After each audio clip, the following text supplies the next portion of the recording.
Murat Özkaleli from Turkey, Associate Professor of the School of Public and International Affairs of ADA University. Professor Benafri Shakib from Algeria, former Director General of the Thematic Agency for Social and Human Sciences in Algeria, active Director of the Research Laboratory on Ottoman Heritage in Algeria at the University of Algiers. Professor Lawrence Conshor from Fiji, lecturer and researcher at the University of the South Pacific. Mr. Hisham Daoud, PhD candidate in political science and international relations at the University of Algiers. Distinguished guests, distinguished panelists, prior to commencing our discussions, I would like to briefly highlight the achievements of Baku Initiative Group and present a video prepared by our team. As highlighted in my address, over the past 2 years, our organization has conducted around 30 international events dedicated to issues decolonization and enduring consequences of colonial policies. Since 2024, our organization has published over 10 reports, released more than 3 books, and submitted alternative reports for the United Nations Human Rights Committee. And we submitted also alternative reports to UN relevant bodies as United Nations Human Rights Committee. Additionally, during the sessions of the UN Human Rights Council, we effectively presented factual information and delivered statements to the international community regarding the current circumstances and lived realities in colonized territories.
distinguished speakers and panelists, in order to promote our active participation, I would like to suggest that after delivery of speeches and interventions, we shift to a more interactive format, facilitating debate and the exchange of perspectives. And now, with a great pleasure, I'm giving the floor to our Honorable Dr. June Summer. Floor is yours. I thank the organizers, BIG, I like your acronym, for your kind invitation to come to Baku again to make this presentation. Permit me to go through my whole presentation so that I can be part of the interactive session at the end for the rest of the day, so I don't have to look at the presentation again. So thank you very much for that. Let me say that it is important for us to persist in well-researched and articulated discourse on colonialism that exposes abuses, violence, and inhumanity of this ideology. And we must erode the foundations of empire. For, in the words of Kwame Nkrumah, colonialism and its attitudes die hard. So we must continue to dismantle these attitudes and attributes that keep us in bondage. I think it's also very important that in a discussion on empire and colonialism, that we are doing this in a scientific setting.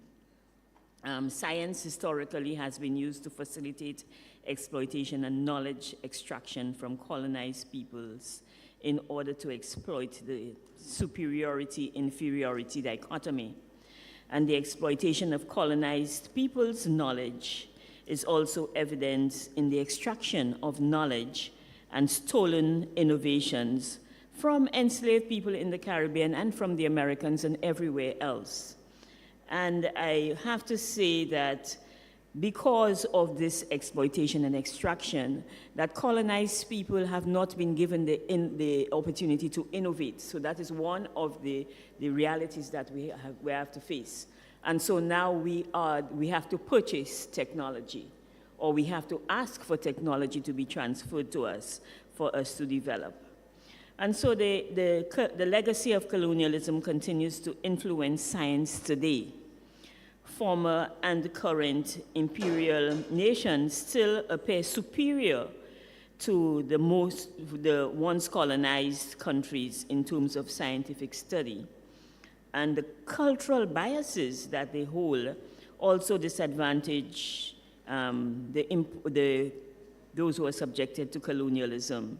And we have not been able to effectively decolonize science. And so there are lingering inequalities. And so the decolonization of science must understand the misuse of science to promote white supremacy. And through enlightened research, the ideology of scientific racism, which argues for the superiority of white Europeans and the inferiority of non-white people, has largely been abandoned, but remnants remain today. And so I posit that science must be at the heart of deconstructing empire and colonialism.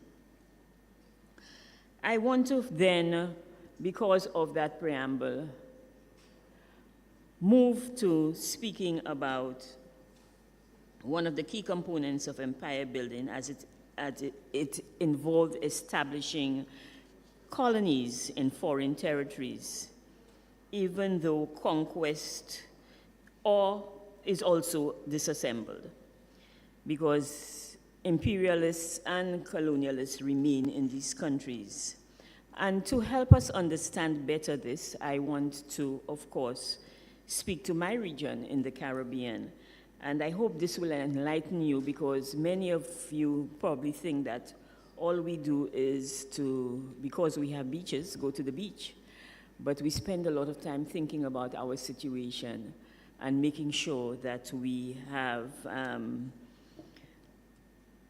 freedom. I think that is at the essence of removing empire, freedom. And so I want to introduce you to the first person of African descent to receive a Nobel Prize for economics, and that person is Sir Arthur Lewis, who is from my island, St. Lucia. And he speaks to the issue of creating equality and sustaining that equality by removing the inequality that is caused by racism, religious, gender, and other barriers. And so we have to understand that also economics is one of the realities of colonialism. And I said the first one was about science, the next one is about economics. And we have to look to see how we can dismantle colonialism in that, in our discussions on removing empire. So one of the responses, of course, to colonialism, from what I am going to do, and these are the various areas I'm going to look at: regional integration, decolonization, the Caribbean and Africa, the Caribbean and South-South cooperation, the role of education, and also looking at contributions and equality, as well as reparations. So for the historical context, if we look at the Caribbean, we can look at it in terms of a pre-Columbian era, we can look at it with regard to European colonization, and we can look at the independence area in the Caribbean. And I want you to know from these that although we are independent, we do have a red flag in the Caribbean, which is called colonies. And so in all of these various contexts, the issue of extraction is very important. The issue of genocide is very important. The issue of enslavement, and in the case of the European colonization, the area of chattel enslavement. And those of you who don't know what that means, it means that human beings were taken out of Africa and considered non-human, were actually in law made non-human. And so we also have to look at the legal issues and the legal realities, because up until the 1960s, the native people in Australia, for example, were still considered non-human legally. And so we have to look at these issues when we look at the historical context and how it moves into the current context. And what it has left for us is poverty, underdevelopment, no access to technology, debt, because we have had to borrow money. All colonized peoples have had to borrow money for us to be able to develop our countries in the post-independence period. And that reminds us that one of the things that we must do in terms of economics is for us to look at the financial systems in the world and how these financial systems continue to keep us oppressed. One of our reactions and one of the resistance reactions to colonialism, of course, is regional integration in the Caribbean. And in the Caribbean, we have different levels of integration. The first one is at the level of the OECS, and I'm sorry if I'm being long, and so the others have to wait, but I promise you that when I am through, that you will not have much to say. So we start with the Organization of Eastern Caribbean States in the Caribbean, which is 9 countries that have come together, where there is a common currency, where there is freedom of movement, because we realize that unity in the Caribbean is one of the ways we can fight colonialism. And so we also have a central bank that takes care of all of these countries together. So we pool our resources. So that's a form of resistance. And then we move into the bigger picture of Caribbean integration, which is CARICOM. And CARICOM is of the Caribbean community, and we have 16 full members, and we have associate members. And that is one of the things I'm going to speak to, the issue of associate members and how CARICOM can speak to decolonization further. I also want to say that we have partial freedom of movement, we have a single market, and then we move to the biggest section, and just to go back to say, I have been associated with regional integration from the onset, so I was a commissioner and an ambassador to the OECS. I was also ambassador to CARICOM, and I was the Secretary General of the ACS. So in all its formats, regional integration is in my heart, and the final one is the ACS, because that is where we have the bigger Caribbean. So we have countries that border the Caribbean Sea. And I think to a large extent, people do not realize that we are independent countries because we are so small. Barbados, which has a very big name on the international stage, for example, is only 166 square miles. And we consist both of islands as well as bigger countries such as Guyana and Belize and Suriname that are on the South American continent. And we have a number of associate members. And I think that it is time that we do what Errol Barrow said, that we stop lingering in a colonial sea and that we need to bring ourselves and all of our associate members into full decolonization. And one of the things that I have spoken to is the Caribbean Sea. And I think that one of the reasons why the Caribbean Sea remains colonized, because there are still 17 colonies, is the fact that that sea is very rich. It's 1% of the global ocean area. It has global biodiversity hotspots, more than 12,000 marine species. It has the second and fourth largest barrier reefs in the world. It constitutes 14 to 27% of the global ocean economy with regard to tourism and mining. And it has more than 115 million people living around it. And I want to thank Carlisle Cobbing for this map, where you look at the Caribbean and you do not realize how big we are. We are big ocean states. And we stretch all the way from the tip of Florida all the way down to South America. So it's a very broad area to cover. And this morning somebody asked me about our armies in the Caribbean. And one of the things I had to say is we are a zone of peace. And we have no armies because we are a zone of peace and we are very small countries. But look at where we sit, just at the tip of North America. So you know that we have our breath, we hold our breath in the Caribbean. So decolonization in the Caribbean is supposed to look at consolidating independence and claiming our identity. And we have to support the decolonization of associate members. We have to advance our constitutions, because a lot of us, although we are independent countries, the monarch in England is still our head of state. And there's a move, therefore, in the Caribbean to move towards republicanism. Barbados has done it already. There are some countries in the Caribbean that did it from the time they became independent, like Dominica and Trinidad and Tobago and Guyana. But the rest of us still have the monarch in England as our head of state. And it's very hard for us to review our constitutions and to remove the monarch because of built-in limitations. One of the things that we have done also in response is to look at the Caribbean and Africa. And although we have historical connections, we are moving towards deeper connections with Africa. And you see that we have the Africa CARICOM Summit. And that happens every year on the 7th of September, which is Africa CARICOM Day. And this year, hopefully, we will be in Ethiopia to ensure that we have the summit there. We also look at the issue of reparatory justice for enslavement and colonialism. We are asking for reparatory justice for all of the harms done to us during colonialism. We are looking to develop investment and trade. We look closely at the African 2063 plan, as well as we have a number of different investments happening now in the Caribbean from Africa through Afreximbank and through other investors.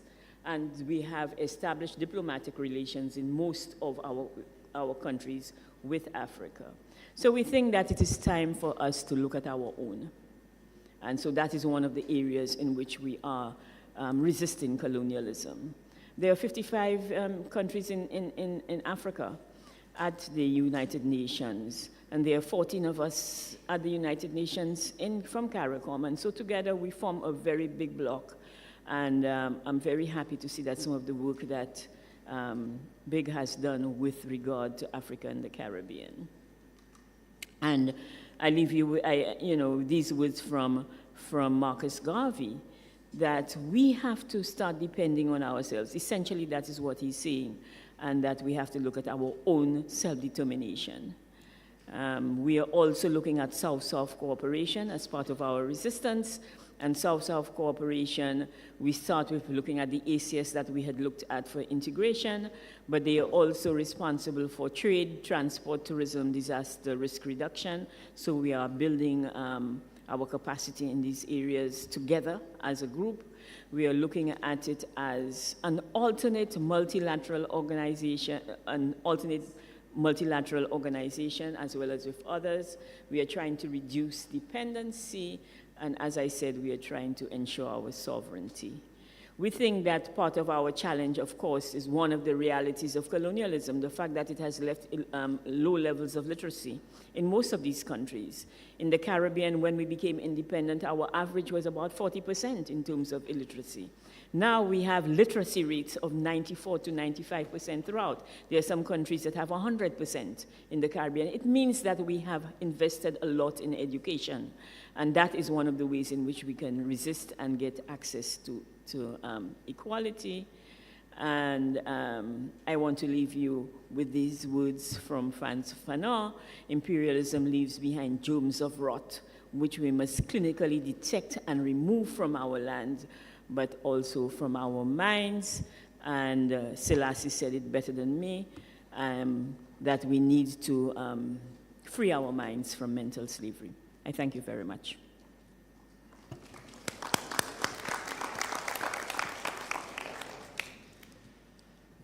Thank you, Honorable Dr. Summer.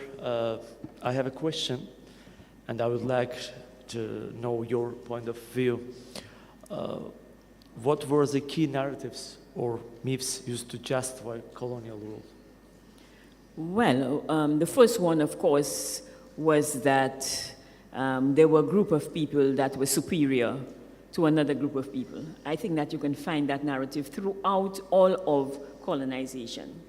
And so there was a right then to move into these countries and to extract whatever wealth they had. I think another one was religion. So there are many books written, for example, on the cross and the sword. So you move in with the sword, and then you make people believe that they are inferior to you and that their only salvation is in the Bible. So they don't resist and they do not fight you.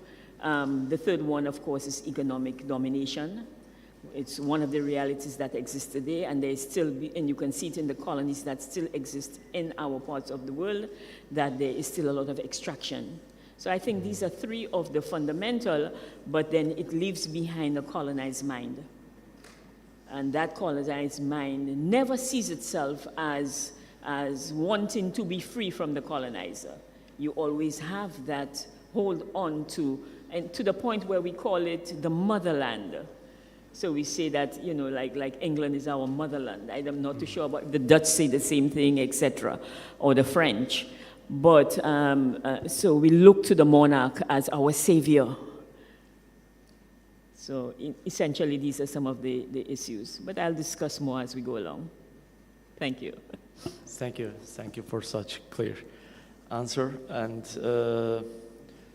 thank you for your contribution and for your commitment to the decolonization process worldwide.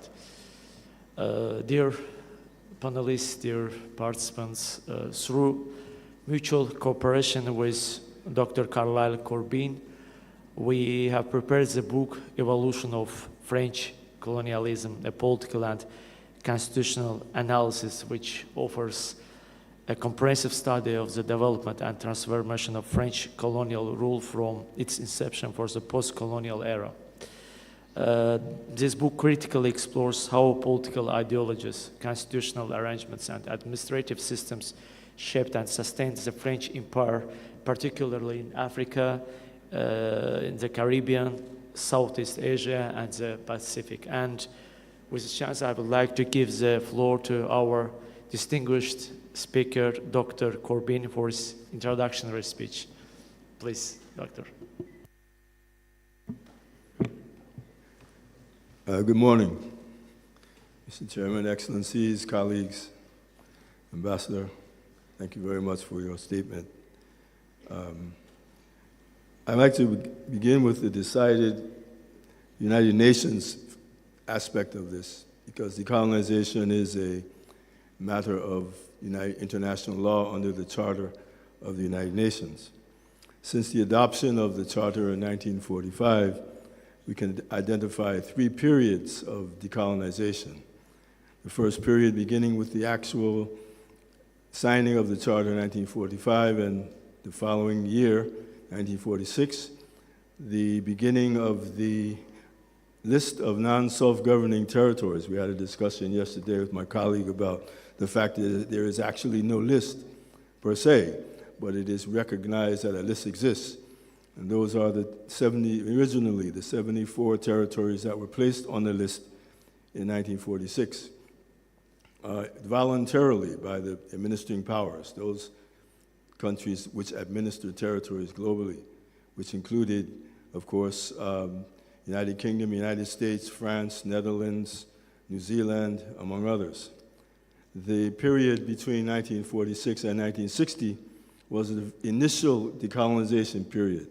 That period began with the attempt to define what constitutes the full measure of self-government, and that term, full measure of self-government, is a term that is included in the United Nations Charter.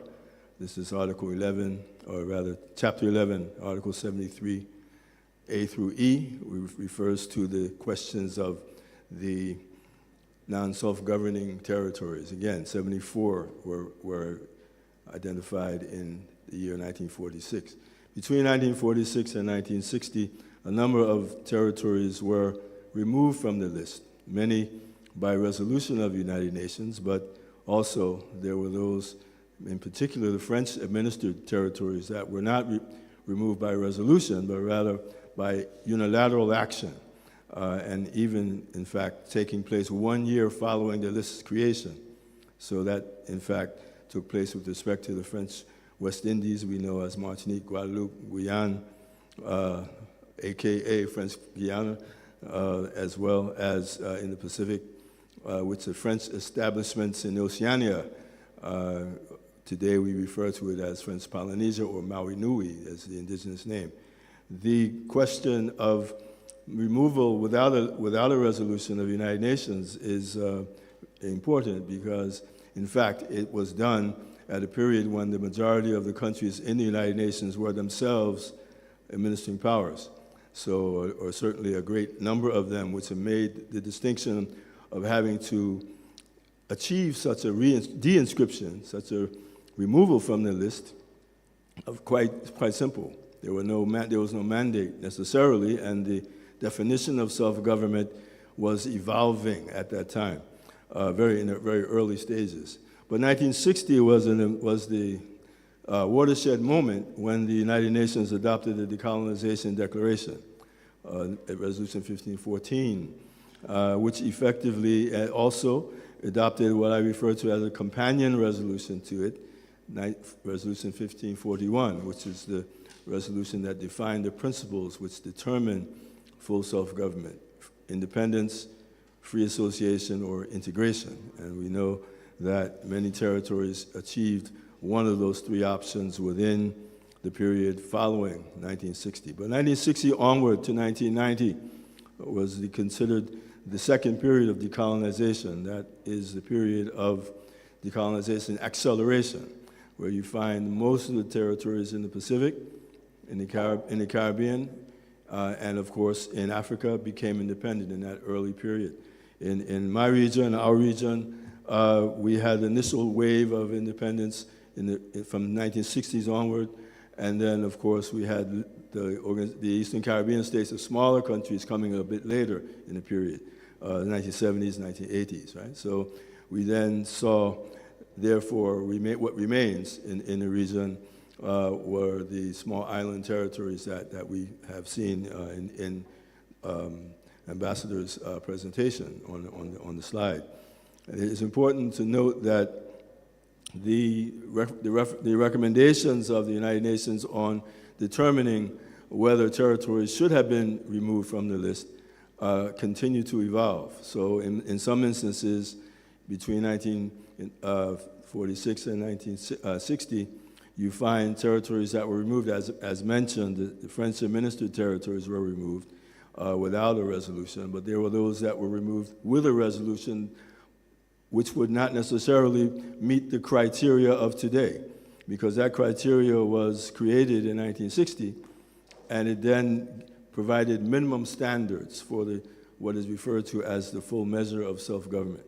And if you then apply those standards to the previous territories that were removed, most of them, perhaps all, would not meet the standards of today.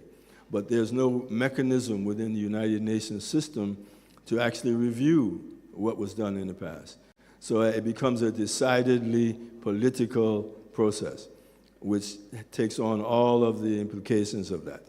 And therefore, we know of only 3 times generally in history whereby territories were placed back on the list following a reassessment of their situation.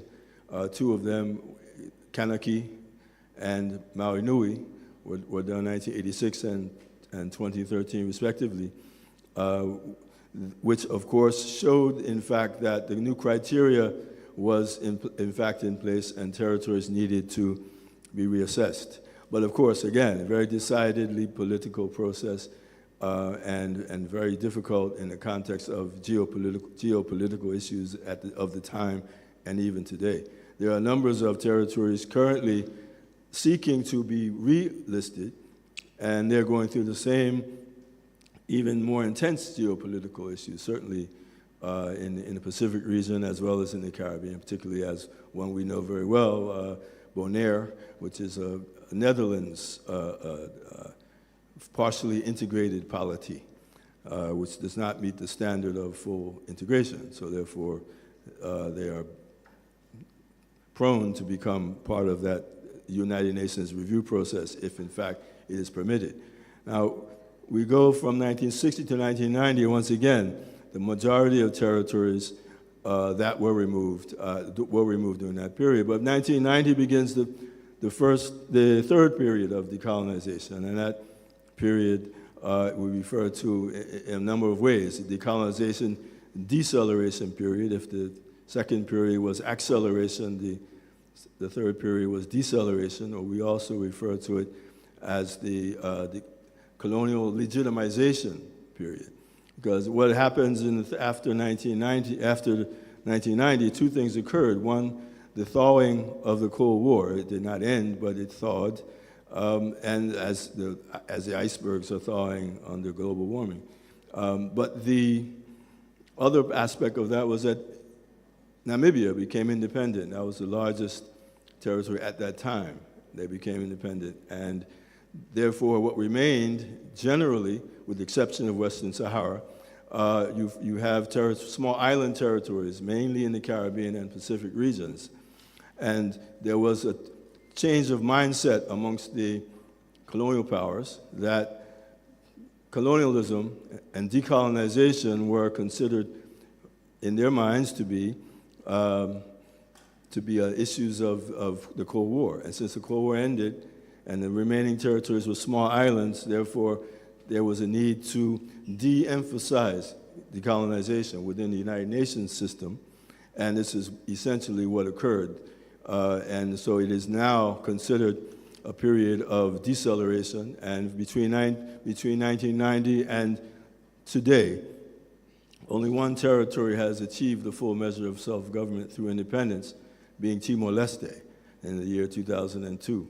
Just 2 weeks ago, the United Nations Decolonization Committee held its Pacific Regional Seminar in Timor-Leste, and it was very important because, in fact, they were the last in 2002. Between 2002 and today, there has been a period of repetition of process whereby the United Nations adopts resolutions without relevance to whether or not they will be implemented. And so therein lies one of the major problems of implementation of decolonization today. Just to be brief, given that we will have an opportunity to discuss some of this further during the period of our time. I think we are remaining in a period of colonial legitimization rather than an active promotion of self-determination and decolonization. So we are not, I repeat, not in a post-colonial period. There are those who make reference to post-colonialism. In universities, there's post-colonial studies. I do a lecture annually at the University of the West Indies under the rubric of post-colonial studies, which the first thing I have to say in the lecture is we are not in a post-colonial world. Okay, it is important to emphasize that. And it's also important to note that there is another narrative which indicates that we are, in fact, in a post-colonial world. So we have to bear in mind what is before us. And of course, we have to look at the important work, therefore, of the Baku Initiative Group, which has really become the go-to organization in terms of the sustained emphasis on this issue, not just in one region or two, but globally. Decolonization is a global issue. At the seminar of the United Nations in Timor-Leste, one of the administering powers questioned whether the issue should be discussed at a global level, whether it is an issue between the territory and its administering power. And clearly, the response to that is decolonization is a global issue, and it remains under the United Nations Charter, and it must be addressed. And once again, the work that's being done by the Baku Initiative Group, as well as other institutions regionally and globally, are very critical to how we are able to solve this dilemma, which is the decolonization dilemma. And that dilemma has become more complex. And the longer that we wait, the more complex it becomes. Thank you, Mr. Chairman.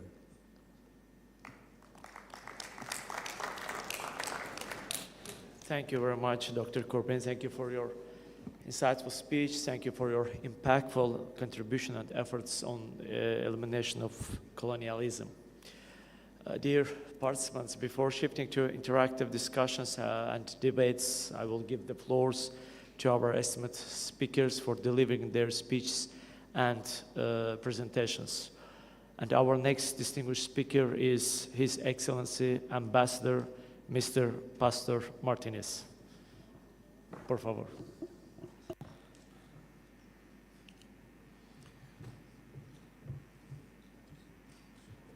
Muchas gracias.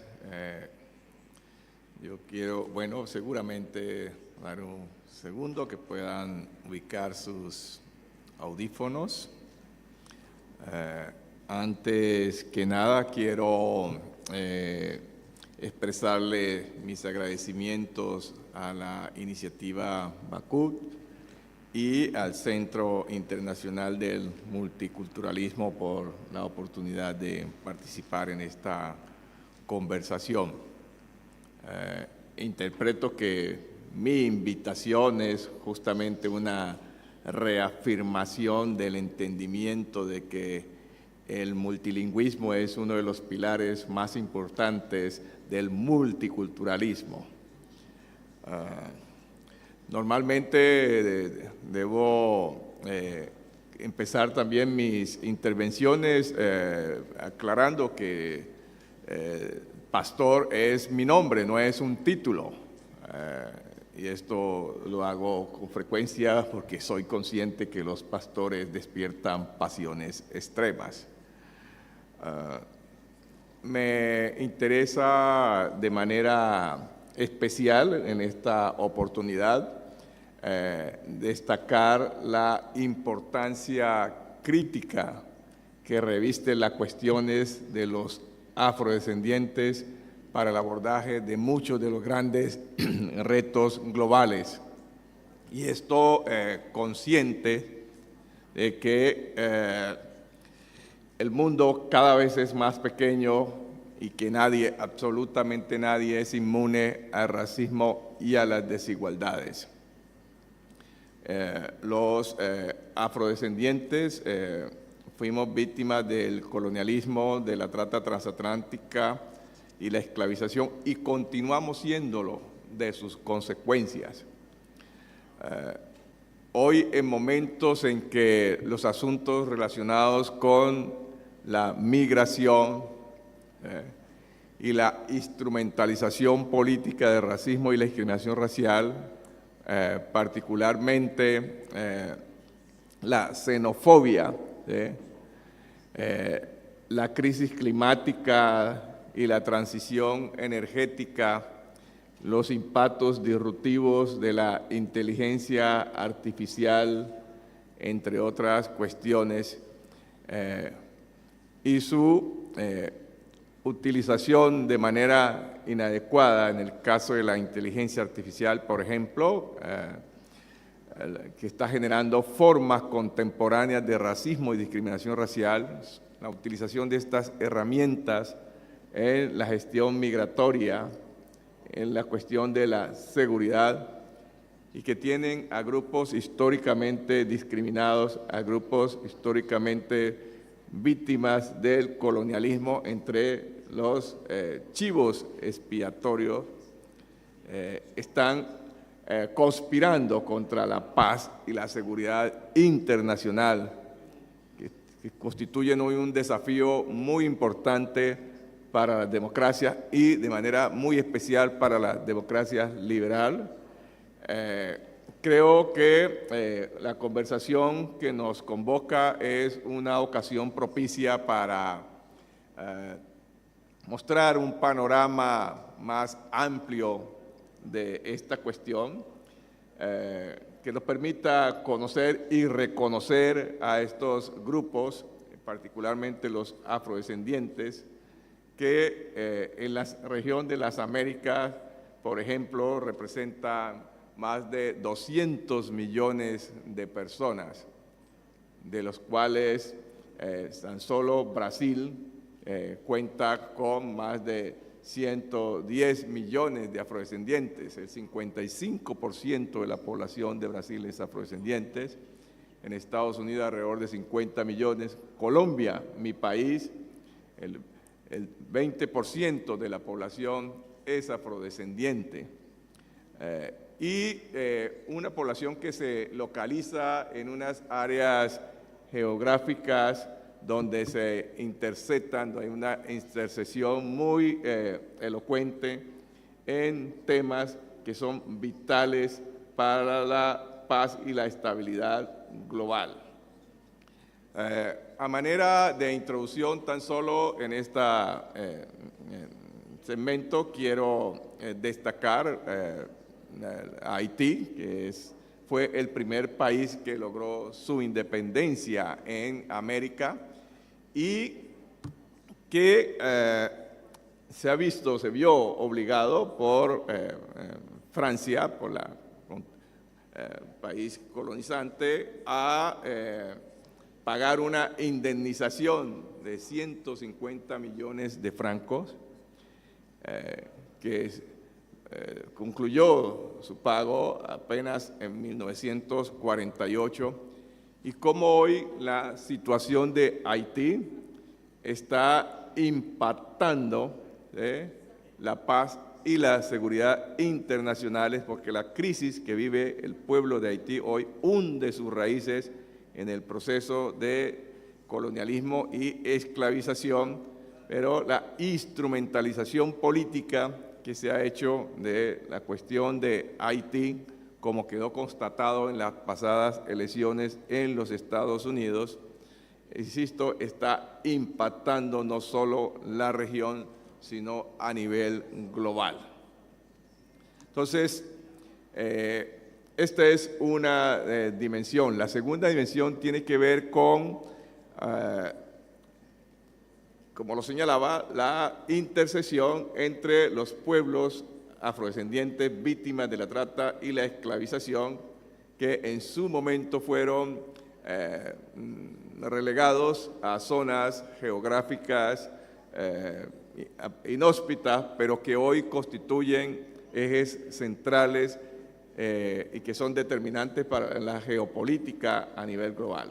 Si miramos, por ejemplo, tan solo en la América Latina, encontramos que los sitios donde están localizados la mayor parte de los afrodescendientes coinciden con los grandes puertos, incluido el Canal de Panamá, que por donde se moviliza alrededor del 6% del comercio mundial, y también con los grandes hotspots de biodiversidad.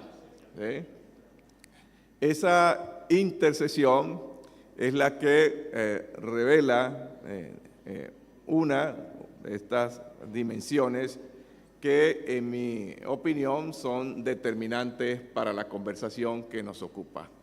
De modo que, para que el diálogo fluya, voy a dejar de momento allí y espero más adelante poder detenerme en estas cuestiones. Muchas gracias.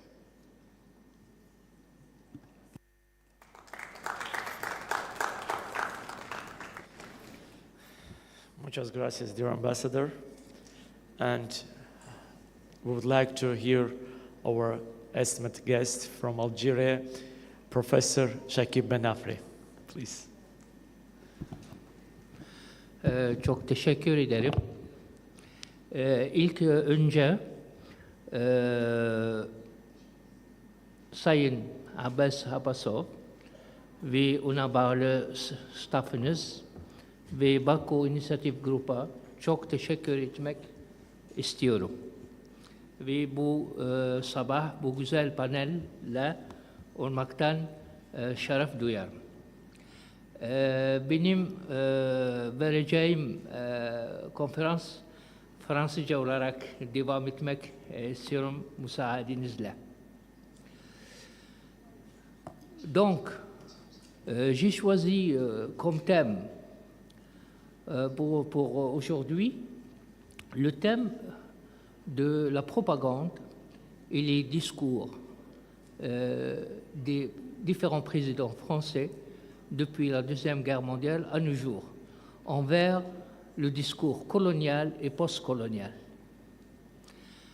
Permettez-moi de vous dire que l'historique du choix de titre de ma communication remonte aux années 2000-2005, lorsque j'étais à Paris, et je suis rentré dans une bibliothèque municipale et en consultant des ouvrages, des livres sur le Maghreb et l'Afrique.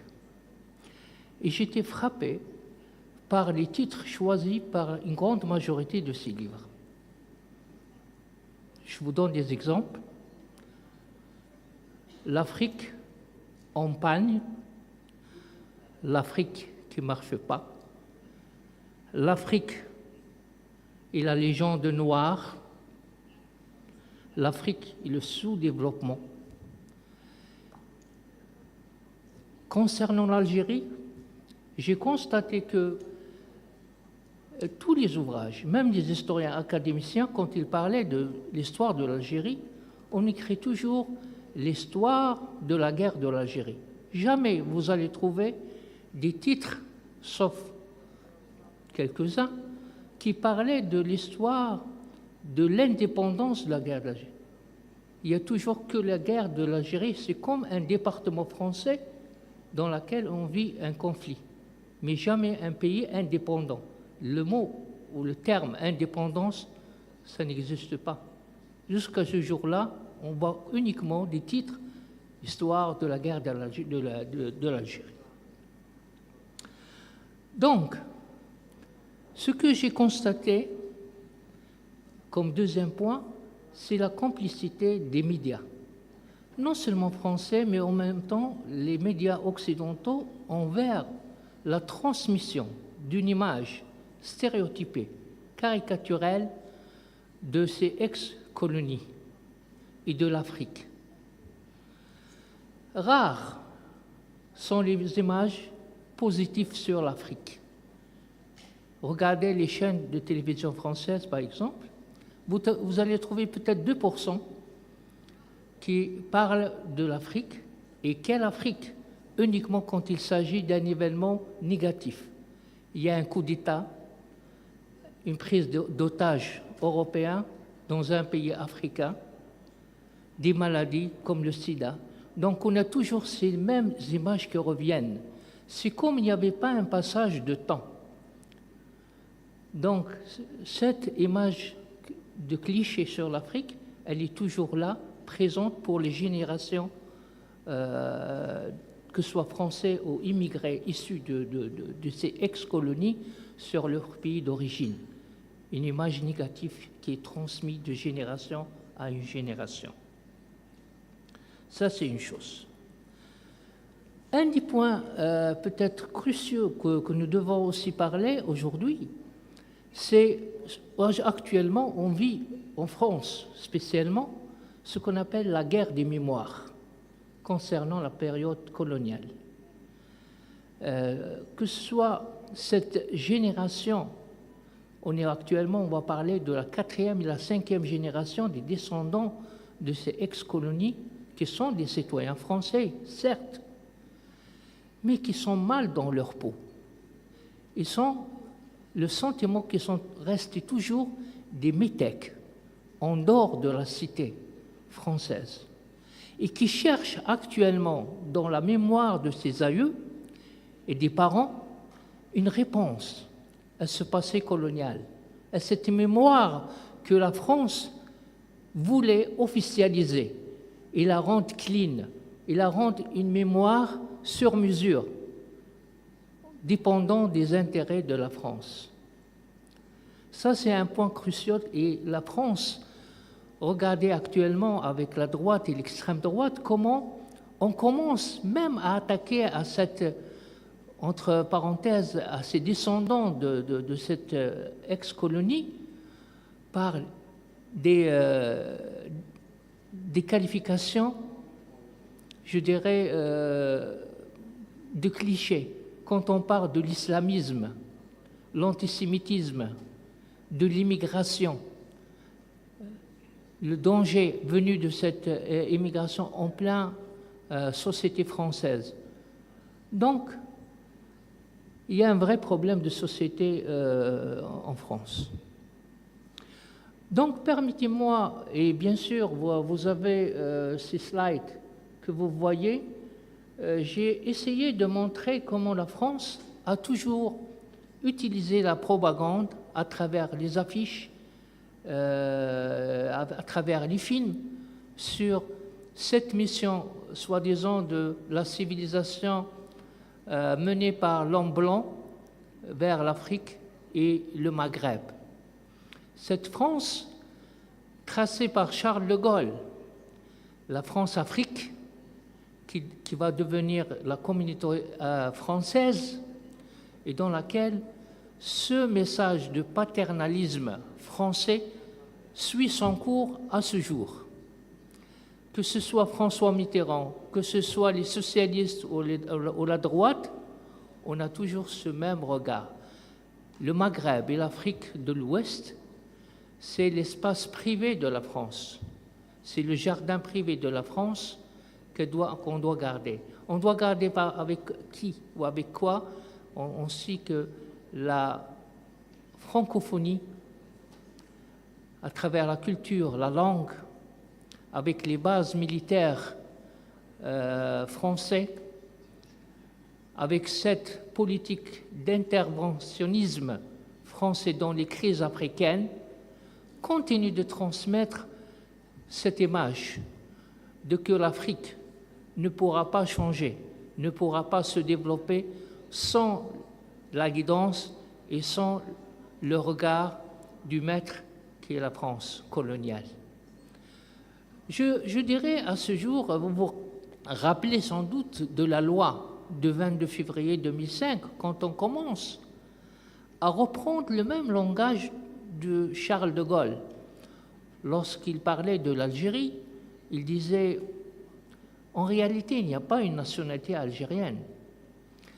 L'Algérie, c'est une terre qui a été successivement colonisé par différentes civilisations, byzantines, musulmanes, turques et par la suite la française. Donc c'est nous qui nous avons bâti cette Algérie. Regardez aujourd'hui le président français Emmanuel Macron, lorsqu'il s'adressait dans un discours avec les descendants de ces colonies en France, qui sont des Français à part entière, il répondait la même chose. Il disait que l'État algérien ne donne pas des réelles histoires à son peuple. L'Algérie, en tant que nation, ça n'existe pas. En réalité, c'est la France qui a créé l'Algérie. Et donc, il a repris le même discours de Charles de Gaulle. C'est la continuité du discours, parce que c'est ça ce que je voulais présenter à travers ma communication. Est-ce qu'il y a une rupture, une prise de conscience de la part de la France officielle, des chefs d'État français, envers ce passé colonial? Est-ce qu'il y a une continuité ou une rupture, que ce soit par les socialistes ou la droite? Mais malheureusement, on constate que la France continue d'alimenter la même vision, le même concept envers ces colonies. Donc, rappelez-vous, il y a à peine quelques mois, le président François Mitterrand, quand il parlait à ses ambassadeurs, qu'est-ce qu'il disait? Et spécialement ce qui se passe actuellement dans la région du Sahel, et la contestation de la population, que ce soit au Mali, au Niger ou au Tchad, il disait, nous, en France, on est là pour assurer votre sécurité. Donc on ne comprend pas pourquoi ces pays africains qui ne savent même pas dire merci à la France. Ce qui nous fait rappeler, quelque part, le discours de Nicolas Sarkozy, quand il disait, en fin de compte, l'être africain n'est pas encore rentré dans l'histoire. Il est resté toujours attaché à cette nature et le rythme des saisons. Ça, c'est Nicolas Sarkozy. Donc, il y a toujours ce regard péjoratif qui va être accompagné par les médias français. Je dirais une chose très importante dans ce sens, pour conclure, que malgré ces derniers changements politiques qui a connu les régions de l'Afrique de l'Ouest, avec la nouvelle recomposition géostratégique, avec l'intervention de nouveaux pays comme la Chine, la Russie, la Turquie, la France se trouve dans une position fragile dans cette région, lui obligeant de trouver d'autres partenaires ou d'autres positionnements sur l'échiquier politique en Afrique. Aussi, je crois, autant que la France n'a pas su regarder en face et prendre son courage pour assumer la mémoire de son passé colonial avec sincérité et accepter avec humilité les crimes commis au Maghreb et en Afrique, et demander aussi le pardon solennel pour cette République française et ses crimes au nom de cette République française. Et donc, tant que la France n'a pas su se réconcilier avec ce passé colonial douloureux, je dirais que la France continuera de traîner sur son dos ce fardeau de la mémoire coloniale, sur son dos tel que le bossu de Notre-Dame de Paris. Je vous remercie.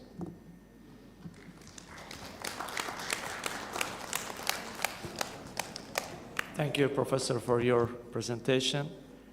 As you mentioned, the French president's thought on ensuring safety of people in Mali. In my opinion, maybe it means recolonization. So, distinguished participants, esteemed panelists, with great privilege, I would like to give floor to our Professor Lawrence Rodolphe Conchor. Floor is yours.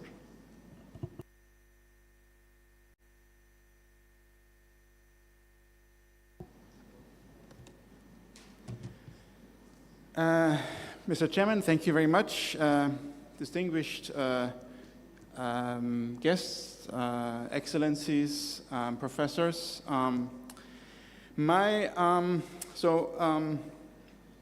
I'm a senior lecturer at the University of the South Pacific in Fiji. Have been a specialist on the Pacific region, particularly, and the French territories there, and their movements for independence and their colonial history. In my presentation today, that I have kind of been working on for a long time, for probably at a different venue originally, I will look into a specific aspect of the French decolonization or non-decolonization process in the 1950s, where we kind of, in a way, the current ongoing colonialism in the Pacific territories, French Polynesia and New Caledonia, intersects with the building of the French neocolonialism in Africa, the France-Afrique that has just been mentioned. So I'm just looking at a very pivotal moment in the French decolonial history or neocolonial history, namely the transition from the fourth to the Fifth Republic, from the coup d'état of General de Gaulle and the referendum of 1958, and how this, in a way, set up the problems that we still have today, both in Africa and in the Pacific territories. So while I'm giving my introduction in English, I will now switch to French, because obviously the presentation is based on French sources, and I'm bilingual, so I will now move over to the French language. Alors, donc ma présentation, ça s'appelle la déception gaulliste, donc des présentations de décolonisation et des répressions coloniales, mais qui en fait étaient des répressions coloniales renforcées pendant la transition de la 4e à la 5e République. Alors, donc d'abord, à la fin de la 4e République, il y avait ce qu'ils appelaient la loi cadre, qui était une première étape de décolonisation. C'était, dans mon opinion, une des meilleures choses que la 4e République a fait. Donc ils ont créé des assemblées élues au suffrage universel dans chaque territoire, donc de chaque territoire qu'ils appellent les territoires d'outre-mer, donc les territoires en Afrique subsaharienne et dans le Pacifique. Bon, pour les autres parties de l'Empire, c'était différent, mais je veux juste me focaliser là-dessus. Et donc aussi, ils avaient puis des conseils de gouvernement avec un vice-président qui était en fait le premier ministre du gouvernement local. Donc ça, c'était l'étape qui existait à la fin au milieu des années 50. Bon, puis, comme tous ceux qui étudient l'histoire française savent, en 1958, il y a le coup d'État du général de Gaulle, que les Français conservateurs ne veulent pas appeler un coup d'État, mais en fait, c'est un coup d'État si on change le système gouvernemental, évidemment. Et donc, avec ce changement, il y avait un référendum dans la plupart de l'Empire français sur cette nouvelle constitution que le général de Gaulle a créée. Et donc, ce qui est intéressant, c'est que dans les territoires d'outre-mer, le choix de oui et non, ça impliquait des pas importants de la décolonisation, parce que le non impliquait une indépendance immédiate, tandis que le oui, ça empêchait pas non plus l'indépendance, mais c'était promis comme ouvrant des étapes suivantes à la décolonisation. Donc, avec les trois choix de soit départementaliser, donc devenir un pays, devenir partie de la France entièrement, ou de devenir un État associé dans la communauté, ou rester en territoire. Donc, voilà. Mais en réalité, ce que je veux démontrer dans mes trois cas là, c'était pas vraiment une chose, c'était une farce, c'était des scrutins qui ont été déjà prédéterminés par la France, par De Gaulle et ses amis.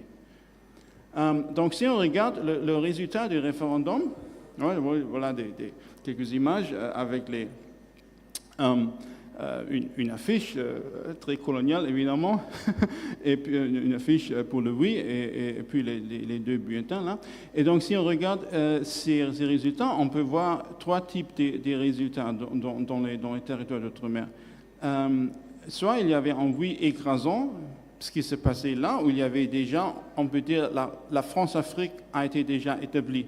Donc, on avait des leaders marionnettes pro-coloniales au pouvoir, qui s'arrangeaient avec l'administration pour évidemment forcer tout le monde à voter oui. Puis le deuxième cas, où le oui était majoritaire, mais c'est intéressant de voir qu'il y a quand même une forte minorité des non. Hein, ce sont là qui sont marqués en jaune là. Et donc, ça veut dire que c'est des cas où il y avait un leader fort, anticolonial local, qui prônait le non, mais l'administration française l'a saboté et l'a empêché à être effectif. Et puis, le troisième cas, c'était seulement en Guyane, en Guinée, désolé, en Guinée, où le non avait un résultat écrasant. Et donc là, où toutes ces tentatives ont échoué. Donc, je vais focaliser sur les trois cas marqués en jaune là, avec des plus grands pourcentages de non, mais qui ont quand même échoué. La Polynésie française, là, en bas, avec 35%, la côte française du Somalie, ce qui est aujourd'hui le Djibouti, avec presque 25%, et puis le Niger avec 21%. Alors, dans ces trois exemples, dans lesquels je vais demander qu'est-ce qui se passait avec ces leaders qui prônaient le non, mais qui devenaient victimes de la répression de l'État français.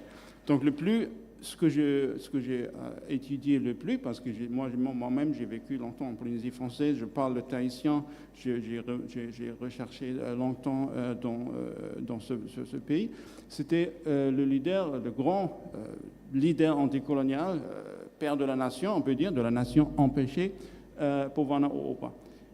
Donc, ce qui s'est passé là pendant ce référendum, qui a prôné le non, parce qu'il voulait sortir de ce système colonial, il était empêché dans sa campagne électorale, il était menacé par ses opposants pro-français, donc des locaux qui ont été incités à se diriger contre lui. Et puis, après les résultats où le non n'a pas gagné, il a été arrêté, il a été déchu de ses positions locales, donc la position de vice-président, mais aussi sa position nationale d'être le député dans le Parlement français. Il a été emprisonné en France pour 10 ans. C'est juste pour c'était du n'importe quoi. On a accusé, incité quelqu'un à la violence, donc vraiment des trucs ridicules, mais il a été emprisonné. Et puis, la France a dissolu les institutions de la loi cadre et restauré un régime colonial pur, donc avec un gouverneur qui décidait tout. Donc, il n'avait vraiment un pas en arrière de rétablir un système colonial pur. Et le contexte, c'était parce qu'on voulait que la Polynésie française devienne le centre des essais nucléaires. Les essais nucléaires qui commençaient en Algérie, mais la guerre d'Algérie était en plein cause, était en plein procès. Donc le général de Gaulle a voulu être sûr qu'il y a un autre territoire pour faire les essais nucléaires. Donc c'est pour ça qu'on avait toute cette manipulation là-bas. Et puis même son parti, le leader était déjà en France, mais puis le parti, le Rassemblement démocratique des populations tahitiennes, a été interdit parce que le parti a continué à protester contre les essais nucléaires. Donc voilà, c'est ça le premier de ces héros de la lutte anticoloniale qui a été devenu victime. Puis le deuxième cas est très très parallèle, mais avec finalement peut-être un résultat encore pire. C'était Mahmoud Arbi en côte française de Somalie, donc ce qui est aujourd'hui Djibouti. La même chose, hein, il a prôné le non, il a été empêché, puis on a démis de ses fonctions, on a voulu l'emprisonner, mais il a eu la chance de se réfugier en Somalie italienne, hein, parce que l'ethnie Somalie, c'est assez grand, hein, c'est dans plusieurs colonies, hein, à l'époque, la Somalie italienne. Et donc, puis on a condamné encore à 10 ans de prison en absence, donc il ne pouvait plus rentrer chez lui. Et puis son parti aussi a été interdit, donc le même processus. Et finalement, il est mort dans un avion entre la Caire et Genève, et c'est jusqu'à aujourd'hui, c'est pas clair ce qui s'est passé à cet avion, mais il y a des fortes soupçons que c'était les services secrets français qui ont fait un attentat. Le troisième cas, c'est Djibo Bakary au Niger. Encore le même phénomène. Il a prôné le non, l'administration française a manipulé le processus, a empêché la campagne électorale, etc. Et puis après les résultats, on a déchu de ses fonctions, on a accusé. Là encore, il a eu la chance de s'enfuir dans des pays nouvellement indépendants avec des forts leaders panafricanistes, donc d'abord au Ghana avec Kwame Nkrumah, puis au Mali, et puis en Guinée. Son parti aussi a été interdit. Et puis, il est rentré finalement... et puis la partie importante aussi, qu'il y avait un cousin qui faisait la campagne pour la France, donc, côté opposition, côté pro-français. Et donc, c'est la France qui a installé ce cousin, Amani Diori, au pouvoir. Et donc, c'est avec lui que la France a en fait construit un État post-colonial, formel, mais qui était en fait vraiment un régime très néocolonial, donc vraiment un régime de la France-Afrique. Et Djibo Bakary lui-même est rentré, mais puis même après qu'il est rentré, il était encore mis en prison par ce régime néocolonial nigérien. Puis je veux aussi présenter deux contre-exemples. Donc d'abord l'exemple de ce qui se passe si le non vraiment gagne dans le cas de Sékou Touré, qui a réussi à faire gagner le non. Il a réussi à bâtir le premier pays indépendant subsaharien francophone en 1958. Mais là, lui aussi, il a été puni par la France. Évidemment, on ne pouvait plus le mettre en prison parce que la France était plus souveraine. Mais par contre, la France a saboté le pays de la Guinée dès que son indépendance. Ils ont fait la politique de la terre brûlée. Ils ont physiquement, par exemple, déconstruit des bâtiments, des bureaux. Ils ont déchiré les téléphones, tous ces trucs comme ça. Ils ont détruit l'infrastructure pour faire le nouveau pays le plus dur possible de se développer. Et puis, ils ont même essayé d'assassiner Sékou Touré, et puis ils ont saboté l'économie en imprimant de la fausse monnaie. C'est pas en blague. La France a fait imprimer des millions de billets faux en francs guinéens et puis flotter le pays avec cette fausse monnaie pour créer une hyperinflation et pour détruire l'économie du Guinée. Donc, et voilà. Le deuxième contre-exemple, c'est la Calédonie, où il y avait un leader local qui a prôné le oui, parce qu'il a voulu coopérer avec la France, mais il était quand même antiraciste et anticolonial convaincu. Et donc même lui, il gênait les intérêts de la France, donc même lui, il a été victimisé. Donc c'était Maurice Lenormand, qu'on voit à la gauche là, qui était en blanc, hein, c'était pas en autochtone, c'était en blanc français, mais qui était très pro-kanak, très antiraciste, très opposé à la politique française. Et il a voulu surtout créer une société non raciste, antiraciste, avec la devise deux couleurs, un peuple, avec son parti Union calédonienne. Et puis, il a prôné le oui, parce qu'il a dit, OK, bon, on ne va pas encore faire la confrontation avec la France, mais on va lentement aller dans ce processus pour se décoloniser dans ce système de communauté française. Mais parce que d'abord, elle était antiraciste et les colons français, pour la plupart, étaient des racistes, et aussi parce que la France a voulu exploiter le nickel et donc être sûr que ça ne devient jamais indépendant. C'est pour ça que même lui, il a été écarté du pouvoir, il a été mis en prison. Son panier n'était pas interdit, mais quand même très affaibli. Et puis la France a lancé une politique de blanchissement. Ils ont littéralement dit ça. Il faut blanchir la Calédonie. Il faut envoyer de plus en plus de colons français pour être sûr que les Kanaks deviennent minoritaires. Donc voilà, c'était ça, cette histoire. Et puis, qui étaient les coupables? Moi, j'ai d'abord présenté et honoré les victimes. Maintenant, les coupables. Évidemment, le coupable principal, c'est le général néocolonial, le général de Gaulle, qui était convaincu que la France doit maintenir son empire colonial.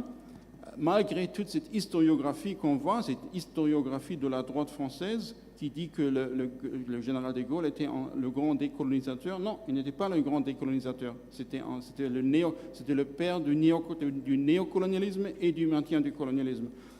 Donc, en Afrique, comme mon collègue a déjà dit, en Afrique, il a conçu cette idée de la France-Afrique, donc d'un système néocolonial avec des marionnettes locaux, mais avec la France qui domine.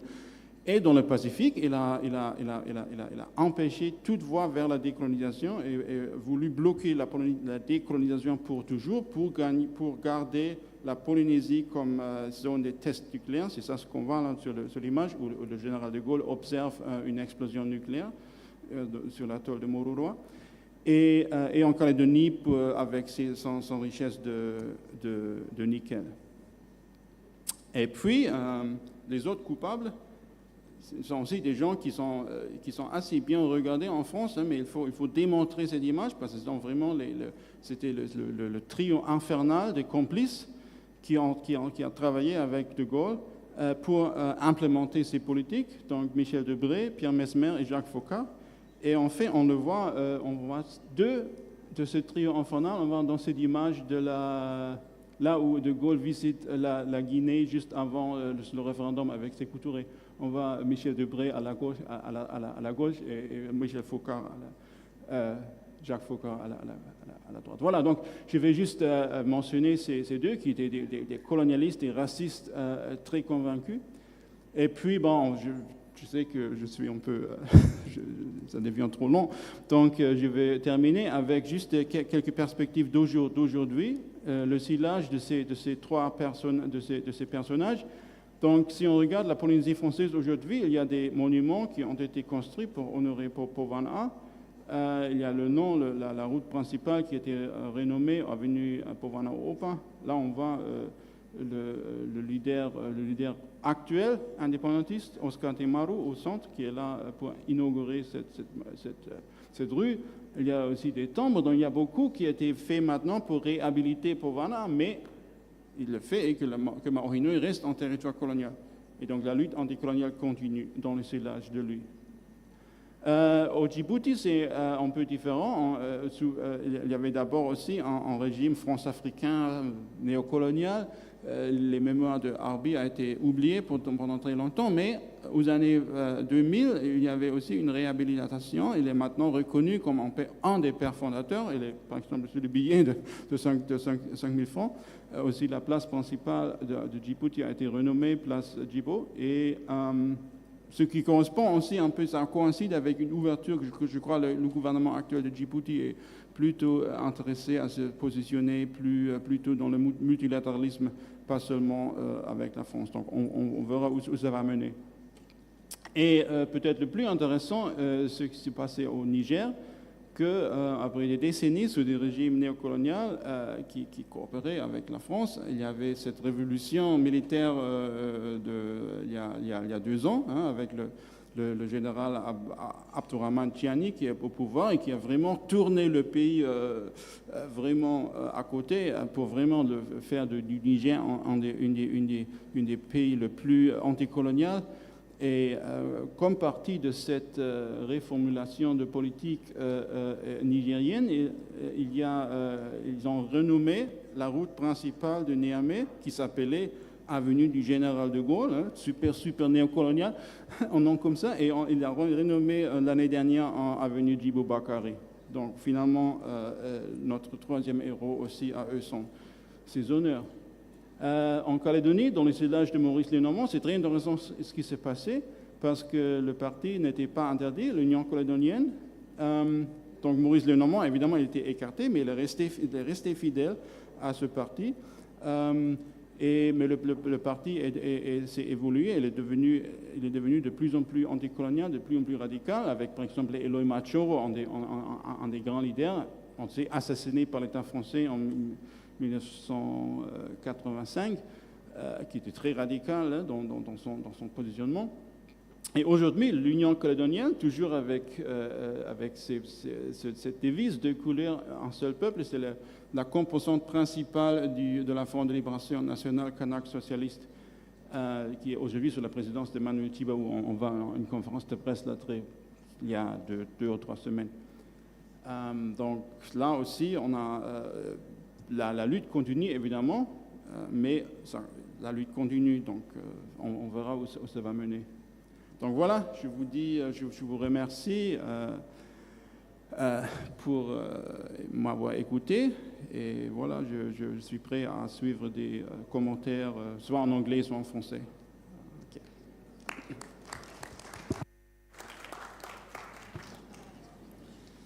Thank you for such fascinating presentation. My question is, why have political leaders such as Mahmoud Harbi and Maurice Lenormand been so marginalized in history? Can this be considered an attempt to erase this history? Oh yeah, I mean, absolutely. I think that is that has been a very concerted effort to erase the memory of those heroes of resistance, and that was done both by the French government, obviously in the territories still under its control, but also by the pro-French, puppet governments, marionette governments in the France-Afrique systems in Africa. That is absolutely the case. Yes. That's clear. Thank you very much. And now it will be a pleasure to listen to our honorable guest from ADA University, Professor Murat Özkaleli. Thank you, Mr. Chairman. And with your kind permission, can I have a microphone so that I can ask a question to the audience? All right, very quickly.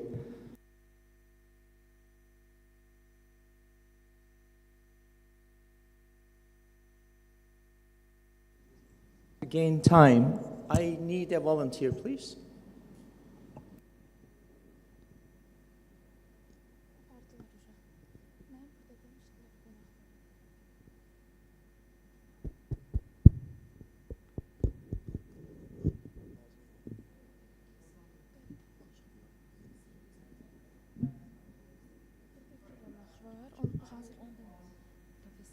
I need to ask one of our guests what your name is.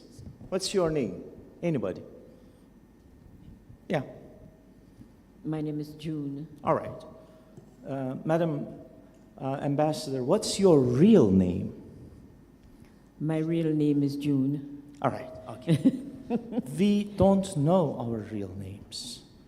We all have names that are given to us by our parents, by others. And in the world, most of the nations do not carry their own names, but the names that are given to them. Nigeria is an imagination of a British, journalist, to say the least. Right? There are a lot of countries that they do not have the names. All these names are coming. Now, going forward, or backward, rather, there are questions why the colonial histories are being erased. The Algerian history, New Caledonia, all Africa, Caribbean, we have been asking the same question. It is because there is a very difficult dynamic between the conscious colonial self and the repressed. What is the political unconscious of the colonized? And unless that colonizer faces that part of repression, there is no solution, not for the colonized, nor it for the colonizer.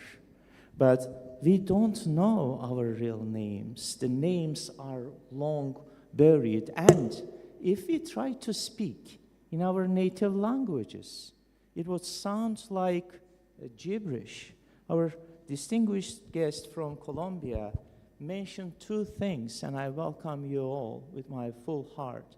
First of all, the pastor is the name but not the title, because obviously it is causing some stir and confusion. And this is exactly what I am trying to say. And the second of all, his really generous comment about multilinguistic approach of this very important panel, which is very important. But let me just, with your kind permission, go one step deeper and ask, all right, I no longer need, but that's okay. Just ask a deeper question. What happens if we start speaking our native tongues? They would start sound like gibberish to the Western English speaker, French speaker, Spanish speaker, so on and so forth, the colonizer. But here is the psychoanalytical dimension that Madam Ambassador ended with Frantz Fanon. Let me just begin with Frantz Fanon, the repression. What is really interesting here is that when you speak your native language, you would sound like a neurotic, even a psychotic, a hysteric person that is having a different symbolization that is being different from imposed by the colonial so-called master. Master would like to keep that distance. So therefore, we have three dimensions of colonization. There is the real dimension, what happened to us, the death, the torture, the rape of the nations and the land, so on and so forth. But that reality has long been reversed. What the colonizer still keeps control over is the two other dimensions, namely the symbolic dimension, the power of still naming the names, including the colonized. They control who would be the full person, who not be the full person, and the imaginary, what we wish to become. But here's the really dangerous part, because our imaginations have long been stolen. Our dreams, we dream. I sometimes ask my students, with what language you see your dreams? Because that is perhaps the language of your unconscious that is trying to reach you. And when we dream with our native tongues, whatever that would be, we would immediately be treated like a hysteric patient in a mental institution.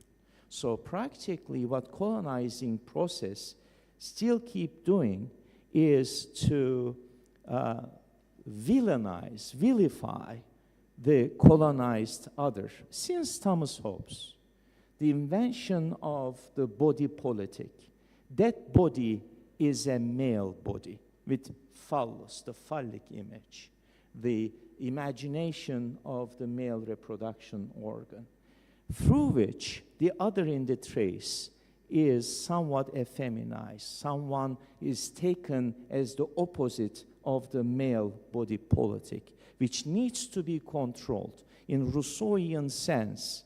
And this is, I'll make a quick reference to the distinguished guest, Mr. Corbyn, in terms of differences between a citizen that is born and getting legal rights by birth, like the Rousseauian citoyen, and a citizen that is being naturalized.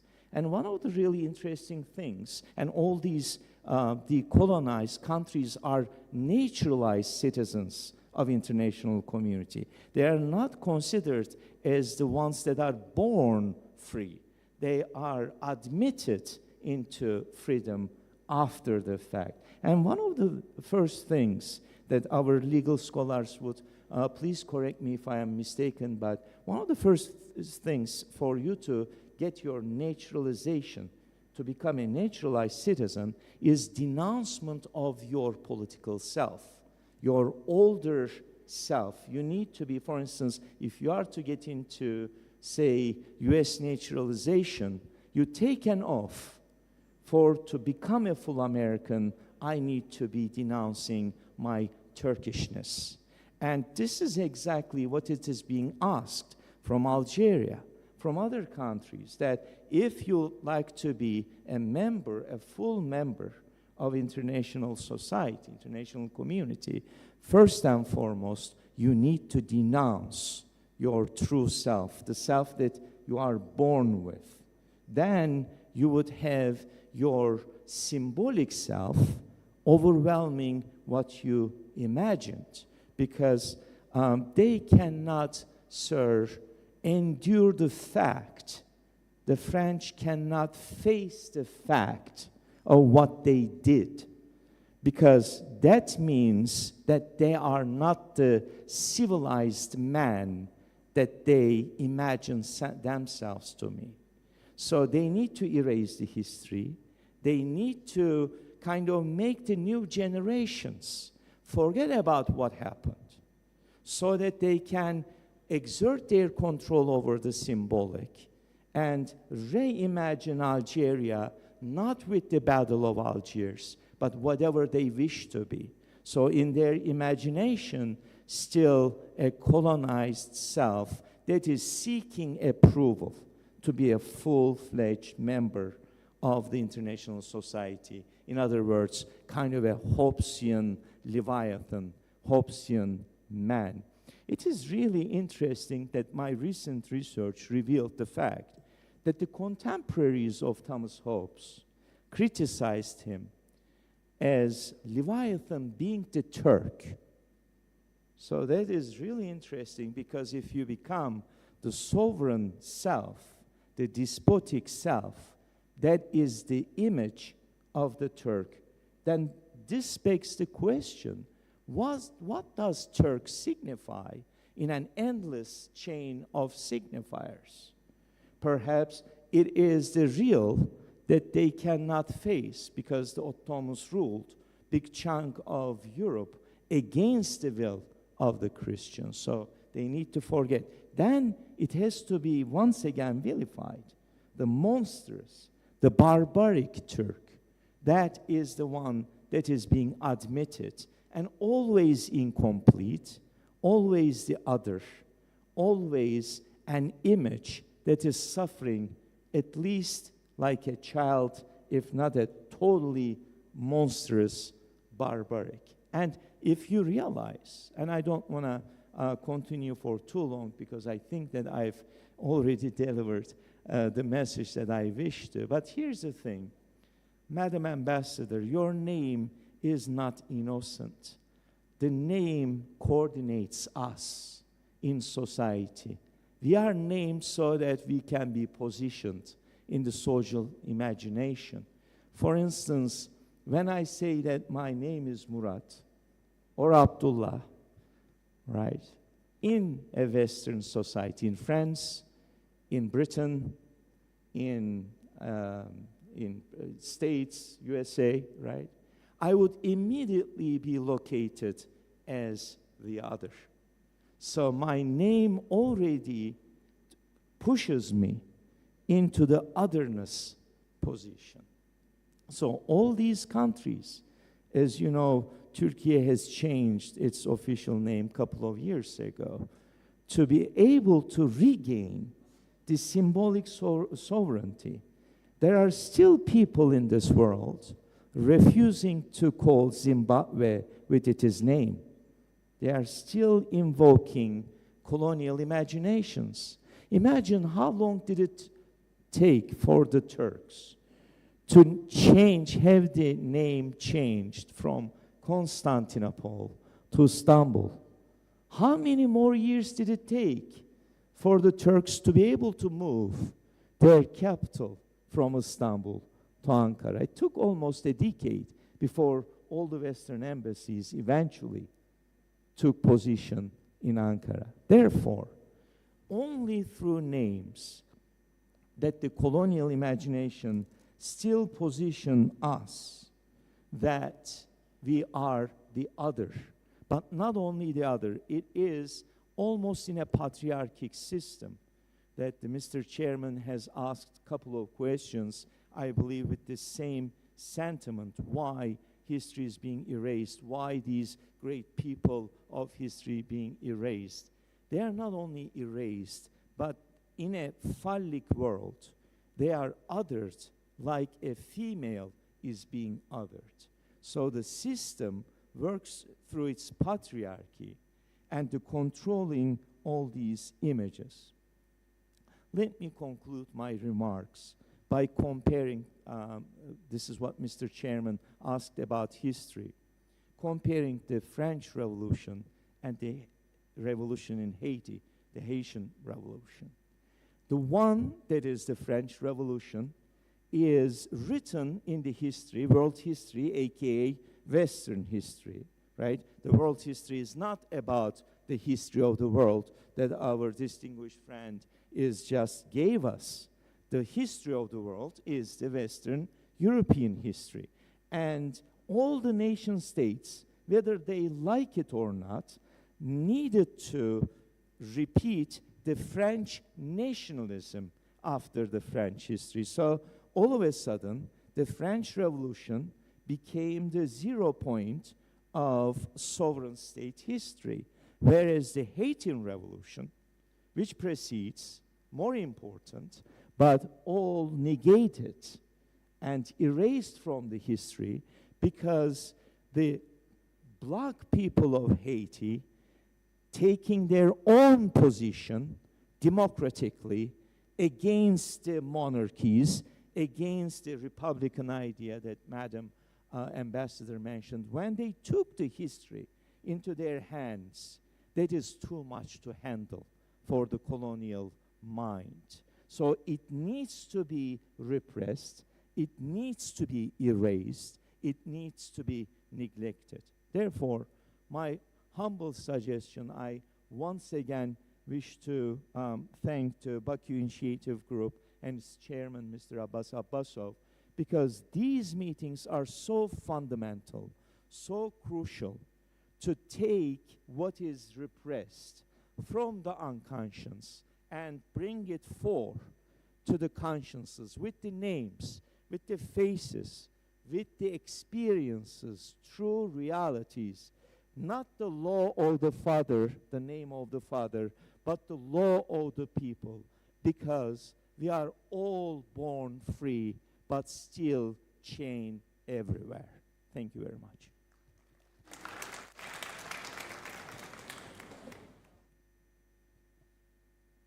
Merci. Merci beaucoup, professeur Mourad, pour cette excellente approche historique. Et vous avez commencé avec les noms et l'origine des noms de nos invités. C'est très important. Et ce n'est pas une question réellement, mais juste pour ajouter ce que vous avez dit concernant l'exemple de l'Algérie. Actuellement, il y a une quête de la jeunesse algérienne sur l'identité. Il y a un vrai problème d'identité au sein de la jeunesse algérienne depuis quelques années. Pourquoi? Parce que la France, depuis 1830, a effacé la mémoire de l'espace urbain d'Alger. Imaginez-vous toute la composition des noms des ruelles algériennes, période ottomane et islamique, ont été remplacés par des noms d'animaux. Il y a la rue du girafe, la rue de l'ours, la rue du gazelle. Donc tout ça pour effacer l'identité et remplacer ça par une rupture réelle de l'identité de cette population algérienne. Un exemple, et mon ami professeur Hicham Daoud pourra ajouter sur ça. Il y a un centre de loisirs en allant de l'aéroport vers la capitale d'Alger qui s'appelle les Sablettes. Les Sablettes, le nom de cette partie-là, elle s'appelait à l'époque ottomane Rmila. Rmila veut dire sablette. Eh bien, regardez, l'administration algérienne, elle n'a pas récupéré le nom identique de cette population, mais elle a préféré garder le nom français qui lui-même, traduction de ce mot que j'ai donné. Ce que je voulais vous dire par là, il me paraît que ce soit pour l'Algérie ou d'autres peuples en Afrique ou en Amérique latine, on a besoin d'une thérapie de peuple pour soigner cette mémoire historique, parce qu'on a eu une rupture profonde dans l'identité culturelle et civilisationnelle de ces peuples. Donc, je vous remercie pour cette question. Very short comment. Thank you very much, Professor, for your kindness and enlightening us. I respect this deep knowledge very much so. And it is really important to focus on, I believe the French term is après coup. So we need to reconstruct. Our deconstruction is not good enough. It works, the postmodernity works for the colonizer because it messes everything up. It just destroys the puzzle. We need to recreate a subjectivity of the self based on mutual respect. And one final word, I think Vietnam, Algeria, these are so fundamental in the colonial history for obvious reasons that the independence is a sacred thing and it is valuable. And the word value etymologically comes from the fallen in the war. So practically the sacredness of Algeria is that its independence was indeed won, not given. Thank you very much. Thank you very much, Professor Skaleli, for such impressive speech, for your suggestions. And the last speech will be delivered by our distinguished associate research from Algeria, Hichem Daoud. The floor is yours. Alors, bonjour tout le monde. Moi, c'est M. Hichem Daoud, chercheur en politique comparée à l'Université d'Alger 3. Bon, j'ai vraiment juste apprécié votre intervention qui était très, disons, philosophique. Moi, je voulais ajouter un truc par rapport à votre intervention. Je pense que la question de la nomination, c'est-à-dire on donne un nom, c'est comme on met des lunettes. C'est-à-dire, est-ce qu'on voit la réalité en face ou bien on voit ce que les lunettes nous donnent. C'est pour cette raison, je pense que c'est une question de l'influence de la théorie sur la pratique. Donc, c'est la question de l'influence de la théorie sur la pratique, c'est-à-dire que ces lunettes, elles ne donnent pas la réalité comme elle est, mais elles nous donnent le reflet. Et ça, le jeu des mots, le jeu des images, il est vraiment très, très dangereux dans la question de décolonisation. Bon, le temps n'est pas très accordé pour aller dans la profondeur des choses, mais c'était vraiment très intéressant.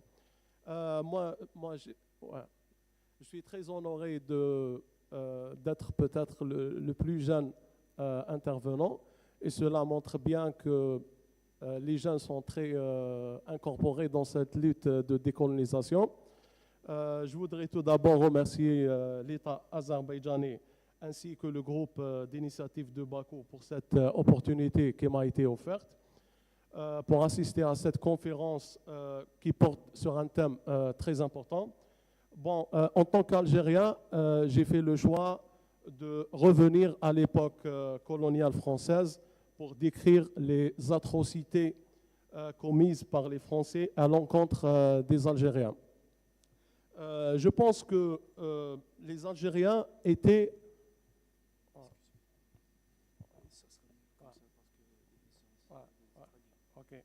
Donc, les Algériens étaient torturés dans des prisons. La vengeance coloniale apparaissait bien dans l'utilisation de l'électricité et de l'eau très chaude afin de frapper l'Algérien dans sa dignité. Donc, vous imaginez bien, on utilise des moyens très forts pour toucher cette dignité de l'homme. C'est-à-dire, ça devient peut-être un symbole de crime contre l'humanité. Donc, la question qui se pose ici, où sont les droits de l'homme dont la France avait toujours prétendre se porter défenseur? Le mal, mesdames et messieurs, était une volonté d'exterminer le peuple algérien ou le pousser à quitter sa terre. La preuve, une politique de peuplement avait été menée par les Français. C'est-à-dire, les Français, quand ils ont commencé en 1830, qu'est-ce qu'ils ont fait? Ils ont ramené les voyous, les gens qui étaient repris de justice en Algérie, de partout, de quelques pays en Europe, de Malte, de l'Italie, de l'Espagne, et ils les ont ramenés en Algérie pour semer la zizanie dans la société algérienne. Ce sont des délinquants, des repris de justice, des criminels que la France voulait exporter en Algérie pour rendre la vie insupportable aux Algériens et les obliger à fuir vers d'autres lieux. Pire encore, la France a effectué 4 essais nucléaires dans la région de Riggan, c'est dans le sud algérien, le sud-ouest, donc pas loin de la ville de Adrar. C'était entre 1960 et 1961. Cela, donc, c'est quoi le résultat par rapport à cette époque, en 1960-1961?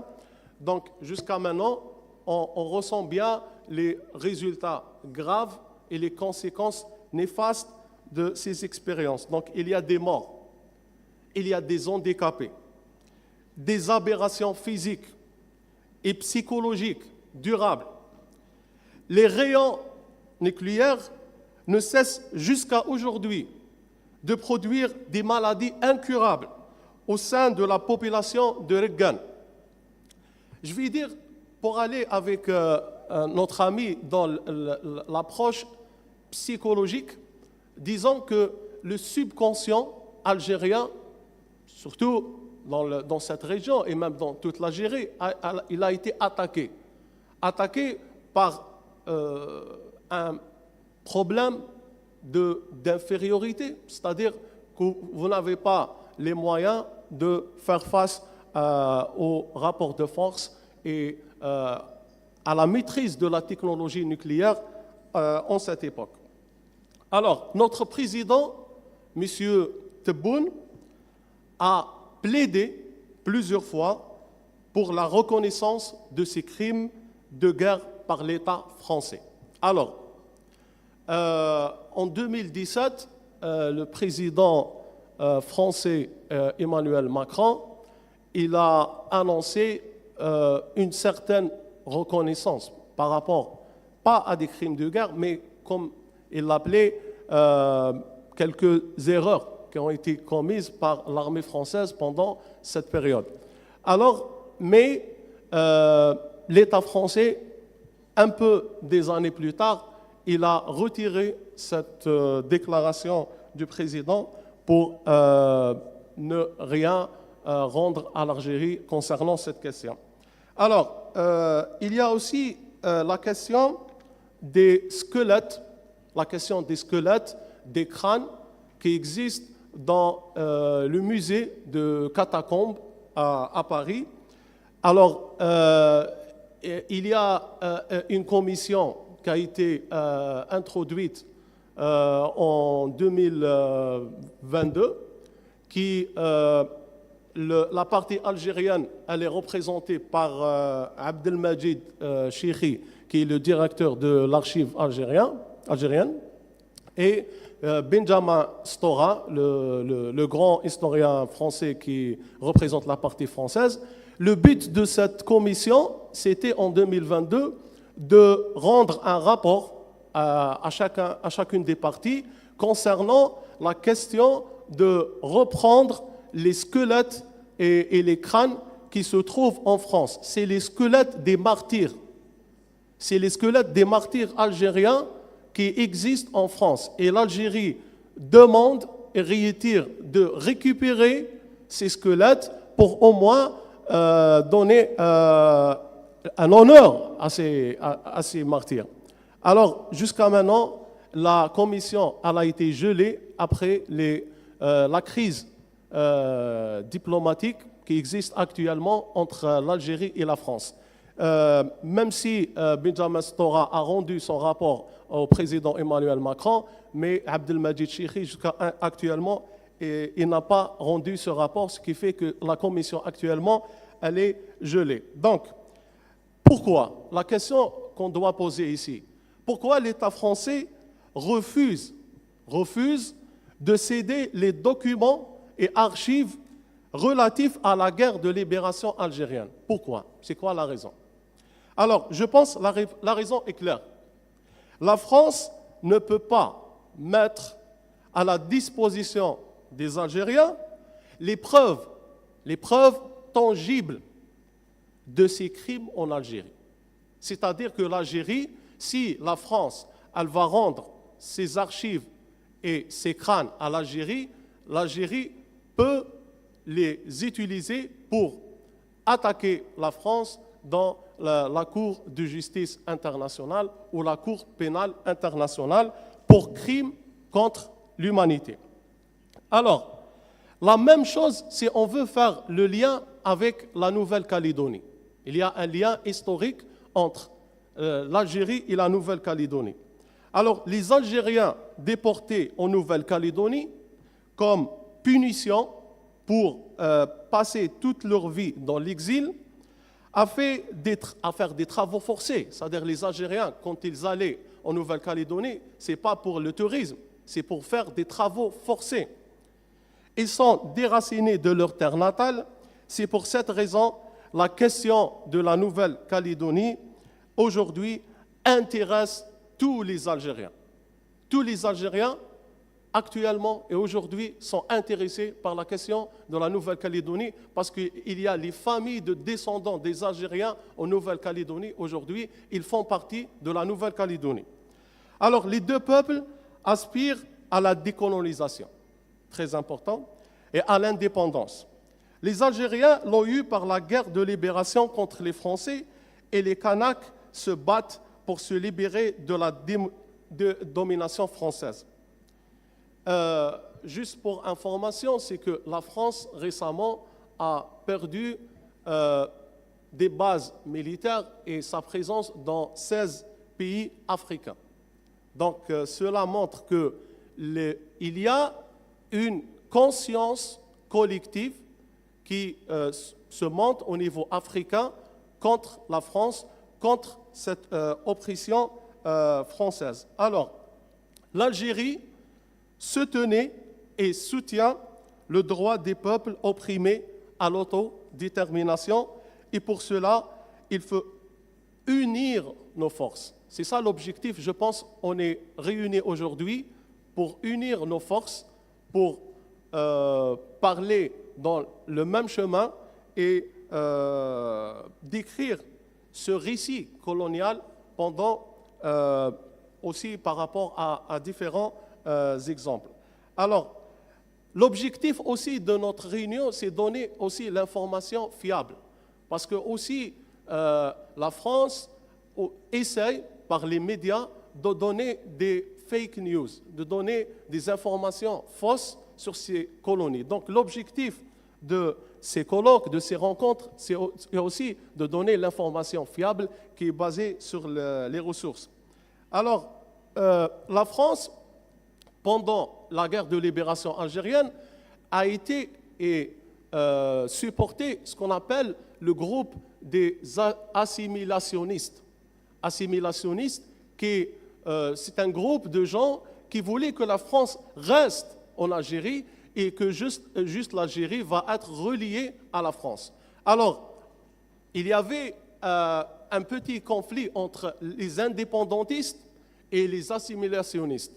Et à la fin, c'est les indépendantistes qui ont gagné leur cause. C'est pour ça, je pense que dans la Nouvelle-Calédonie et d'autres aussi colonies françaises, il faut que le courant des indépendantistes gagne cette guerre contre un autre courant qui est appelé les assimilationnistes. Alors, il faut militer. Il faut militer, ça c'est très important.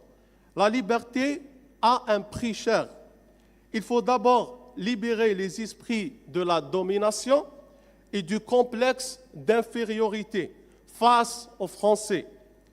La machine coloniale utilisait l'appareil médiatique pour montrer que la population locale était analphabète. C'est-à-dire que dans le cas algérien, la France, dans des documents et même des études, a montré qu'en 1830, les Algériens étaient analphabètes et que la France venait pour une mission civilisationnelle. Alors, ce qui a été démontré par des historiens qui était tout à fait faux. Alors, elle cultivait, la France, elle cultivait le sentiment d'infériorité dans le subconscient de la population locale. Ce sentiment est devenu, après, un complexe d'infériorité. La nationalité française, pour avoir la nationalité française, était octroyée seulement aux Algériens qui soient conformes aux standards de la culture française. Et les autres étaient nommés des indigènes. C'est-à-dire qu'ils n'ont pas les mêmes droits que les Français. Ils ne méritaient pas de jouir des droits de citoyenneté. Alors, cette pression culturelle française avait comme objectif de pousser les gens à céder leur culture locale pour bénéficier des droits politiques fondamentaux tels que le droit de vote. La machine coloniale française utilisait aussi la répression contre toute revendication indépendantiste. Je vous donne juste un exemple, c'est que le 8 mai 1945, lorsque les Algériens sont sortis pour fêter la fin de la Deuxième Guerre mondiale, parce que les Algériens ont soutenu la France pendant la Deuxième Guerre mondiale. Alors, ils sont sortis pour fêter, pour dire maintenant, nous avons aidé la France, maintenant la France, elle doit aussi nous rendre notre autonomie et notre indépendance. Mais qu'est-ce qu'elle a fait la France? La France a battu 45 000 Algériens. Ça, c'est selon les chiffres officiels, au moins 45 000 Algériens ont été tués avec un sang-froid par la France. La France a répondu par un massacre de plus de 45 000 Algériens. Ces répressions ressemblent à celles commises par les Français. Je vous donne un parallèle aujourd'hui. Lorsqu'il y a eu les revendications du parti indépendantiste en Nouvelle-Calédonie l'année dernière. Donc on a un parallèle, c'est que l'histoire, elle retourne, c'est les mêmes schémas produits par la France. Alors enfin, pour terminer, il faut libérer la parole. C'est très important. Notre objectif aujourd'hui, c'est de libérer la parole pour exprimer quoi? Pour exprimer les douleurs. Parce qu'il y a vraiment une douleur interne pour ces peuples. Le chagrin. et notre tristesse face à quoi? Face à l'impunité, les injustices. De quoi? De la France, jusqu'à aujourd'hui. Nous sommes réunis aujourd'hui pour avoir cette prise de conscience collective. Le changement arrive lorsque nous mettons les mots qu'il faut sur les douleurs. C'est comme un travail peut-être thérapeutique des douleurs, des chagrins de ces peuples qui ont souffert beaucoup de cette colonisation, pour essayer de les soulager et pour passer à l'action. Alors, je termine. Vive les peuples libres et vive la liberté. J'ai quelques images que j'ai récoltées et donc qu'on voit. Par exemple, donc, on a les essais nucléaires en Algérie, des crimes imprescriptibles. La deuxième image, s'il vous plaît.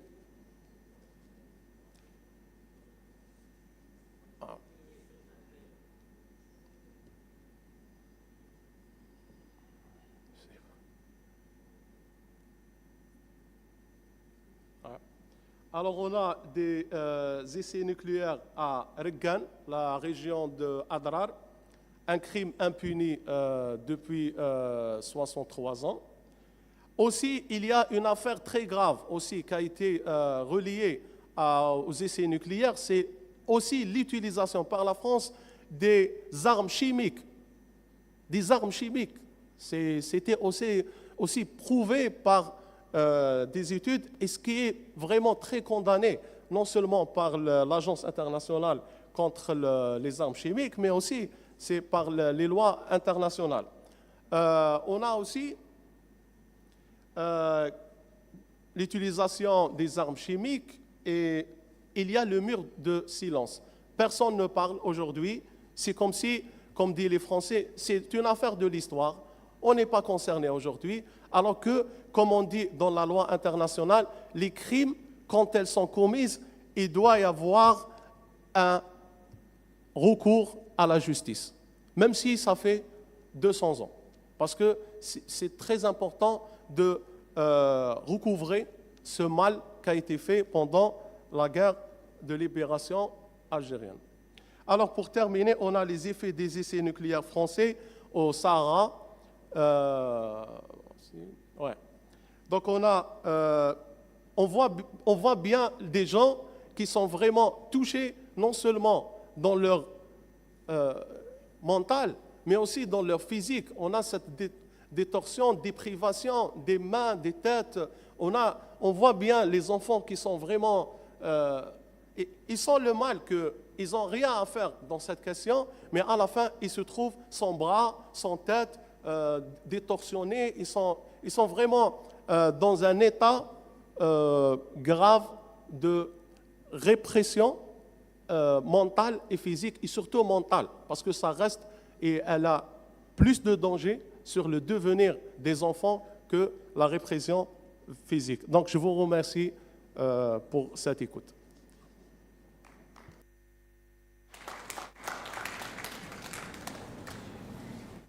Thank you very much, Mr. Dort. If you have any additional, please. Je vous remercie, professeur Hicham, pour cette intervention. Si vous permettez, j'ai deux remarques à faire. Concernant la commission mixte algéro-française pour, soi-disant, réécrire une mémoire de la période coloniale. La question qu'on peut formuler dans ce panel, c'est que la question fondamentale, comment peut-on écrire une mémoire officielle entre un bourreau, l'assassin et la victime? C'est impossible d'écrire une mémoire ou avoir un consensus entre des historiens des deux pays concernant, on ne peut pas avoir la même mémoire. C'est incroyable et c'est impossible. Donc on peut parler des archives, le transfert des archives, oui, mais pour écrire une mémoire officielle partagée entre l'assassin et le victime, je trouve que c'est difficile. La deuxième chose, vous savez, en France, concernant la période coloniale, tous nos archives de la période coloniale, spécialement le 19e siècle, qui est crucial et ce n'est pas connu d'une manière profonde. Elle est départagée sur 2 archives. Les archives Outre-mer à Aix-en-Provence, à Marseille, et la deuxième, c'est les archives de Vincennes, les archives militaires. Et vous avez, c'est-à-dire pour justifier, ces propres généraux, comme le général Beugeot, Rovigo, Le Boyer, La Morcière, tous ces crimes qui ont été commis dans les villages contre les tribus algériens et leur politique d'assassinat de ce peuple sont écrits par leurs propres rapports. Donc on n'a pas besoin de chercher d'autres. C'est les rapports de ces mêmes bourreaux qui se trouvent dans leurs propres archives, qu'on peut utiliser pour réécrire notre histoire. Ça, c'est très important. Je vous remercie. Juste pour répondre, je vais commencer par la dernière question, c'est que si on revient bien sûr à l'histoire récente, on a ce qu'on appelle la criminalisation des gens qui ont fait des crimes pendant la Deuxième Guerre mondiale dans la cour de Nuremberg, qui a été juste après la Deuxième Guerre mondiale. Et après cette cour, il y a eu cette réflexion sur est-ce qu'on doit condamner des institutions ou bien des individus? Ça, c'est la première question. Est-ce qu'on peut condamner un État ou bien juste les gens qui ont ordonné à ces guerres? Parce que dans la cour de Nuremberg, quand les gens étaient questionnés, ils ont dit « c'est pas moi qui a fait, j'ai reçu l'ordre. J'ai reçu l'ordre du général qui m'a dit « je dois commettre ce crime ». Alors, dans ce sens, il y a eu une réflexion jusqu'à la Convention de Rome qui a institué la Cour internationale pénale, c'est qu'ils ont pensé comment on peut condamner des individus, c'est-à-dire juste pas seulement les institutions, mais aussi les individus. Et c'est pour ça, maintenant, il y a aussi, ça peut être des chefs d'État, ça peut être les gens qui travaillent dans l'armée, qui ont ordonné l'exécution de ces crimes. Par rapport à votre première question, vous aviez parlé des archives. Je pense que, bien sûr, Abdelmajid Cheikhi, qui est le directeur de l'archive algérienne, il a au début déclaré qu'on ne parle pas la même langue. C'est-à-dire que même il respecte bien sûr Benjamin Stora, qui est un historien, mais Benjamin Stora, il défend les intérêts de l'État français. Donc, le récit qu'il présente dans ces documents, c'est un récit français. Ce n'est pas le récit des Algériens. Et à chaque fois, quand Abdelmajid Cheikhi parlait avec Benjamin Stora, il y avait des désaccords. On pouvait pas, il n'y avait pas des points communs entre les deux.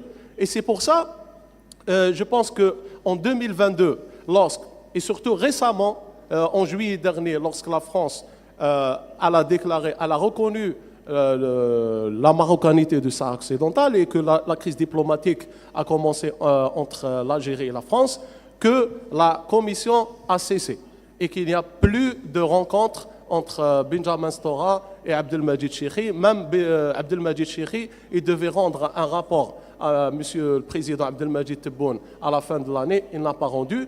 Même si c'est l'autre partie, Benjamin Stora, il a cessé de continuer à chercher dans la question de la mémoire. Merci. Thank you, Mr. Daoud. And last additional remark by June Summer before commencing our coffee break. Thank you very much. I will not hold up your coffee much longer, but I want to thank all the presenters because it will help us as we move along this afternoon. I want to make 2 comments. One has to do with the issue of women and colonization, an issue that we have not spoken to, and as the only female on the panel, I want to speak to the fact that colonialism has not just put women at the back of development, but colonialism is also entrenched in colonialism is also racism. and women of African descent are at the bottom of every statistic globally. And we have to look at that in more depth for us to understand how patriarchy has affected us negatively. I'd like to speak to that more as we come along. But I also want to speak to the fact that there's a pattern, as you listen to all of the presentations, there's a pattern that you must recognize. And I think the case study for that pattern is Haiti. Because it is the only country, we have spoken about different countries and different colonialisms, but it is the only country where we saw the French, the Spanish, and the British come together to repress a group of people.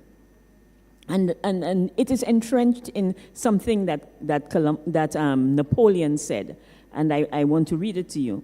It says, "My decision to destroy the authority of the blacks in Saint-Domingue," which is what Haiti was called, "is not so much based on consideration of commerce and money. It is instead based on the need to block forever the forward march of blacks in the world." He made that statement in 1801. And later on, quite apart from these colonial governments, the Americans went into Haiti. And so the destruction of Haiti represents the destruction of all colonial countries. And you have to look at what Haiti is today for you to imagine what the rest of us could look like if systematic colonialism took root in your countries. Thank you. Thank you for such insightful remark. And estimate professors, doctors, and researchers. Firstly, I extend my gratitude to all distinguished speakers for their such insightful speeches, interventions, and presentation. Now it's time to take a coffee break, but I have to inform you that we will have a lot interventions and questions from audience. I received a lot of requests from audience and from media representatives. I expect that our interactive dialogues will be so interesting. Thank you very much. We can take a coffee break.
aslında söylediğim gibi bu comme je vous ai déjà dit, j'aurais aimé présenter aux différents invités dans cette salle, les aimables invités, les quelques affiches de propagande de cette France coloniale pendant la période coloniale et post-coloniale.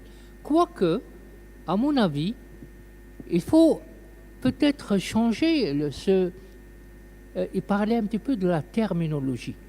Actuellement, on pense toujours colonial et post-colonial. C'est comme il s'agissait d'une une malédiction d'utiliser toujours colonialisme et post-colonial.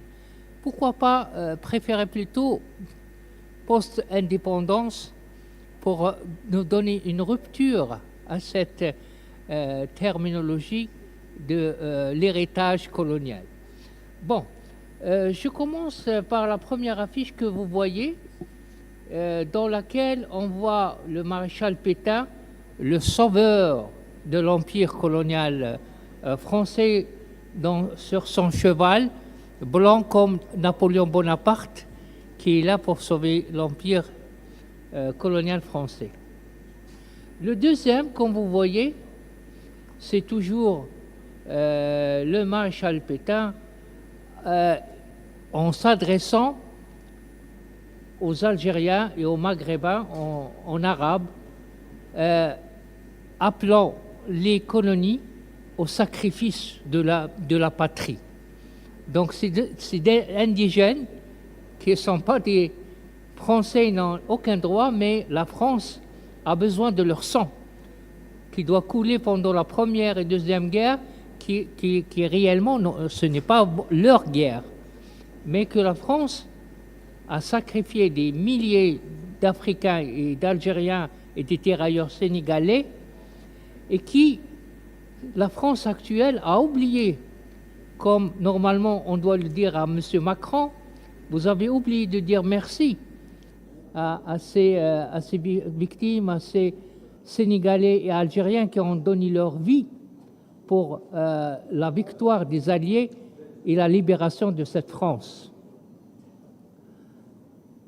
Regardez aussi une troisième affiche dans laquelle, toujours en langue arabe, adressée à la population algérienne et maghrébine, et dans laquelle on trouve le maréchal Pétain qui va guider la nation et l'empire français à la victoire. Une autre affiche de propagande et dans laquelle général de Gaulle montre le chemin pour ces ex-colonies, que l'unique route d'avenir pour l'empire France-Afrique, c'est la France. Ah, regardez bien, on a choisi les couleurs du drapeau français pour guider ces colonies vers cet empire colonial. Une autre affiche de propagande et dans laquelle on va inciter les jeunes Algériens et d'autres du Maghreb pour s'engager dans l'armée française. L'armée française a besoin, entre parenthèses, de ces indigènes pour continuer l'extension et le maintien de l'Empire français en Afrique. Regardez la même chose, une autre affiche de propagande dans laquelle un Algérien, fier de s'inscrire à l'armée française en langue arabe, et dire au nom d'Allah, on est là pour soutenir l'Empire français. La même chose, on voit dans d'autres villages algériens comment le soldat algérien est fier et de quitter sa famille, ses enfants, et regardez le petit enfant qui amène avec lui le char. Pour rappel, voilà, la France elle a besoin du sang et le sacrifice de ces Maghrébins pour sauver l'Empire et pour sauver la France. Ça, c'est une dénonciation, c'est une affiche du Parti communiste français dans laquelle on dénonce la domination coloniale et l'exploitation des indigènes musulmans. Donc c'est la France prospère qui a exploité et continue d'exploiter les richesses de l'Afrique envers la misère. Et ce discours, on le trouve, si vous permettez, même dans les discours de Nicolas Sarkozy et Macron, quand ils disaient, écoutez, c'est vrai qu'on a colonisé l'Afrique et le Maghreb, mais ces colons, ils étaient des bâtisseurs. On vous a ramené les chemins de fer, on vous a construit des hôpitaux, des écoles et des bâtiments pour vous. Alors qu'en réalité, toutes ces constructions étaient en faveur des colonies. Les Maghrébins ou les indigènes, entre guillemets, ils étaient en dehors de cette prospérité. Ils ne faisaient pas partie de cette splendeur et construction des colonies. La même chose, vous savez très bien que la France, pendant le 19e siècle, a toujours ce rêve d'exposer l'empire colonial français au monde. Parce que quelque part, l'empire colonial français était aussi le symbole de la France dans le monde. Donc, la France a besoin d'exposer la géographie, la diversité de son empire pour montrer que la France, elle est puissante, elle est la 5e puissance mondiale, elle est la 3e. C'est grâce à cet empire où le soleil ne couche pas. Donc, cette idée fait que la France explose ses colonies dans les différentes villes de France, comme cette affiche de Marseille en 1922. Ça, la même chose, toujours, les colonies sont prêts à donner leur sang pour la France et la gloire de cette France coloniale pendant la Deuxième Guerre mondiale. Idem pour cette affiche très expressive sur le général Giroud, qui était en Algérie, et dans laquelle il insiste sur la mobilisation de l'armée musulmane pour lutter contre la présence allemande nazie en Libye et en Afrique du Nord. Et on voit comment ces musulmans sont prêts à donner leur sang pour soutenir l'effort de la guerre de la France.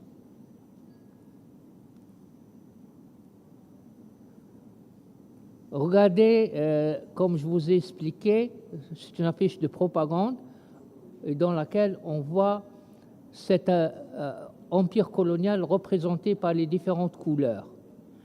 Et permettez-moi d'ouvrir ici une parenthèse pour expliquer comment la France a continué jusqu'à ce jour à présenter ses descendants des colonies en noir et blanc. Qu'est-ce que ça veut dire en noir et blanc? Regardez ce qui se passe en France avec les différentes générations de ces ex-colonies, entre parenthèses. Quand il y a un attentat ou un crime commis en France, tout de suite, tous les médias français, on cherche l'origine de cette personne. On dit que ce crime a été commis par ex-Mohamed qui est d'origine algérienne. Ah, c'est un crime qui a été commis par Omar d'origine sénégalaise. Par contre, si la personne réussit dans sa vie, comme le fameux footballeur Zinedine Zidane ou d'autres, ah, ça, c'est la France qui est derrière lui. Ah, ça, c'est la France en blanc. La France, ce qu'on appelle Zidane made in France, ou Zidane made in France. Donc, cette image qui revient en réalité depuis les colons. La partie coloniale, donc il y a le bon et le mauvais de ce film. On voit ici aussi une autre affiche sur le centenaire de la colonisation de l'Algérie, 1830-1930. Cette Algérie prospère, et regardez le l'agriculteur algérien qui est content avec le colon sur ses prospérités dues à la bonté et à la générosité de la France coloniale. Idem pour ça, c'est toujours cette France généreuse pour l'Afrique et le Maghreb qui recrute sans faute des soldats indigènes pour la guerre. Idem, regardez cette affiche, la France qui ramène la prospérité, la modernité pour les Africains. Une autre affiche dans laquelle on voit les Jeux africains made in France et dans laquelle vous voyez la quantité de pays qui sont tous là pour montrer la puissance de la France à l'échelle mondiale. Ça a quelques propagandes françaises, mais anti-FLN algérien. Lorsque le FLN a déclaré la guerre contre la France en 1958, vous voyez, nous sommes, nous, les Fellagas. Regardez cette propagande dans laquelle on montre que la vie, elle est à côté de la France et la mort, elle est présentée par les nationalistes algériens. C'est très expressif comme affiche de propagande. Idem, pour montrer toute la dimension coloniale française, affiche aussi de propagande des habits contre le pain. Les colons, les indigènes donnent du pain, mais la France doit donner les vêtements pour ces gens. Cette France généreuse. Et tous ces affiches, pour vous dire, ils sont dans les archives de Aix-en-Provence à Marseille. On montre aussi, à travers les routes, la dimension, toute la dimension de cette France qui vient de Dunkerque jusqu'au Tchad. Ils parlent tous le français et Made in France.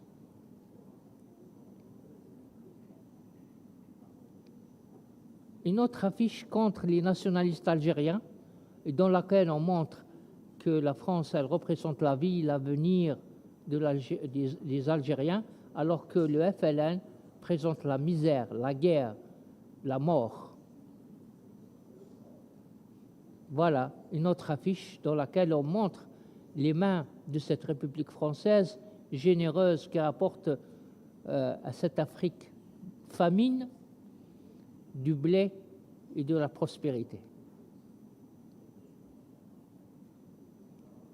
Quelques affiches aussi sur la Première et Deuxième Guerre mondiale. Et voilà une autre affiche très expressive sur l'importance de la francophonie. Comment, à travers cette propagande, on fait la propagande sur la langue française et la culture française dans son empire. C'est une des diplomaties qu'aujourd'hui continue la France à jouer. Vous savez, je vais vous dire une annonce très importante.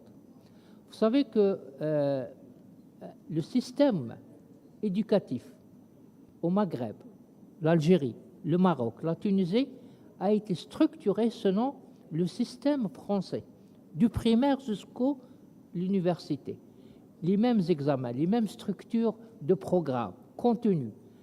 Ça veut dire quoi? À ce jour, la France prend notre élite, je dis bien prend notre élite en médecine, en technologie de pointe, chaque fois qu'ils terminent leur carrière. 10 000 médecins, des ingénieurs. Et là, ce qui est drôle, lorsque la France parle de sous-développement de ces soi-disant colonies, alors qu'elle participe dans le saignement et dans l'immigration forcée de cette élite nationale vers la France pour alimenter les besoins de la France dans ses spécialités. Je vous remercie pour votre attention.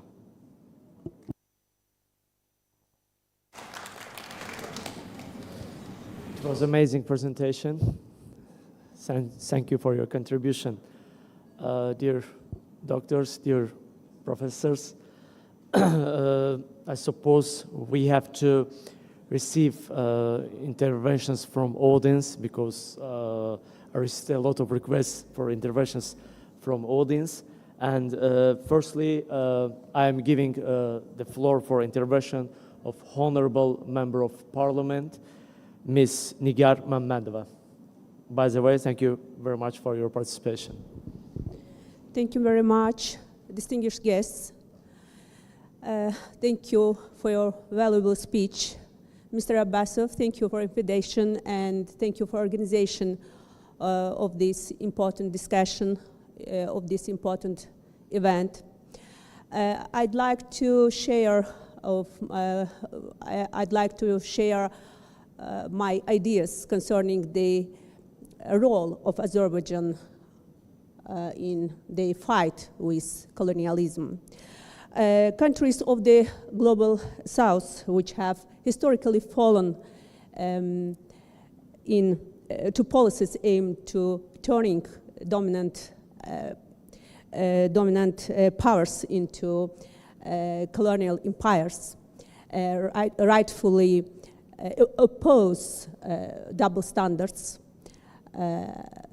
And these countries, they are calling for fairness. These countries, they are calling for equal treatment. They are calling for equal representation in international systems.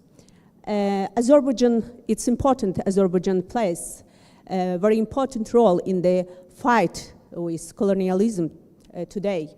And after restoring its territorial integrity, Azerbaijan clearly expressed its position against colonial policy, its position against colonialism. And the launch of Baku initiative group, it's a new step in this direction.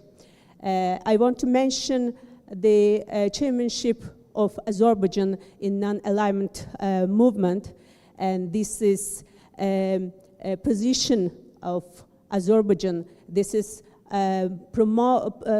position of Azerbaijan in this direction, where Azerbaijan demonstrated its position and promoted its agenda in the fight against colonialism. And I want to underline that the Baku Initiative Group is already demonstrate positive results in this direction. It has organized approximately 30 international conferences. At these conferences today play the role of platform where the representative from different countries, they can speak, they can represent their countries, where they can speak about the consequences of the colonialism. And this positive result we can see here at today's event. I want to underline once more time that Azerbaijan opposes colonialism. Azerbaijan plays a very key role in the fight against colonialism, and our president, Mr. Ilham Aliyev, has stated that all the world shouldn't ignore this colonialism, this issue, and we will be together to create inclusive world where all the nations' rights are respected. And Azerbaijan today, Azerbaijan voice is one of the main voices all over the world in this process, and Azerbaijan works to build the strategic dialogue between North and South. And Azerbaijan impact on ideologically impact on neo-colonial landscape. I'm sure that we will together in this direction, in this way, and we'll get very good results in the fight with colonialism. Thank you very much.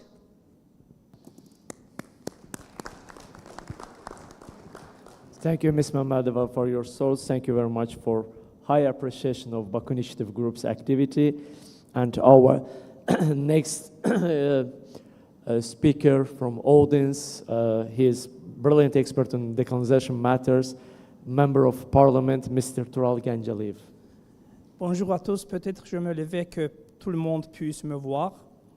Mesdames et messieurs, je suis le député du Parlement de l'Assemblée nationale de la République d'Azerbaïdjan. J'ai deux questions adressées à notre panéliste, surtout les professeurs de l'université qui viennent d'Algérie, Chakib Ben Hafri et M. Hichem Daoud. La première question, c'est concernant le double héritage intellectualisme de l'Occidentaux et français. Nous savons, à travers l'histoire, nous savons qu'il y avait beaucoup les intellectuels qui ont dénoncé la violation, qui a exposé le colonialisme français et impérialisme. Par exemple, M. Jean-Paul Sartre, Simone de Beauvoir, Aimé Césaire et d'autres, seulement la seule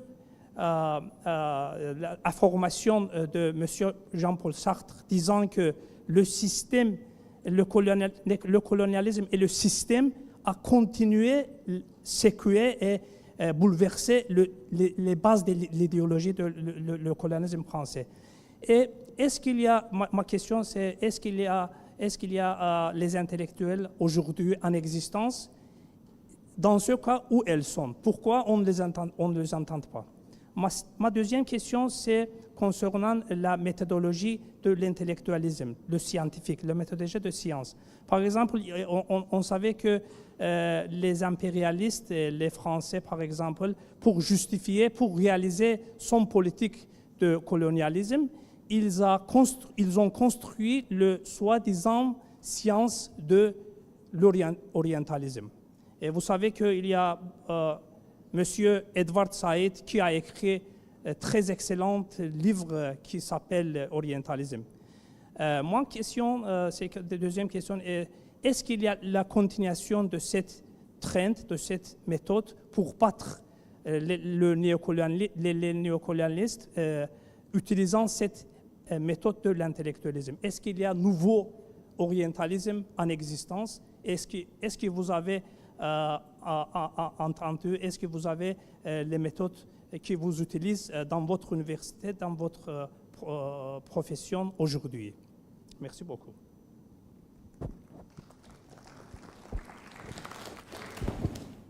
Thank you for your question. Your speakers, please. Hichem, tu peux répondre ou je réponds une partie et toi aussi. Premièrement, je vous remercie pour vos deux questions concernant, premièrement, le rôle joué par les intellectuels, à la fois français et algériens ou d'autres nations, pour dénoncer ce que la France a fait en Algérie pendant la guerre de libération et par la suite.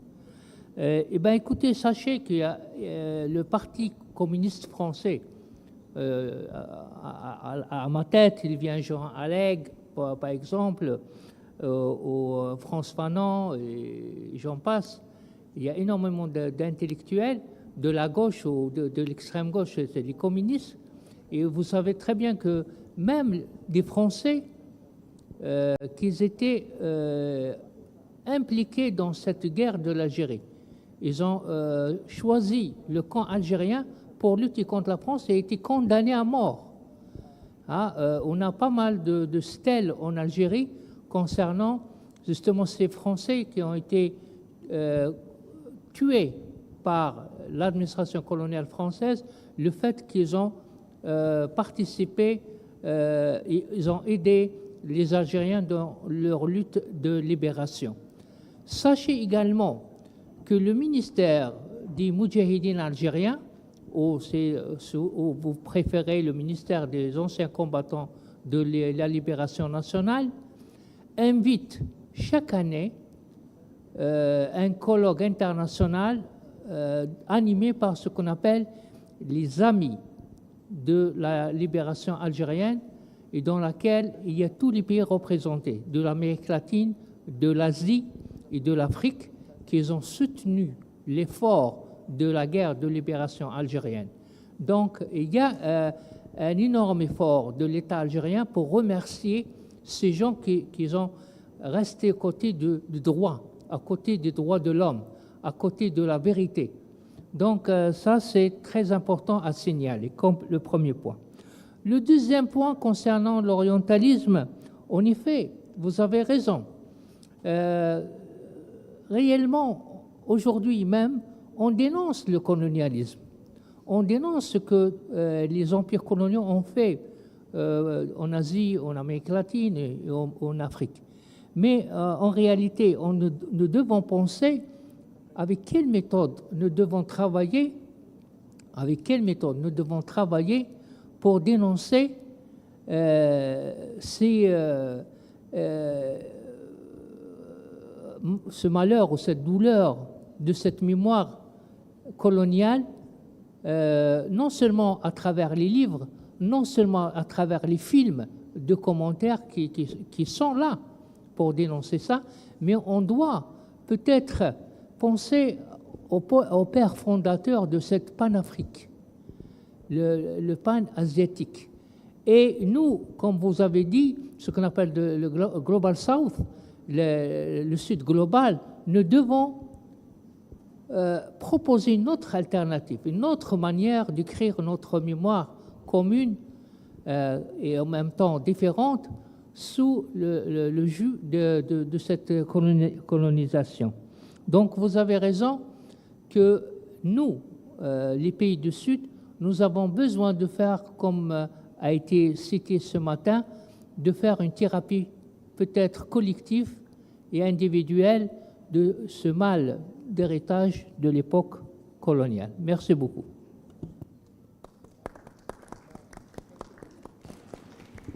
Moi, je vais commencer par la deuxième question. Pour moi, c'est une question très, très intéressante, très importante. Par rapport à la méthodologie de recherche dans les pays comme l'Algérie, moi, je vais dire par rapport à l'orientalisme. Donc, on a, si je veux citer, on peut citer deux exemples. Il y avait, par exemple, l'expérience qui a été faite par Pierre Bourdieu dans les villages kabyles, c'est-à-dire à la ville de Tizi Ouzou. Il a fait une expérience anthropologique. Donc Pierre Bourdieu, qui est très connu comme sociologue en France, il est resté avec la population locale et pour voir de visu comment la population réagit face à différents phénomènes, et il servait d'un outil pour le colonialisme français. Donc c'était au début que Bourdieu il est venu pour présenter un travail scientifique, mais après il s'est avéré que c'est juste pour donner plus d'informations profondes pour attaquer la culture locale de la société kabyle. Donc il a donné énormément d'informations sur surtout la mentalité des Kabyles, l'habillement des Kabyles, les plats, tout ce qui concerne les traditions. On a aussi monsieur Monod qui a fait une étude aussi dans l'orientalisme ou l'anthropologie dans le Sud, où il a vraiment décortiqué comment les gens qui habitent le Sud réfléchissent. Donc il a donné aussi une étude expérimentale concernant la tradition des gens du Sud. Et sachant que la France, après, elle a découvert le pétrole, donc la France a demandé, dans les accords d'Évian, elle a dit qu'on va prendre le Sud. Vous allez prendre le Nord, on va prendre le Sud. Donc, ces gens comme Édouard Monod, donc ils servaient d'un outil pour la France pour avoir une idée profonde sur la mentalité des gens là-bas et les coloniser. Maintenant, sur le plan technique, donc on a actuellement les études en Algérie peut-être dans le Maghreb, on a une négligence de la culture orale. C'est-à-dire que, par exemple, chez nous, que ce soit dans les grandes villes ou dans les villages, on insiste sur la culture orale. Alors, dans les universités, presque, on ignore cette culture orale. Et on insiste seulement sur la culture écrite. Donc cela, il peut être l'influence directe de l'héritage français, parce que, monsieur, vous avez parlé de l'héritage français, c'est une influence directe de cet héritage français. Donc tout ce qui est récit, tout ce qui est histoire, tout ce qui est chant, tout ce qui est musique, il a été ignoré dans le champ d'études dans les universités, surtout les universités de Maghreb, à cause de cette influence française qui insistait sur la culture écrite. Deuxième point, c'est que normalement, dans nos cultures, on insiste sur l'interprétation, c'est-à-dire qu'on doit comprendre l'individu, comment il réfléchit. Alors, l'influence française a rendu les phénomènes sociaux comme étant des phénomènes statiques, c'est-à-dire on cherche à expliquer les phénomènes, pas à entreprendre et comprendre ces phénomènes. Par rapport à la première question, juste pour ne pas prendre la parole, c'est que Jean-Paul Sartre aussi, il a refusé le prix Nobel pour soutenir les peuples opprimés. Il a dit, je ne vais pas prendre le prix Nobel parce que vous donnez le prix Nobel seulement pour les gens du Nord. Alors les gens du Sud, ils sont opprimés, ils n'ont pas le droit, et c'était un geste héroïque. Alors qu'on voit que, par exemple, Albert Camus, qui était né en Algérie, qui a étudié en Algérie, il a dit que ma mère, c'est la France, et si je devais choisir entre les deux, je choisirais la France. Donc, Albert Camus, il était à 200% avec la France, même s'il est né en Algérie. Alors, Jean-Paul Sartre, il est français, mais il a soutenu la guerre de libération algérienne et il a refusé le prix Nobel pour ce principe. Merci.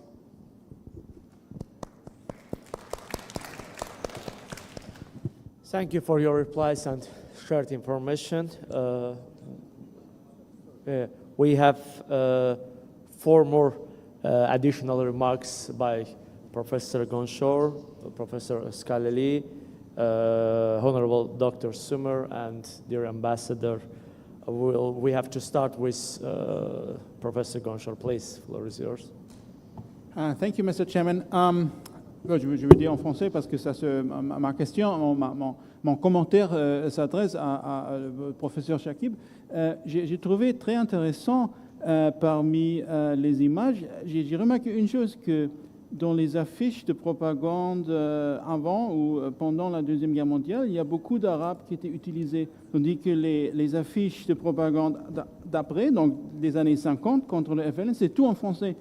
Donc, est-ce que c'est une preuve aussi de cette accélération assimilatrice qui s'est passée? C'était assez frappant pour moi de le voir.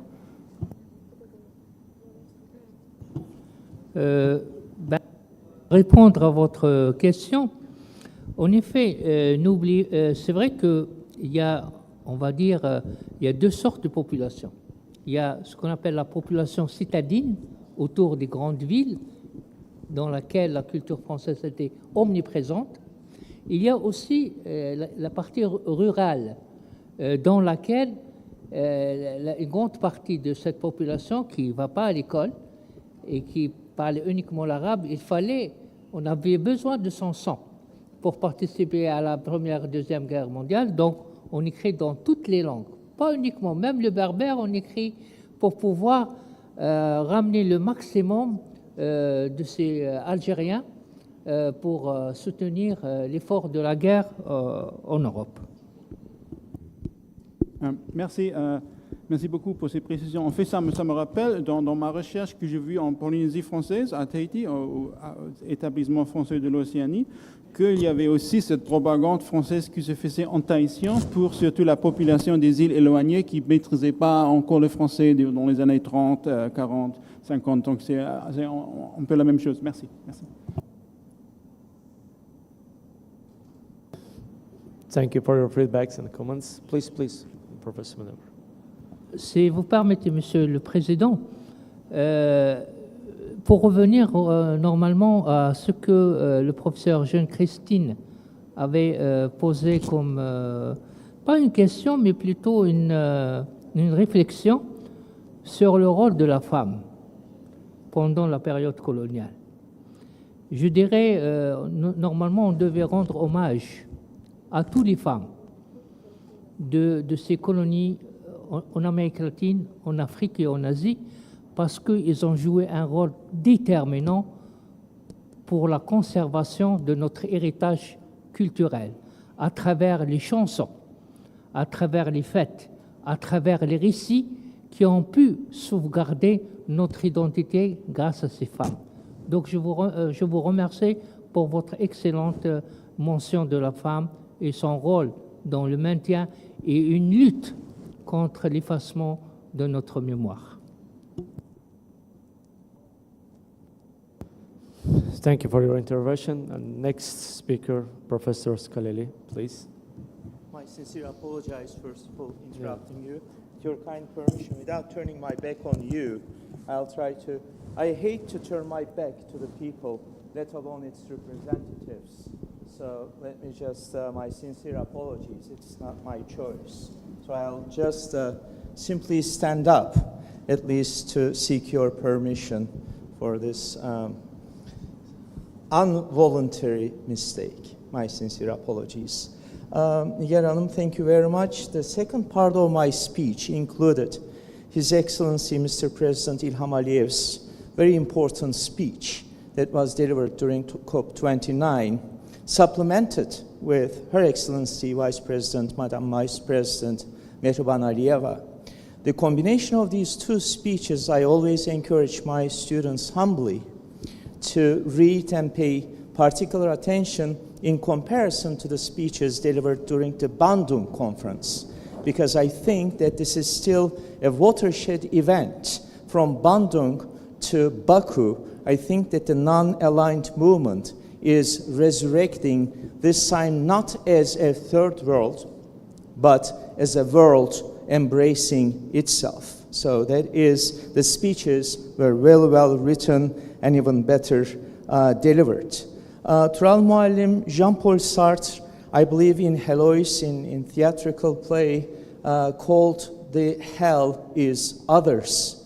And the Western colonialism has become our hell. So I think that that is really important. In my humble opinion, with this great initiative of Baku Initiative Group, maybe through Edward Said's Orientalism that you already mentioned, that we need to understand each other's great literary work, because I'm not too sure if our distinguished guests are aware of just things like Mehmet Gülizade, Anamın Kitabı, as much as that we may not be fully aware of. We know, of course, all Gabriel Garcia Marquez or Fernando Vallejo, but perhaps we are less knowledgeable about people like Mohammed Dib or Kateb Yassin. So I think that these people need to be not only translated,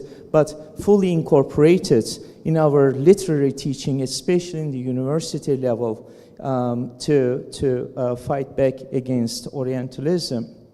Now, just one final note, as a footnote, the Foreign Affairs Journal, very famous, where Sam Huntington wrote The Clash of Civilizations, among many other things. The origin of that journal is, I don't know if the audience really familiar with it, but it is the Journal of Race Development. So practically, as anthropology, the science of human, and that's going to be my connection to the overall argument of our meeting today, the science of anthropology began as the colonial necessity of ruling the remote, especially island people, which eventually evolved into international relations, and I am afraid in international relations into post-colonial studies. So I totally agree with our distinguished guests that I think that we need to develop a language of our own, not necessarily embracing post-coloniality, but perhaps independence in its full effect. The science, the word science is coming from the Latin skia, that is to cut, right? So what is being cut by international relations is the colonial history. The Algeria doesn't have history because the French cannot deal with its own history with Algeria. So it had to be cut out. The castration is so visible for the French that they need to repress their own understanding of castration. That is why that is being excluded. But I think that I have long been venturing, trying to have ADA being convinced to have post-colonial studies graduate program where it could be really training a lot of individuals from all over the world. That would, Tural Muallim, maybe a supplement to your earlier remark. Essentially, all these, they're like schools of Oriental affairs, like SOAS, and the French equivalent, the Swiss equivalent, the German equivalent. We have all these institutions that are objectifying, othering the colonial experience. Now I think with these kind of initiatives, there is the voice of the self that is going to be heard again. Thank you very much. Thank you very much, Professor Skaleli. And our next speaker, June. Please. Thank you very much. I thank the speakers from the floor. And just to make two comments with regard to the remarks that were made. The first one has to do with Baku Initiative and the role of Azerbaijan within the non-aligned movement, etc. I think that you have underestimated what you do. The fact that you have been able to bring people here from different countries with different colonial backgrounds, what you have done is to provide a platform for an appreciation of all of the parallels between the various colonialisms. And so at the end of this session, we will emerge with a holistic picture with regard to the impact of colonialism on the world. And I think that's a very good thing. The other question has to do with the issues related to intellectuals and how they see it, and it's a kind of resistance question. How are people resisting colonialism? And we had the opening with regard to the issue of the oral tradition of Africans, which is very important. You cannot destroy our history because it is not written. It is not written in the books. It is a spoken history so that you cannot remove from the people. And so that resistance to the imposition of language by the colonial, various colonial entities means that we will still continue with history as we know it, and we will be able to speak what we have felt. And you can see it in the Caribbean with the resistance songs that have been made. You go to reggae, you go to Bob Marley, you go to Peter Tosh, and you listen to their music, and the resistance that is in that music, and the history that is in that music, you can never erase, because the attempt to erase history or not to write history for us is something that is very real in colonialism. So you cannot remove our history from us. The other thing you have to realize is that we have described colonial people to oppress us. You have to be first aware of it. So Africans were first described as children who you had to take control of. So they were childlike and primitive. Then when we opposed the colonialism, then we were rebels. So we were opposing something that was supposed to be good for us. So we were rebels. And that language has now transformed into terrorism. So you can see the evolution of the language. You also see us being described as savages. So these lands had to be Christianized because these people were savages. They were either Muslim or they didn't have a religion, etc. So you have to understand the language. And the savage has now evolved into being the criminal or the corrupt person. So you have now shifted the language. And so colonialism, like Dr. Cobbin said, is not removed from us. I am totally in agreement with him that there is no neo-colonialism. All colonialism has done is evolved to continue its oppression. And so that is very real. And so we have resisted that language. One of the things that has emerged in the Caribbean, in countries like mine, for example, is a Creole, which is now a national language. So you have a language, and we celebrate in October, on October 31st, globally, something called World Creole Day. So in St. Lucia, in Dominica, in Martinique, in Guadeloupe, in Haiti, in the Seychelles, in Mauritius, we have a language that we can understand. And it is an official language. So although English is also a language, an official language in St. Lucia, Creole is also an official language. So we have emerged with a resistance language that the people in the country can understand. And so that in many ways disrupts the attempt to colonize us by imposing an imperial language on us. Thank you. Thank you very much, Honorable Dr. Sumer. Yeah, I have a short remark that some of these colonial powers encourage human rights and titled Land of Human Rights. And one more additional remark from Ambassador Martinez, please. Sí, muchas gracias. Yo quiero hacer eco a las palabras de la honorable diputada Amadaba, no sé si pronunció bien su nombre, me disculpará. Esta estrategia de diálogo entre el norte global y el sur que promueve Azerbaiyán y que nos invita a caminar juntos por un mundo inclusivo, creo que sin lugar a dudas tiene en los afrodescendientes a un grupo social muy relevante para esta conversación. Recientemente estuvimos en el Foro Permanente sobre los Afrodescendientes de las Naciones Unidas, ahora en el mes de abril.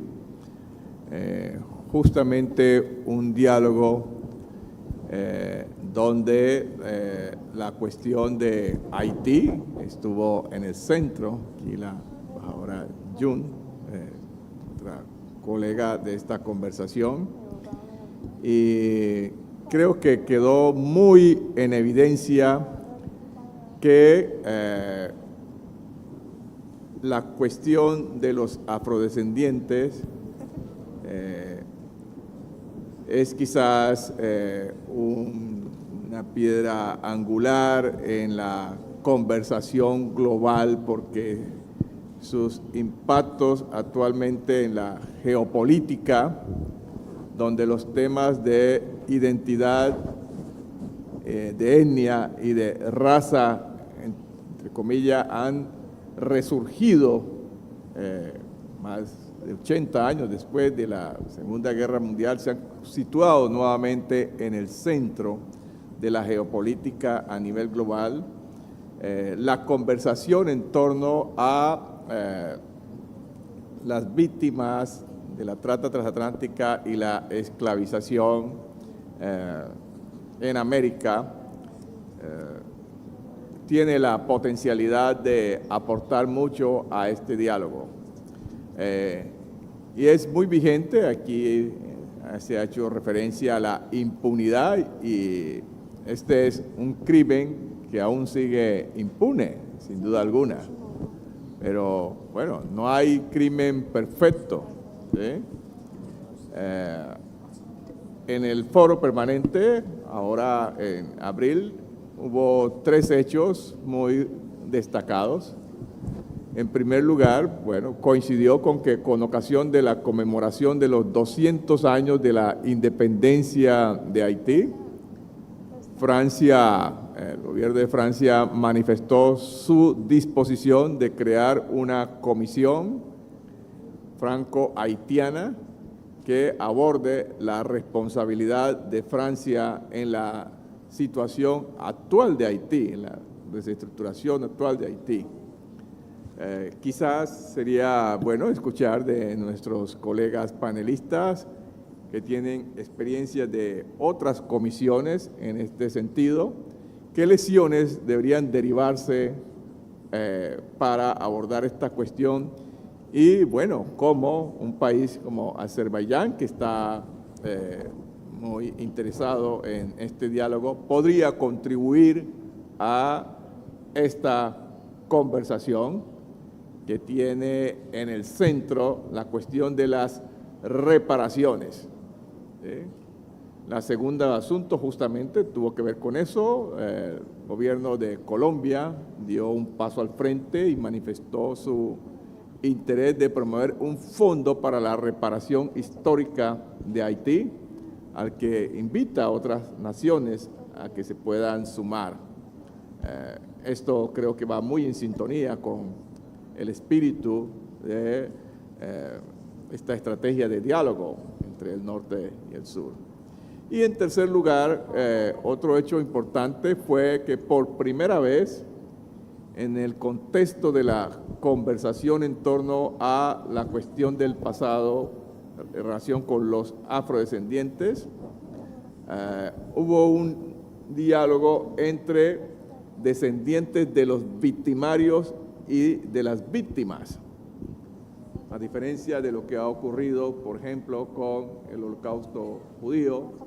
La cuestión de los afrodescendientes no ha estado mediada por una conversación franca, abierta, entre los descendientes de las víctimas, ¿sí?, y descendientes de los victimarios. En esta oportunidad hubo una primera aproximación que sin duda alguna puede verse favorecida por estrategias como la que impulsa Azerbaiyán de diálogos entre el norte y el sur. Muchas gracias. Thank you, dear Ambassador. Dear participants, we have one more intervention from the audience by high-skilled expert in decolonization matters and human rights, our honorable member of parliament, Ms. Parvana Valieva. Thank you very much for giving the floor. First of all, I would like to welcome you all, the esteemed guests, to Baku, Azerbaijan, and thank you for your support to Baku Initiative Group with your science and sharing education.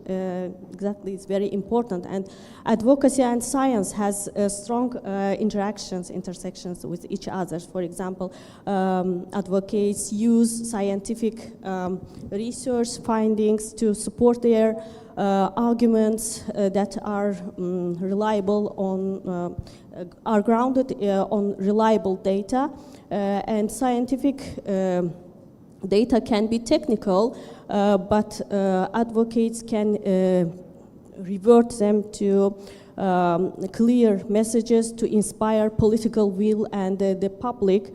Also, scientists can frame their findings in the ways that are more relevant and actionable for the policymakers, decision makers, and for the public. But sometimes scientific findings can be distorted, manipulated, that intends to mislead the public. Let me tell you how.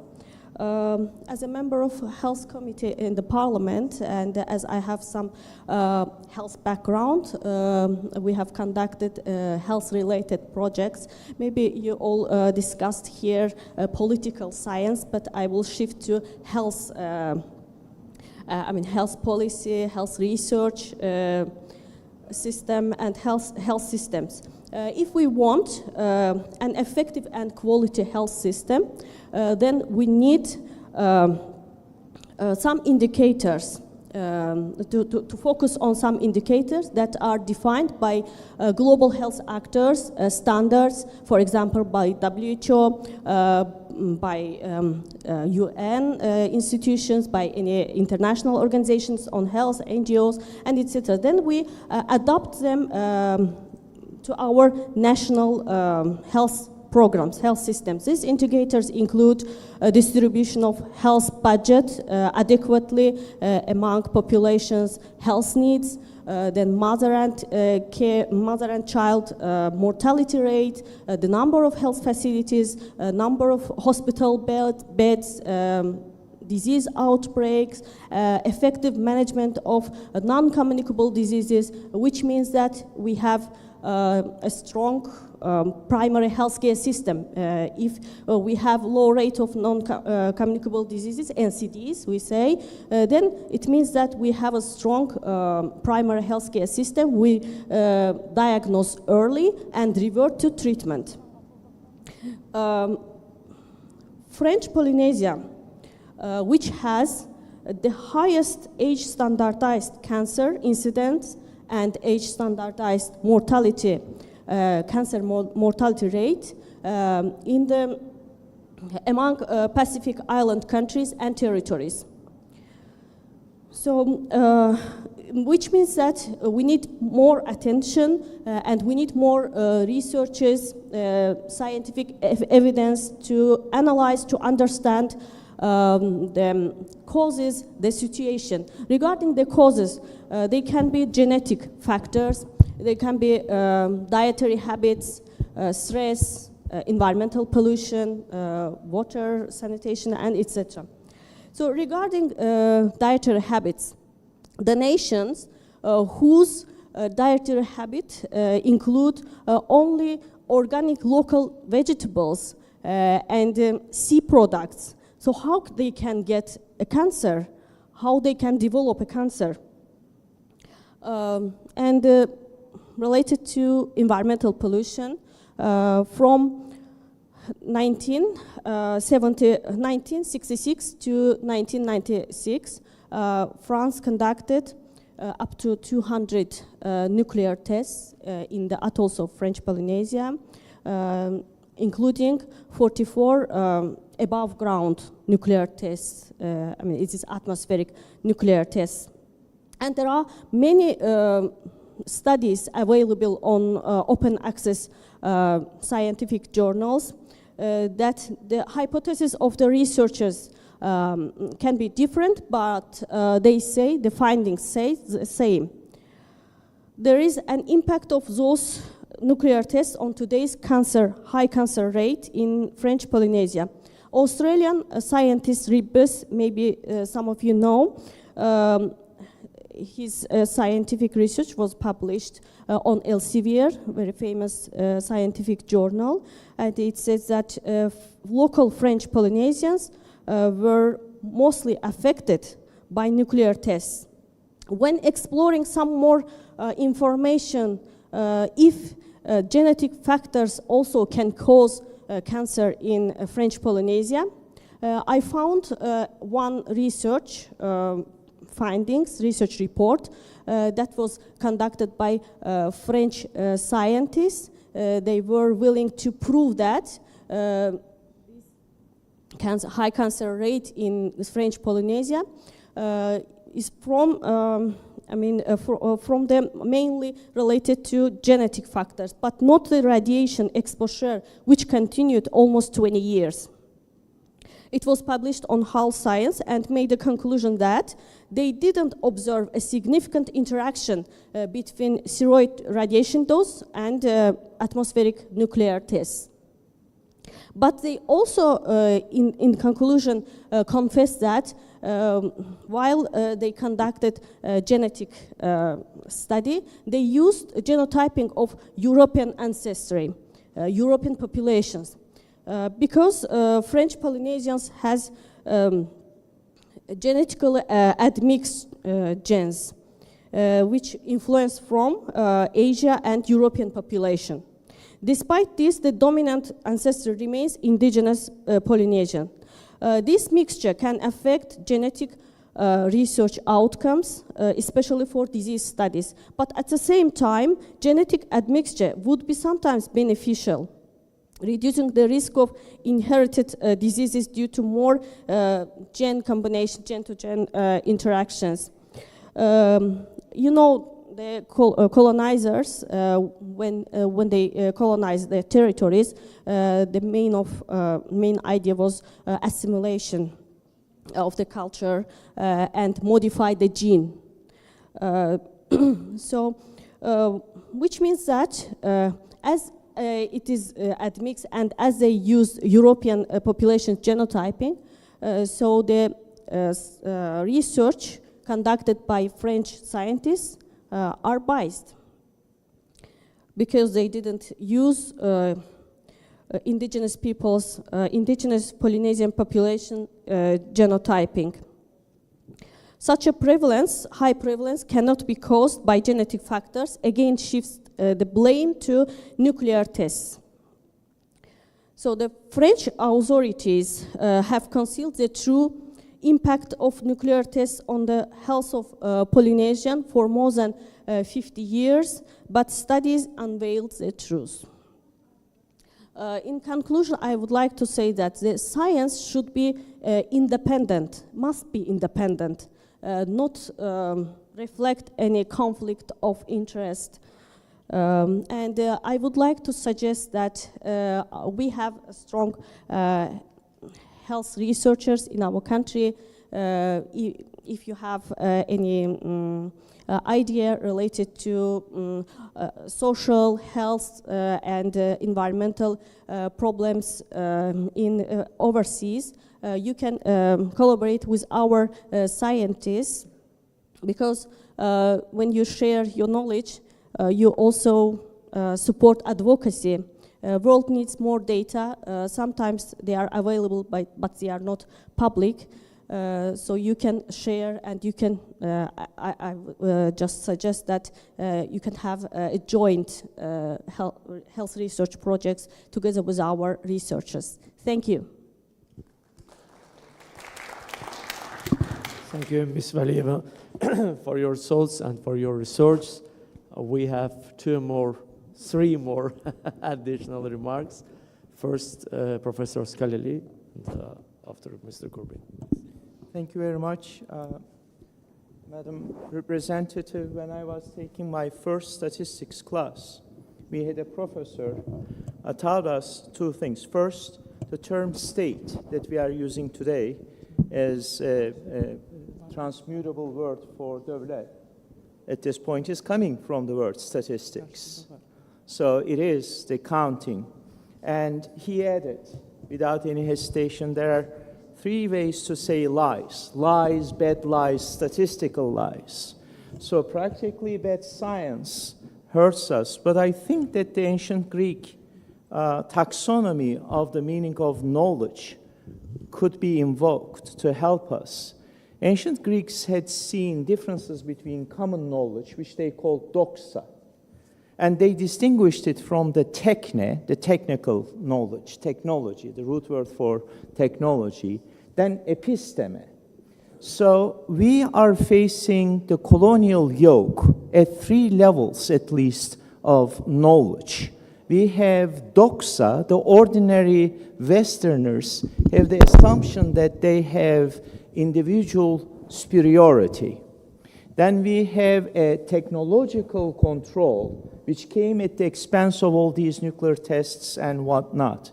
But what is the most important for this meeting, at least, is the episteme, which Spivak very famously called the epistemic violence. That is the manipulation of knowledge against the colonized people, or the subaltern in her wording.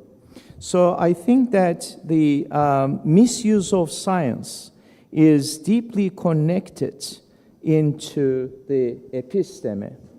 Without consuming too much of time, I would like to just return Madam Ambassador, and kindly remind that the individual is a 18th century Enlightenment invention, and it is in division at the expense of out division. It's the phrase. But then came along Darwin, social Darwinism, and it is adaptation by Marx, by Freud, and the invention of ego. And the ego had to be a developed personality, which is now being used as a legal framework to be eligible for the statehood. So practically, that's why I started my humble speech at the very beginning from the unconscious. Because what we see here, that we think that all these colonizing, neo-colonizing, I really appreciate that term. There is no neo-colonization, there is colonization with different episodes at best. But here is the really important gist of the argument, that the colonizer cannot really get into that realization, and they always need to materialize the problems. The oil, the diamond, the geopolitical importance, so that they can deny what is deep buried in the unconscious, which is their own wrongdoings. So they need to legitimize, they need to give a rationale to their crimes against humanity. The truth is actually very simple in a psychoanalytical terms, in a therapeutic terms, that as soon as you realize, you face what you try to not facing, because all these crimes that we are seeing in the 21st century are nothing but return of the repressed. Thank you very much.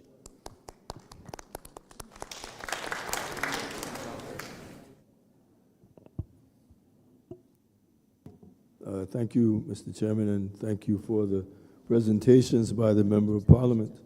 The question of the nuclear testing in French Polynesia is, of course, still very active.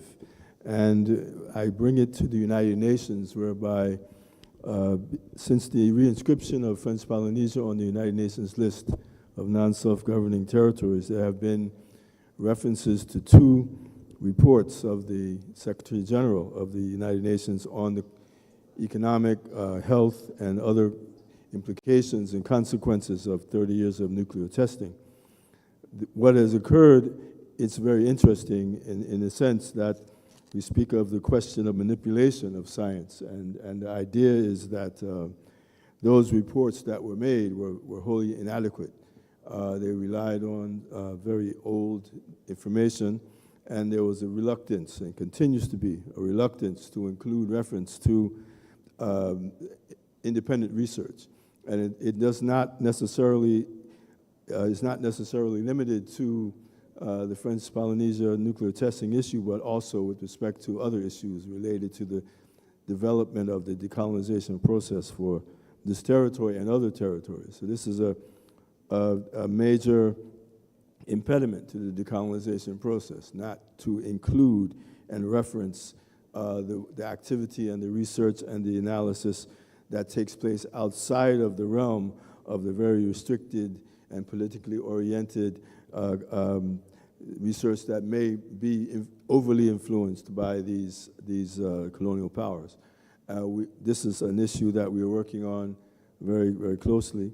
The French Polynesian delegation is insisting and continues to insist that there be a real report and referencing the consequences of the nuclear testing, particularly with respect to issues which have a relation to issues of remediation as well as issues of compensation, which are still very much unclear and very much inadequate. One final point related, reference was made to issues of indicators, and I believe that I'll have opportunity at some point during the meeting to elaborate upon that, but there are self-governance indicators that have been created and were actually introduced very, very originally at the University of the West Indies in 2011, which examines the question of the minimum standards for the full measure of self-government. And then these indicators are utilized for not only French, but also British, US, and Dutch territories, particularly the island territories, to determine and to debunk the myth that these territories are no longer colonies. And even with respect to the point of colonialism by consent, which is something which the administering powers utilize to seek to legitimize the current arrangements, even though they are wholly inadequate, and they are in fact examples of they're examples of colonialism, modernization of colonialism. So I think those 2 points were what I wished to bring to the attention of the meeting. Thank you, Mr. Chair.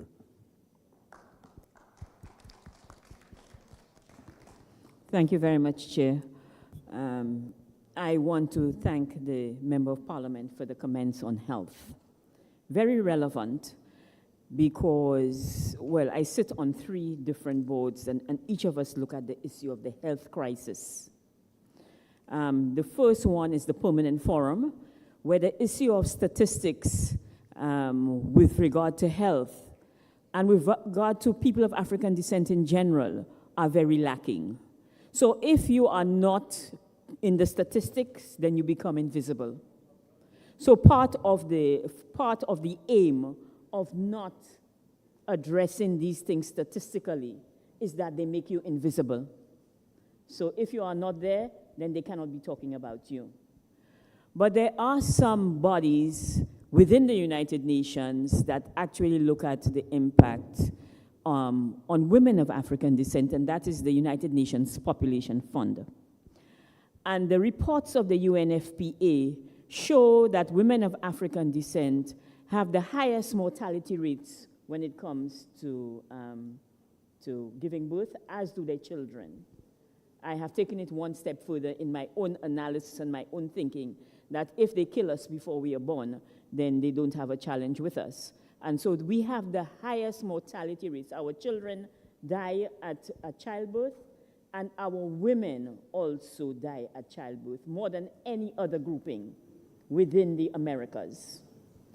And it's very interesting for me because of the fact that if you look at historically, a lot of the gynecology that was developed by Europeans was done through experiments on enslaved women, to the point where in our history books, in our medical books, there are statements that say, for example, because women of African descent or African women are stronger, considered African, considered very much like men, that we are able to have children without pain.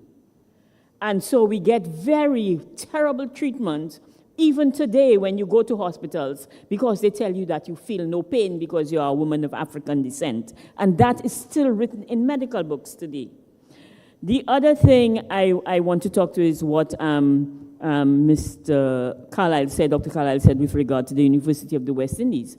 There is a lot of research being conducted at our university which looks at the impact of enslavement and colonialism on health of people today, of people of African descent today. So a lot of the NCDs that you see, whether they have to do with diabetes, high blood pressure, etc., have been attributed, and it's not a genetic thing because it's not in people on the continent. It's not on the people on the continent, but it's in us in the Americas, that it is because of the diets that we were fed as enslaved people, and because of the trauma that we went through that has an impact on our bodies, that we cannot metabolize sugar or salt properly. So we have a public health crisis in the Caribbean because of colonialism and enslavement that we have to address. And so it is part of our reparations demands that colonial powers, or those who were colonizers in the Caribbean, have to make redress for the poor health of the region today. More of our people die because of these traumas that we have suffered and we are asking for reparatory justice in that regard. Thank you. Thank you, Honorable Dr. Summer. Thank you very much. Yeah, and I heard about Dr. Corbin and Dr. Summer. Academic research are essential elements of decolonization matters, and with relevant actions, it will be more resultative. And we have two more remarks and intervention by Ambassador Martinez and Professor Gonchor, please.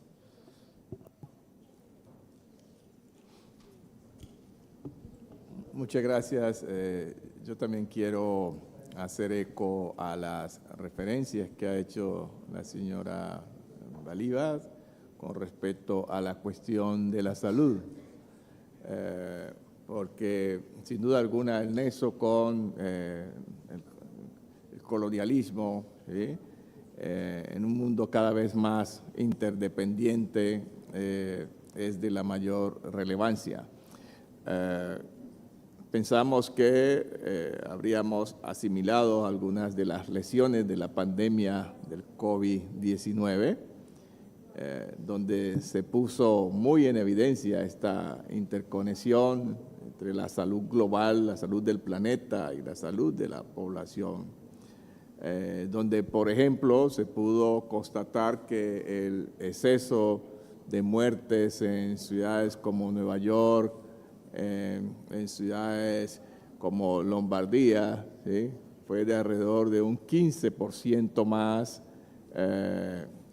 en virtud a las condiciones atmosféricas, las muertes asociadas a la situación atmosférica, y que justamente pueblos indígenas y pueblos afrodescendientes que tienen esa relación armónica con la biodiversidad son un activo muy determinante en esta cuestión.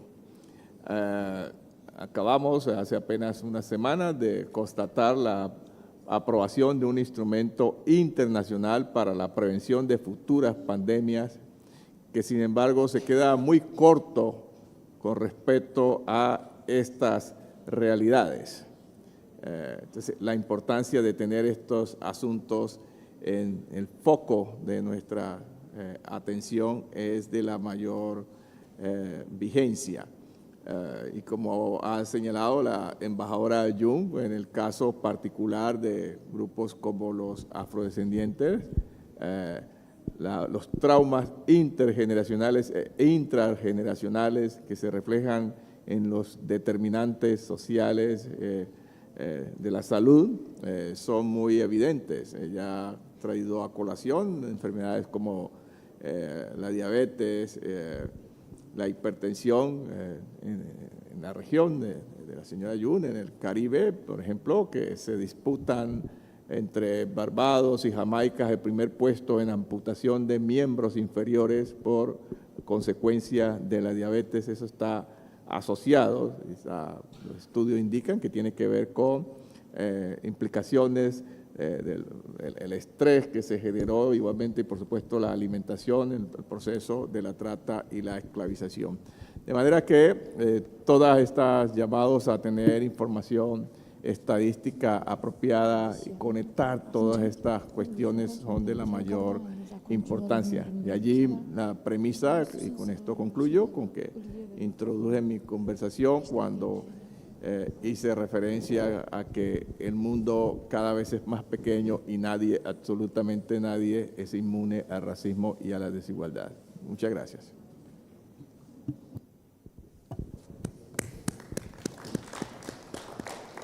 Thank you, Ambassador. And the last remark was before, okay, last two remarks before lunch break. Thank you. Thank you, Mr. Chairman. I would just like to have a brief comment on the Honourable Member of Parliament who just talked about the nuclear testing issues. So absolutely, I mean, this is a very important issue, especially in French Polynesia. I just want to share like a very brief anecdote just to make this very personal. Like I lived in French Polynesia for a long time, And well, I was not affected myself, but my former partner, who is Tahitian, she, when she was in 14, she almost died of leukemia, and that was nuclear testing affected. So I mean, I've quite indirectly, personally, like seen how horrible that is. But I also want to, I think, raise something, because we talked about kind of methodologies and approaches and decolonizing the mind, right, and decolonizing our language. And I think many of my colleagues from the Pacific have kind of challenged that use of that term testing, because that is actually the language of the colonizers, of these criminals against humanity that have used that. And it may be a test for somebody who sits in Washington or in New York, who gives the orders for that, or in Paris or whatever. But for the people who were there, it's not a test. It's like a terrorist attack. That's what it is, right? So so why are we labeling like some crazy fanatics who blow up a bomb somewhere? We label them terrorists, right? But I mean, as bad as it is, it's just a TNT bomb that kills maybe 10 people. Okay, right? But to blow up something like that kills like thousands of people through cancer, why can't we label that a terrorist, right? Well, that's a test, as opposed to some fanatic who blows himself up is a terrorist, right? So I think using the term terrorist attacks for these things, I think, is a more appropriate term than using the term nuclear testing, which sounds very innocent, very just like, something that's not of much consequence. So it's not meant to be a heavy criticism. I myself use the term all the time, but I mean, I think we should think about that kind of use of language in like in many other cases dealing with colonialism.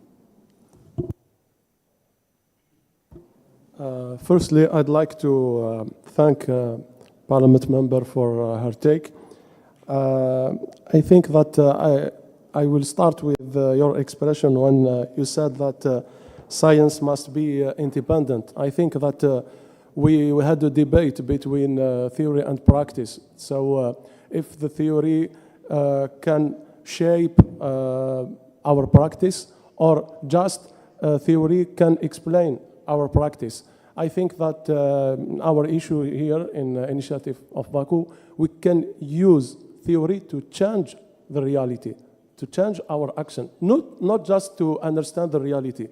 The theory is like in social science, we talk about approaches. So we need to construct our approach for, as my friend from Turkey said, about deconstruction. So we need to deconstruct French colonialism theory.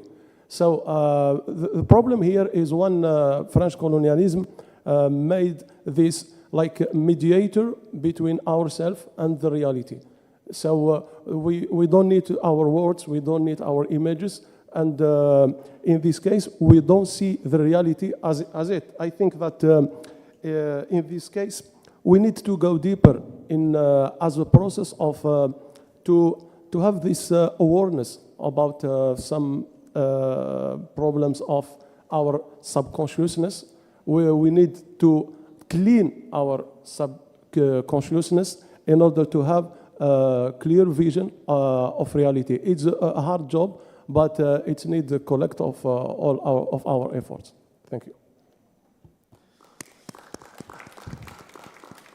Thank you, dear professors and doctors. Thank you all for sharing your experiences, for such insightful speeches. Now it's time for lunch break. I wouldn't like to take of time of participants regarding it's serious risk to take their time of lunch break. Thank you.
Dear conference participants, we continue our international scientific conference with participation of distinguished professors and doctors.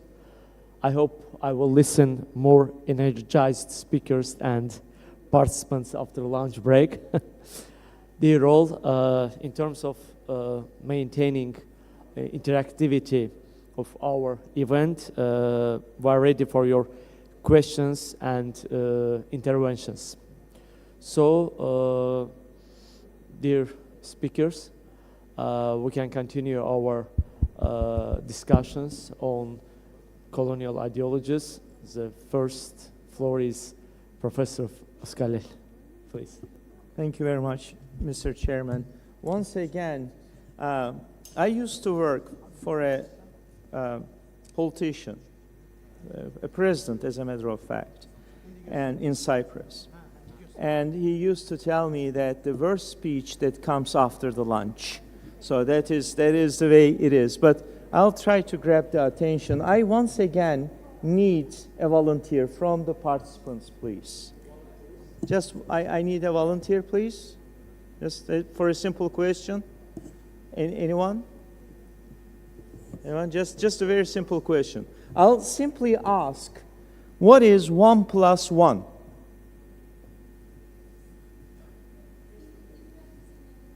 In math, it is 2. In politics, the colonial politics, it is at least 3.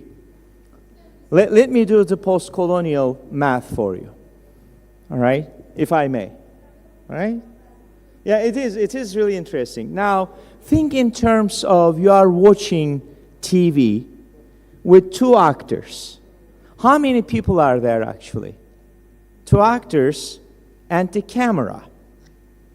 Right? There is a camera, and the position of the camera determines not only what we're not only talking about montage, but what film theory calls decoupage, right? It is where you locate the camera, changes what you see from bottom, from top, from distance, larger pane, and so on and so forth. So when we talk about the science of decolonization, now we face a problem which is also the solution, which is also the problem. It is called the science. Because when we do academic work, we usually assume the third person omniscient talking. It is an authorial voice dictating what we need to know. When you read a book, whose voice do you hear? You hear your own voice, right? But what you hear, are they the thoughts that belong to you? No. It is what the book is writing. So practically, book hijacks your own thoughts and turns you into a certain automaton, thinks for you and tells you what you need to know. Now, we have chance to analyze during reading, yeah? Yes.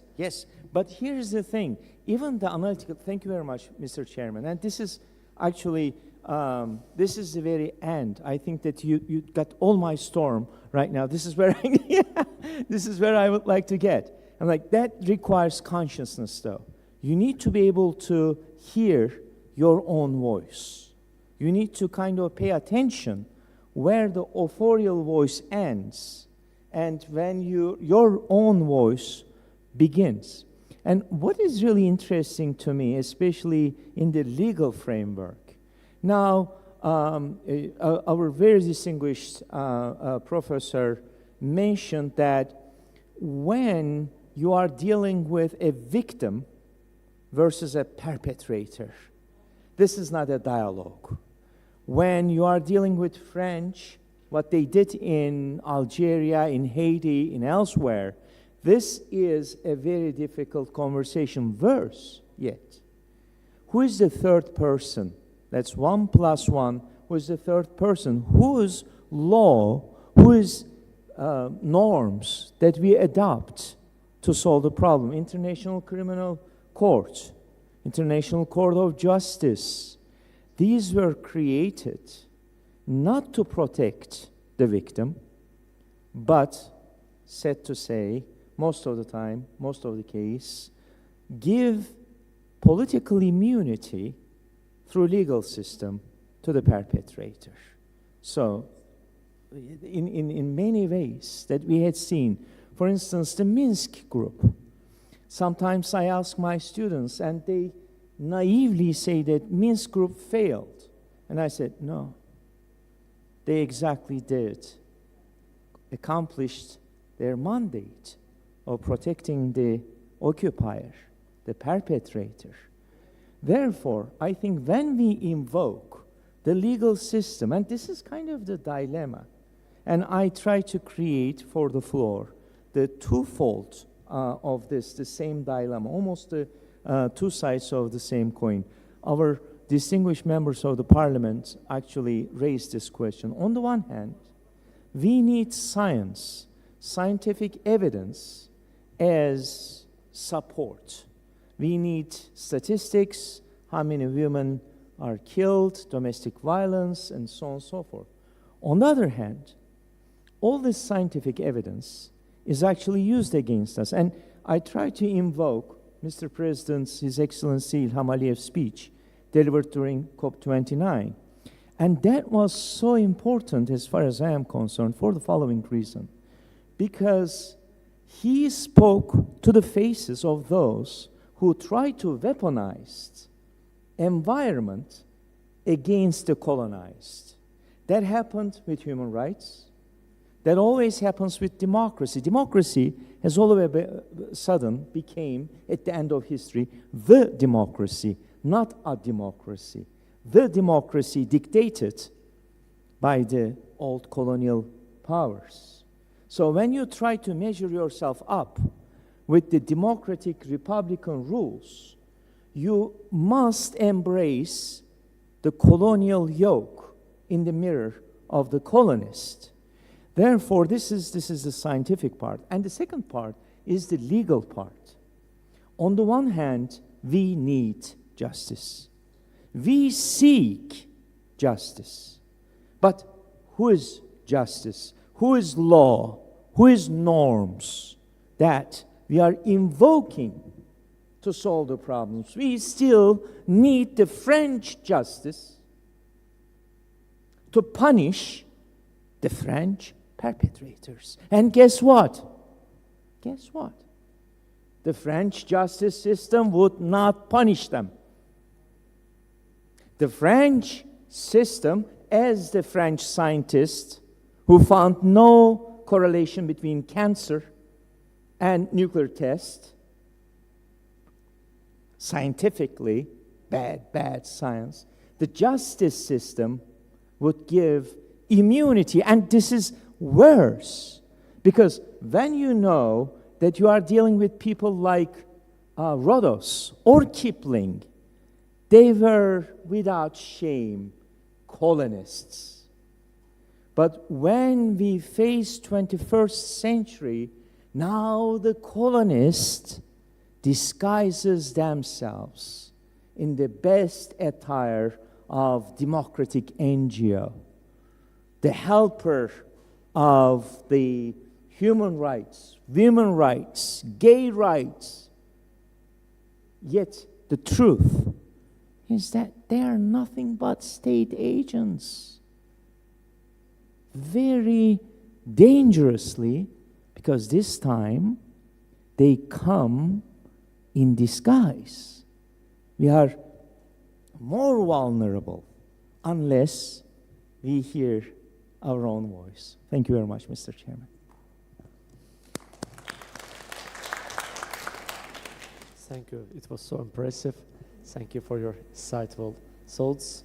Do you have any additional comments? Professor Ben-Afri, please, and after Professor Gonchor. Ok. Merci infiniment, Monsieur le Président, et merci aussi, Professeur Mourad, pour ces excellentes observations et approches concernant la décolonisation. Moi, je voulais, si vous voulez, mettre en relief quelques propositions, peut-être des recommandations. Vous savez qu'actuellement, lorsqu'on commence à parler sur le fait colonial, dans les pays du Sud global, en Asie, en Afrique, en Amérique latine, il paraît qu'on est en train de faire une étude de cette mémoire coloniale d'une manière limitée, nationale ou même tribale. La question qui se pose, peut-on penser par une plateforme de recherche que l'initiative Baku a proposée dans ce papier, de penser comme un médecin? Aujourd'hui, on a fait le diagnostic. Et combien de fois on a fait le diagnostic de la colonisation, décolonisation? Est-ce que n'est pas maintenant le temps de penser à travailler ensemble, croiser les expériences, les mémoires, afin de pouvoir voir le tableau colonial dans son totalité, afin de travailler ensemble et arriver avec des résultats? Ça veut dire quoi? On a 3 étapes à faire. La première, c'est quel diagnostic? Deuxièmement, avec quelle méthode?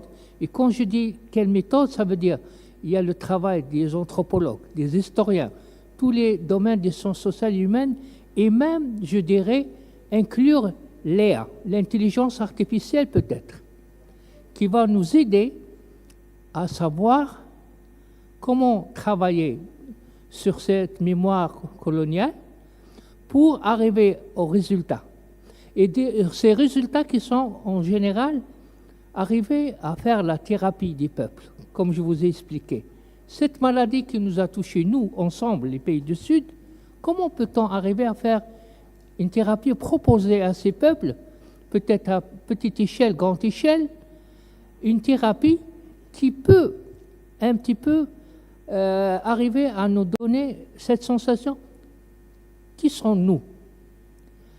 Avoir cette sensation de comprendre à la fin notre histoire et la regarder en face.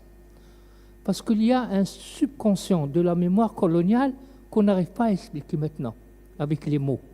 Donc il faut des experts dans les sciences sociales et humaines pour qu'on puisse arriver à cet résultat serein où on peut nous accepter et voir cet héritage colonial douloureux sans rumeur. D'autres choses. Je pense aussi qu'il est important de renforcer la coopération sud-sud. Saviez-vous que, par exemple, pour le pays du Maghreb, les échanges, à ce jour, ils se font d'une manière verticale. Ça veut dire Maghreb avec la France et l'Europe, qui accapare plus ou moins 80% de nos échanges. Il y a uniquement 4% des échanges d'une manière horizontale. Donc il est temps que nous, les pays du Sud, de travailler sur cette coopération entre nous et partager nos expériences dans tous les domaines.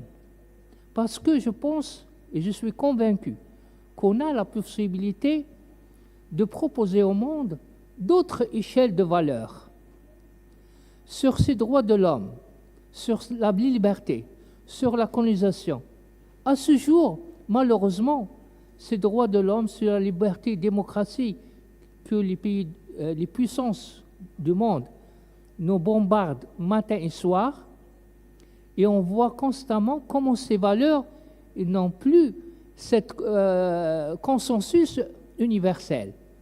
Donc il est temps que nous aussi, nous devons peut-être penser à des valeurs où les méthodes ou les valeurs de ces valeurs proposées sont réellement universelles pour tout le monde, pour tout l'être humain. Donc je pense que sont les 2 points que je voulais mettre à l'évidence, et je vous remercie.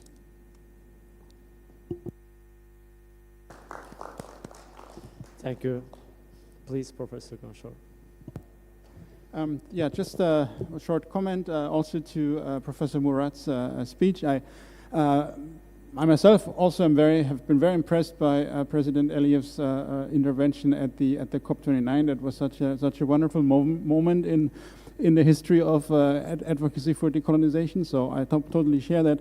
I just wanted to comment on your point about whose laws, right, and what justice system, and you know, I mean, just to give a few anecdotes that have always been bothering me. One about the international system. We all know there are certain people now on that list, on that wanted list, referring to two currently ongoing conflicts. Don't want to mention the names here, but then what about the people who did these wars of aggression against Yugoslavia in 1999, who did the aggression against Iraq in 2003, who did the aggression against Libya in 2011? So how come these leaders are not? They should have been on the wanted list long before those two that are currently on that wanted list, right? So that's obviously an evidence of this International Criminal Court acting in the interest of, or mainly in the interest of Western imperial powers. In terms of the French internal justice system, again, there's such a perfect anecdote that fits what you're saying. In French Polynesia, there's a person I haven't mentioned yet, Gaston Floss, who was actually the kind of after Povana's arrest and imprisonment, and you know, quite some time, but he was kind of essentially within the territorial level of French Polynesia. He became kind of that France-Afrique type puppet by the French, right? He was the one who was a local Tahitian mixed, half French, half Tahitian leader, and he was very corrupt and very power hungry and all kind of things. And France put him there essentially to defend nuclear testing, to create a kind of semblance of democracy locally. And he was involved in so many corruption affairs, and as long as he was actually siding with French national interest, he was untouchable. He was never, even if some prosecutors who were independently thinking tried to prosecute him, they had always failed. The second, in 2007, he changed. I mean, I guess we can call him an opportunist, but he changed his position. He became a supporter of independence. And you know, put his lot someplace else. Joined Oscar Temaro, at least for some time. And it's pretty much like the month after he had changed his attitude, the French justice system went after him for all these corruption affairs that he had previously done, essentially by order of Chirac and others. And now he's in his 90s. He can never run for office again because he convicted several times. So that's a perfect example of how that French system, this French justice system, that's supposedly independent and democratic and rule of law, blah blah blah blah, all these Western liberal kind of rhetorics, is absolutely working as an enforcer of colonial systems and to crack down on those who fight against it, and to protect those who. The worst crooks, if they are in line with the French colonial system. So yeah, I just wanted to bring these examples to the forefront. So. Please, Mr. Daoud. Alors, je voudrais ajouter quelques recommandations. Je voudrais ajouter des recommandations concernant les trois côtés. Le premier côté, c'est le côté méthodologique. Deuxième côté théorique, et le troisième, c'est le côté pratique d'action. Pour le côté méthodologique, je voudrais bien parler le problème des concepts. C'est-à-dire que, comme disait le penseur algérien qui est maintenant mort, c'est Mouloud Belkacem Naït Belkacem, qui disait dans les années 80 qu'il ne fallait pas utiliser le mot colonialisme, parce que coloniser, ça veut dire quelque chose de positif dans la langue française, mais il faut utiliser d'autres mots qui décrivent bien la réalité. Ça veut dire par exemple destruction, phénomène de destruction, plus c'est pas un phénomène de colonisation. Aussi, je vous raconte juste une petite anecdote, c'est que ça fait quelques années, quand par exemple les étudiants de PhD soutiennent leur thèse, quand ils écrivent par exemple le titre, par exemple avec une question, on leur dit c'est faux. C'est faux, il ne faut pas écrire le titre avec une question. Maintenant, dernièrement, on accepte cette proposition et il y a beaucoup d'étudiants qui utilisent le style de question même dans le titre lui-même. Cela montre bien cette influence méthodologique, même des fois dans nos pratiques au sein même à l'université. Le deuxième aspect, c'est l'aspect théorique. Je voudrais parler de quelque chose qui est très proche de ce qu'on est en train de parler depuis le matin. C'est par exemple le mouvement de négritude. Le mouvement de négritude qui a été annoncé en Afrique. C'est avec Frantz Fanon et Aimé Césaire qui vraiment dénonçaient cette tragédie coloniale française en parlant aussi de cette discrimination entre les Noirs et les Blancs. Et je pense que la France a bien utilisé cette différence à son profit. Je pense aussi le mouvement de négritude, il est parmi les mouvements les plus forts qui dénoncent bien sûr les éléments qui ont été utilisés par la France pour faire ce clivage et divergence au sein des sociétés. Aussi, on parle des études postcoloniales. Les études postcoloniales, comme par exemple la question de gender, c'est une question qui est très, très posée. Le rôle des femmes, c'est très important. En plus, il y a la question de cette femme qui travaille au Parlement, qui était sur le développement durable. La question de développement durable, c'est une question très centrale. Elle rentre dans nos soucis par rapport à la question de décolonisation. Parce que le monde au nord, les pays développés, ils ont la technologie. Maintenant, ils pensent aux énergies propres, alors que les pays du Sud, ils n'ont pas commencé leur take-off. Ils ne sont pas encore décollés. Donc, ils sont maintenant, ils doivent respecter certains normes par rapport à l'énergie propre, alors ils n'ont même pas commencé leur développement industriel. Donc, cela pose un réel problème pour les pays du Sud. Il faut ouvrir un dialogue entre les pays développés et les pays du Sud concernant la question de développement durable. Quelle est la priorité pour les pays du Sud? Est-ce que c'est rentrer déjà dans l'industrie, l'industrialisation, acquérir de la technologie, et après on parle bien sûr de la question de l'énergie propre. Dernière question, dernier propos, c'est par rapport à l'action. Je voudrais bien que, par exemple, l'initiative de Baku devienne un groupe de pression. Un groupe de pression. Il faut essayer de s'introduire dans les institutions internationales pour faire du lobbying. C'est très important. Ce n'est pas les discours, l'analyse, la compréhension, c'est très important. Mais entrer dans des institutions, faire du lobbying, je pense que c'est l'achèvement de tout cet effort. Merci.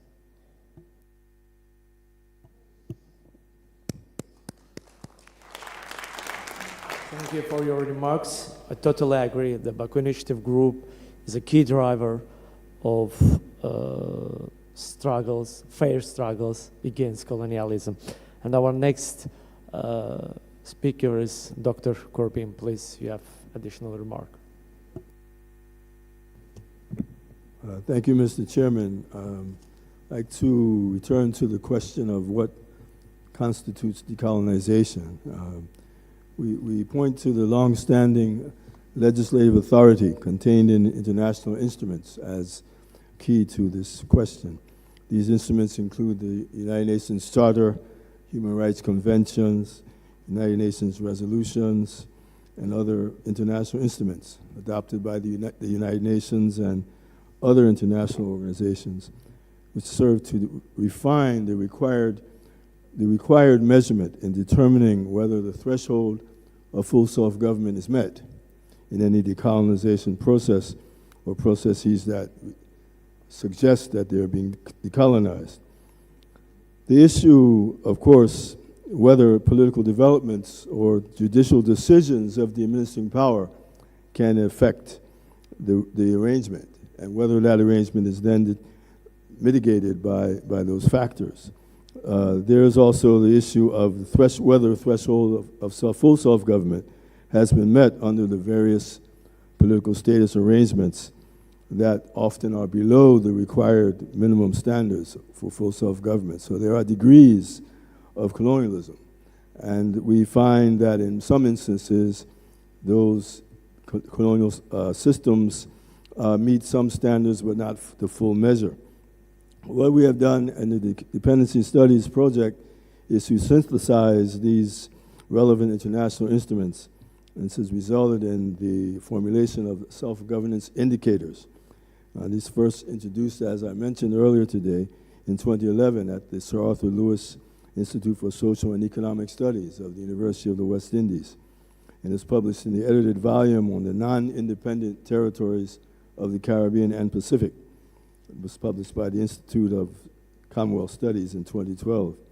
In this regard, these self-governance indicators are designed as a diagnostic tool to independently assess the existing dependency arrangements to determine the level of compliance with these minimum standards that have been established.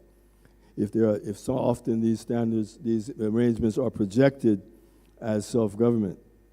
It also examines the question of whether territories have achieved the full preparation for self-government.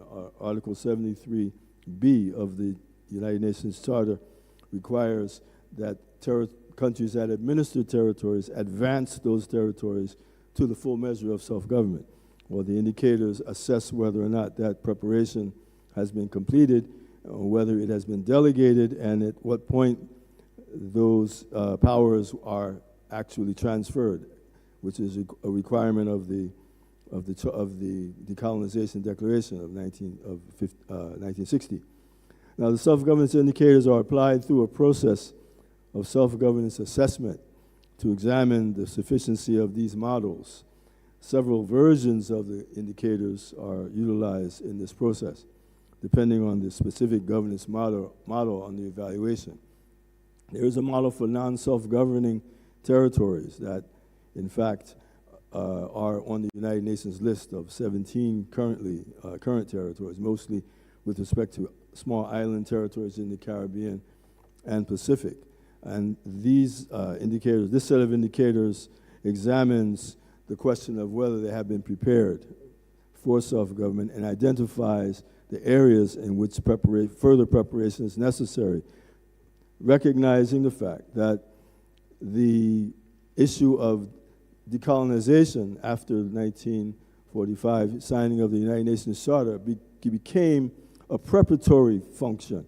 It was not simply maintaining territories in perpetuity, but rather the preparatory function began at that time. So we look at that one set of indicators which deals with that question. The second set of indicators deals with those territories which are projected as autonomous. In many cases, in fact, this was the case with French Polynesia. They were, after 1947, were projected as autonomous because the name of the territory was changed from colony to territory. Did not change the power relationship between the French and the territory itself, but the name was changed, and therefore that was sufficient at that time for the territory to be removed, along with the other territories under French administration. Subsequently, of course, as we know, French Polynesia in 2013 and Kanaki, New Caledonia in 1986 were placed back on the United Nations list because of a similar review process that the United Nations undertook at that time. In fact, the self-governance assessment of the French Polynesia was done in 2012 that informed the United Nations with respect to the providing the rationale for their reinscription on the United Nations list. There are other territories that also had undergone self-governance assessment as well. Curaçao, which is a territory of the Kingdom of the Netherlands, also underwent a self-governance assessment in the early stages, so something in 2012 as well. Most recently, Bonaire, which is another Dutch territory, also underwent an assessment. Now, the assessments for Bonaire was different because the Bonaire assessment was related to the question of their integration. Their status changed in 2010, so they were then projected as being integrated into the Kingdom of the Netherlands. In fact, integrated into one country of the Kingdom of the Netherlands, that country being Holland. The question then, therefore, was whether or not they met the international minimum standard for integration, or whether it was partial integration. The assessment determined that it was, in fact, partial integration. And we are aware, of course, that there's an opportunity at this moment. Much work is being done to try to have Bonaire placed back on the United Nations list. The other self-governance assessments have been done for the non-self-governing territories on the list. In the Caribbean, it's the British Virgin Islands, Bermuda, and also in the Pacific, Guam and Norfolk Island. So we have a mechanism that has been in place for over a decade, and it is something that's very useful. A number of other territories, in fact, including the French territories in the Caribbean, have been interested in having an assessment done. It is an important tool, I believe, in determining the actual reality of these arrangements, which are often projected as self-government, but in actuality, they're significantly deficient. Thank you, Mr. Chairman. Thank you, Dr. Corbin, for comprehensive information. We have two more comments by Lawrence and June. Please, Lawrence. Yes, thanks, Mr. Chairman. Thanks, Dr. Carlyle, for your speech. I just wanted to comment on that. One other aspect, that because I'm bilingual and I operate kind of in both the French and the English, it is quite interesting and I think quite ingenious in a way how France has actually used the linguistic ambiguities within the UN, within the decolonization texts. So I'm trying to, I don't know how the translators can follow me in this because this gets quite intricate here, but the English version of the UN decolonization texts uses the term self-governing territories, right, or non-self-governing territories. In French, they don't literally translate. They don't say les territoires ne se gouvernent pas eux-mêmes, which would be the literal translation, but no, they use actually the term autonome. They use the term autonome, or they use the term non autonome for non-self-governing. And now the French have used in this very ingenious way when they granted their territories limited, that's the focus on it, limited self-government, like a minimum or like a limited level of self-governance, they labeled as autonomie in French. Like they use that same word that the UN legislation uses, or the UN texts use, right? And they have very successfully deceived a lot of people, especially in those territories themselves, who don't speak English, who don't understand these ambiguities, and that I would say rather bad translation or maybe inaccurate translation in the French word, or at least not really equivalent translations between the English UN text and the French UN text. So a lot of people in French Polynesia, I know that from my own interactions, they say, well, yeah, so why are we in French liste des territoires non autonomes when we are actually en territoire autonome, right? Because they, right? Because they follow that French. So that is also, I think, one of we shouldn't underestimate that kind of legal linguistic manipulation through legal texts that colonial powers do to invade or trick or deceive a large part of the public in ways to conceal their colonialism. So that would be just my short comment here. Thank you. Thank you very much, Lawrence. I have a short comment. Usually, France, there is no one reason regarding the translation or legal terms and etc. There's one more reason that France usually gives autonomy without any duties. So it's another reason, it's another aspect. And June, please, you have. Thank you very much for that. I had read that because I could read French also, so I was wondering. I want to start by saying that the illusion of decolonization that Dr. Corbin spoke to and everybody else has had a little say on has provided us with a mirage that there is the end of empire. There is no end of empire. Recently as this year, 2025, both the United Kingdom and France have been on the world stage professing the virtues of empire, and we have to listen to them very carefully. So the British are saying, we have given so much to colonized people that in our countries we should not be speaking, so they're speaking to their nationals, about removing empire. We are a great British empire. That is what they are saying. And you can see it in something that they have articulated as global Britain. So they are trying to, in some ways, although they have not decolonized, they are trying to recolonize some of these countries that have a certain amount of self-determination. So they are trying to rebuild empire.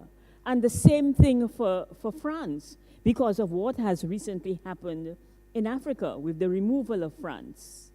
They are saying that, why are you trying to remove France from Africa? We are a great empire, and this is what we have done for you. So we have to carefully look at the reintroduction of empire into our various colonized regions.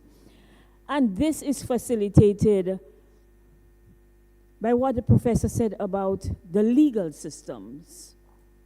A lot of it is done legally and we don't even realize it. So many of these colonial institutions that were established, whether it is the International Court of Justice, or the financial systems like the IMF, etc., none of these were done with us at the table as colonized people. These institutions were developed for the colonizers. This is how they continue to control us with empire. And so we have to look at these things very carefully. And finally, I want to say that on the other end, we have been talking about colonialism a lot and what colonialism has done. I think that we need to also concentrate a little more on the resistance to colonialism.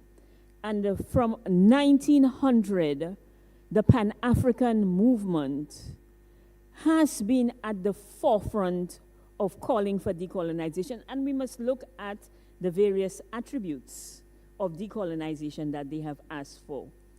And if we do that, I think that we will have an idea of how to move forward and what Baku initiative should do with regard to decolonization and how we see decolonization and the education around decolonization. I think it is well documented what colonialism is about, but what we have done ourselves, the resistance that we have brought to colonialism is not in the forefront, and we need to do that more. Thank you, Honorable Dr. Sumer. Yeah, you mentioned about recolonization. I reckon that some colonial powers have imagination that implementation of new colonialism, it's not a neo-colonialism, it's a democratic colonialism.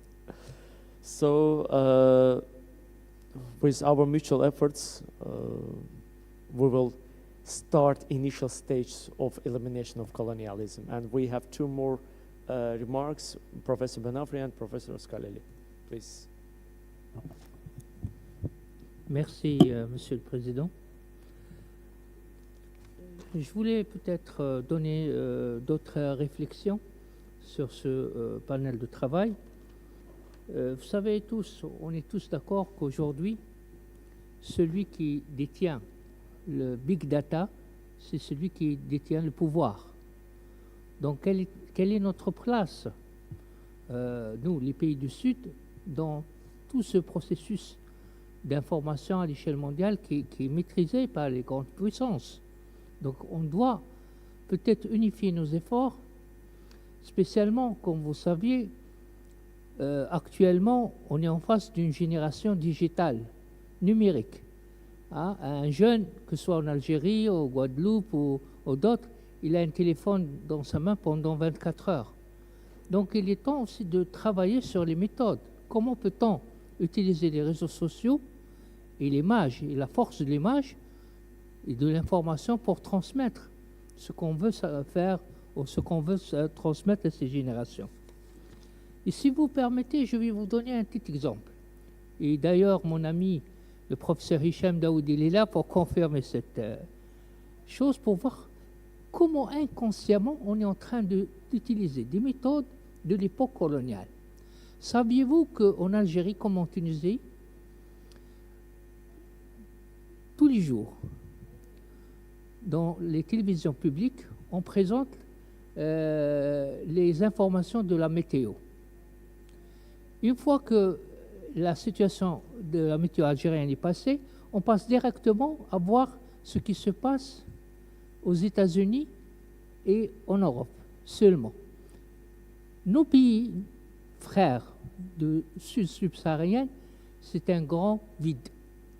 Il n'y a que du blanc. Donc, aucune information sur nos pays voisins du Sud. Et ça, quelque part, nous montre pourquoi nous, Algériens ou d'autres, imaginez, on lit la mémoire, les informations sur nos pays frères de Sahara, au Sub-Sahara, à travers le prisme français ou occidental. On n'a jamais une image et une information en live, toujours différées, venues du Paris et d'autres. Donc ça veut dire qu'on continue d'utiliser les mêmes méthodes de la colonisation. On voit l'Afrique à travers les yeux de la France et les yeux de l'Occident. Donc là, c'est une matière de réflexion qu'on doit mettre pour changer la donne, si on veut faire ça. Peut-être à cela, il faut ajouter un point aussi que je trouve important, c'est comment nous, les pays du Sud global, on peut profiter de notre élite, de la diaspora qui est installée dans les pays du Nord. Elle doit aussi être impliquée dans ce changement, dans cette étude, et apporter des solutions à leur pays d'origine. Elle ne peut pas être à l'écart ou seulement être profitable pour les pays d'hier et d'aujourd'hui. Je vous remercie.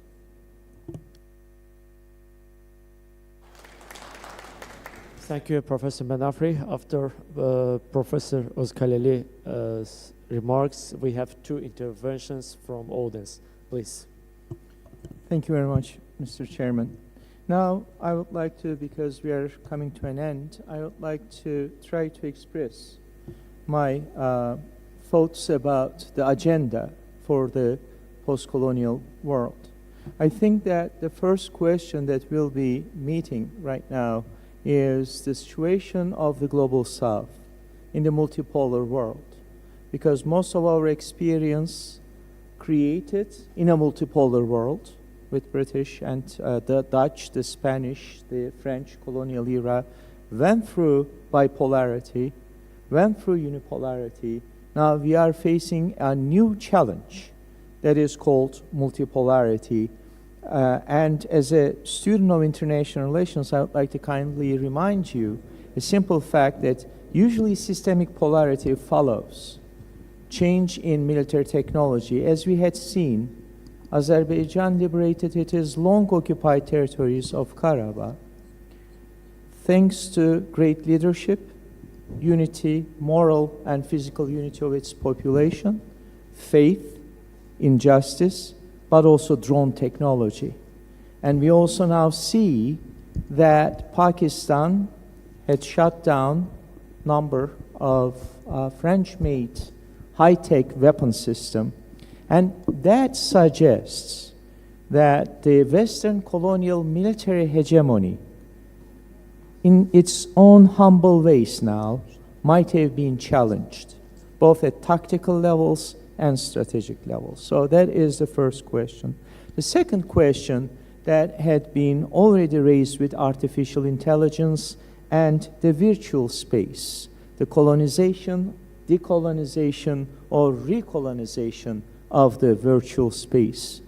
Because if you use artificial intelligence, so-called writing assistants, I once caught a student, quote unquote, that the student used artificial intelligence and the student challenged me, how did I understand?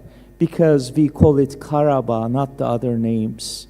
The artificial intelligence does. Because artificial intelligence just replicates what it is being fed to the systems like Google and whatnot. And when you try to do a Google research on Haiti, Google research on Algeria or Colombia or other countries, what you would be exposed to crime, terror, horror, famine, flood, all kinds of nightmarish stories.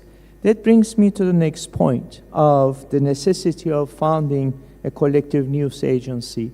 Still, the information flow is monopolized by few news agencies throughout the world, Reuters, Agence France Presse, and whatnot. And these are always filtering any news that is happening in the world with the colonial gaze. So we must try to challenge that idea. Now, my last but not the least point is about United Nations, because I think that we have devoted considerable time, necessarily so, to the United Nations. I think that Dr. Ben Humphrey has already been, professor, kindly put it, that there's a vertical and horizontal situations. Now, when we go back to the 1945, 1944, 1943, 45 settings of the United Nations had two fundamental mandates in its origins. The one is the obvious one, preventing a superpower war between USSR and the United States.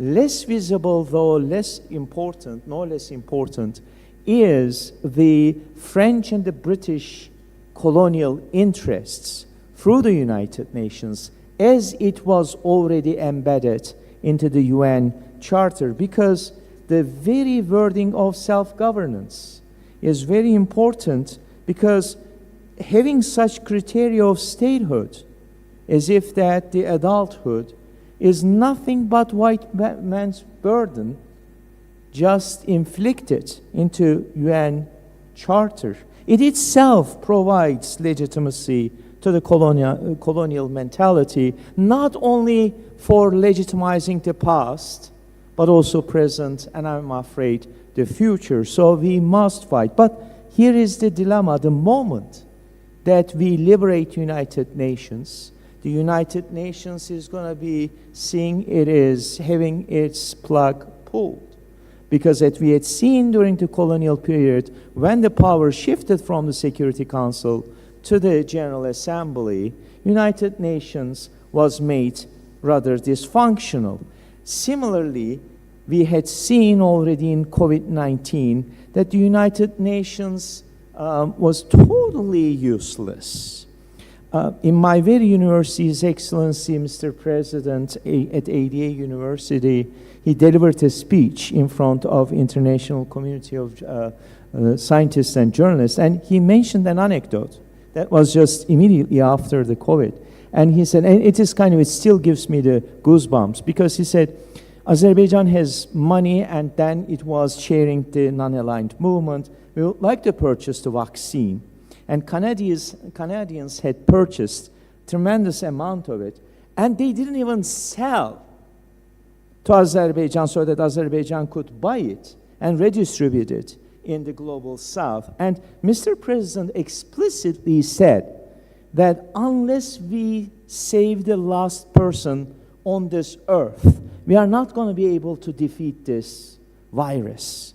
Yet the Canadians just ruined the vaccines in their depots. Not my piece of info. That is Mr. President as he delivered. Therefore, I would like to conclude my remarks in this wonderful meeting. I once again thank you and your organization, Mr. Chairman, that we practically are now facing a new global order. Once again, the multipolar order. How we are going to face that? Because in this new multipolar order, the United Nations may demise. Are we going to just keep playing with the colonial rules, as once Bell Hooks, I believe, put it, you cannot dismantle the colonial house with their own tools. That is, we should never forget that very strong wisdom. I think, in my humble opinion, I'm kind of a junior faculty member at ADA University, but you are representing a great sources of power. So my humble suggestion, a kind request from you distinguished members of this very important gathering, is that perhaps we can work on creating universities, post-colonial departments, even ministries and secretariats under the Ministries of Foreign Affairs about post-colonial affairs. We should never forget that it is the collective effort that the French and the British were fighting against each other while their colonial offices were very much in cooperation everywhere. So practically any time that we need a collaboration, we need offices that are in touch, in a network, all the time. One very last point. Our esteemed colleague mentioned the French and the English translation of a very important article of the UN Charter. I started from psychoanalysis, and let me end up with psychoanalysis, also invoking almost each and every one of us already mentioned the methodology of fighting against colonial yoke. Freud pays particular attention to what he calls parapraxis, that's the slip of a tongue. When you see such contradictions in the texts, that is what I would call a colonial parapraxis. This is a crack between the French and the British mentality that they otherwise collaborate all the time. Therefore, that could give us a humble yet very effective psychoanalytical tool, methodological tool to fight back, that we should get into the same text with their French and English translations and see where they're in conflict, because that is where we can make that crack on which the colonial yoke collapses. Thank you very much. Dear Professor, I extend my gratitude for such professional clarification of decolonization matters. Thanks again. Dear participants, we have some interventions, some questions from the audience. I would like to give the floor to Ms. Günel Garayeva, Ms. Vasila Ibadli from the University of Language, Azerbaijan University of Language, and the third intervention by Ikhtiyar Mahmudzadeh from the Academy of Public Administration under the President of the Republic of Azerbaijan. We are ready for your questions, feedbacks, comments, please. Thank you for this opportunity. The key moment, the key side, effective side for me was that colonization kills the national identity, the sense of the possession to native nation, the national consciousness. Let me to call this process the national vacuumization. And please let me define the new trends, new strategies, new philosophy of France colonial administration as a manipulator in ethnic, religious, linguistic, even tribal division in Africa and the Middle East.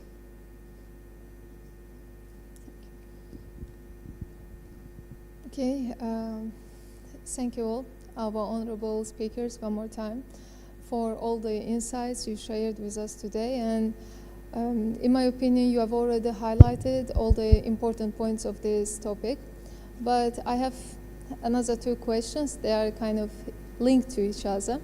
First of all, what are the long-term psychological effects of assimilation policy on individuals and communities in former French colonies and overseas territories?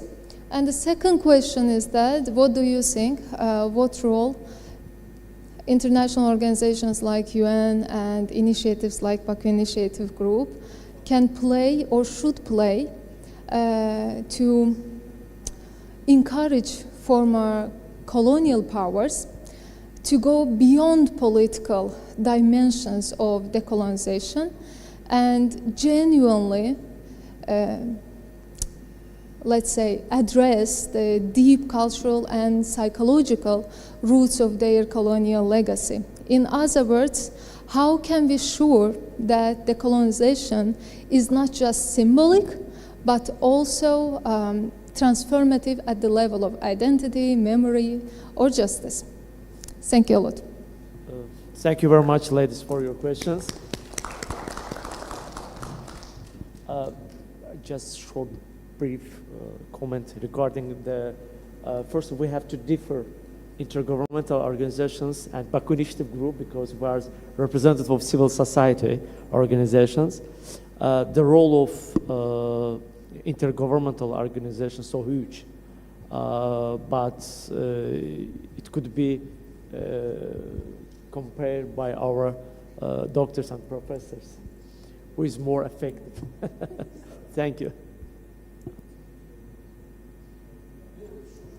Thank you very much for these two wonderful questions. Let me start with killing an identity. When I was younger, there was this very famous movie came out, rather violent, but otherwise worth watching in my humble opinion, V for Vendetta. And there's this cliche came out from the movie that the ideas cannot be killed, identities cannot be killed. I think that they are alive in oral history, they are everywhere, though it doesn't really change the fact that colonialism really indeed tries to kill the national identity. The psychological effects of colonization, I believe Frantz Fanon already made it quite evident with his experience, and if you follow the sequence of his writings, you would immediately realize that the first book had a quite different experiential mentality than the subsequent books, and he eventually realized that the individual level of psychoanalytical repression cannot explain the situation of especially the colonized man, which would return. I can also invoke the great Brazilian pedagogue Freire and the pedagogy of the oppressed, that we usually are taught to reflect and project our own repression to other entities. Sometimes this is the children and the wives at home, and the other groups, animals, that we think that are easier targets. When I was young, the main secular slogan in Turkey was not going to be like Algeria. Little did I know about it. What a shame how colonial psyche manipulates our unconscious. I wish to be like Algeria, because what they were saying that then Algeria was getting into Sharia and so on and so forth. But what they made us memorize instead, that we should not really be like Algeria. Why? Because Algerians are resilient. Because Algerians know how to fight for their independence. So that is unfortunately how the colonizer works. And let me just, I don't want to consume too much of time, but these questions are wonderful. There's this movie came up in Turkey a few years ago, totally trivial and bogus movie called Recep İvedik. And they put a scene there, I don't know if you had a chance, that this Turkish guy in a boxing match hits an Azerbaijani boxer. Now, this is what the Lacanian psychoanalytic film theory would call the female gaze. It is like the scene had nothing to do with the plot, which is absent anyhow. But that was just an addition to manipulate, creating a rift between two brothers and sisters. And this is how colonialism unfortunately functions, that it is in between lines. it is in your social media, it is in the pictures. Before you realize it, you are already mesmerized by its effect. Now, very quickly, moving to the next question, the role of the United Nations and the international organization, if they can, or the NGOs, if they can really do anything with the Western colonial mind. Let me just quickly remind you the very distinction, the Machiavellian distinction between virtù and virtue. Machiavelli argues that the virtue, which is very important for the individual person, virtue's personality, cannot be adopted by the prince. The prince must act with virtù, which is, in translation, means manliness. So practically, the colonial mind, I know because I am a product of theirs. I was trained by them. I exactly know how they think. All right? So one of the first things that whenever you try to worry about the colonized, the history, what happened to very famous freedom fighter, a female Algerian, got captured and photographed and killed. The moment that you show mercy, they come and remind you, virtù. You gotta act like a man. That means that is your colonial soul should act national interest defined in terms of power. So practically, unfortunately, that's a whole education system, like a machinery, produces and reproduces individuals that are the cogs in the colonial machine. What I am afraid is our contribution without realizing into this cog of the machine. Because let's face it, when I entered the university, my very beloved ADA University, there are a lot of internalized, colonized people.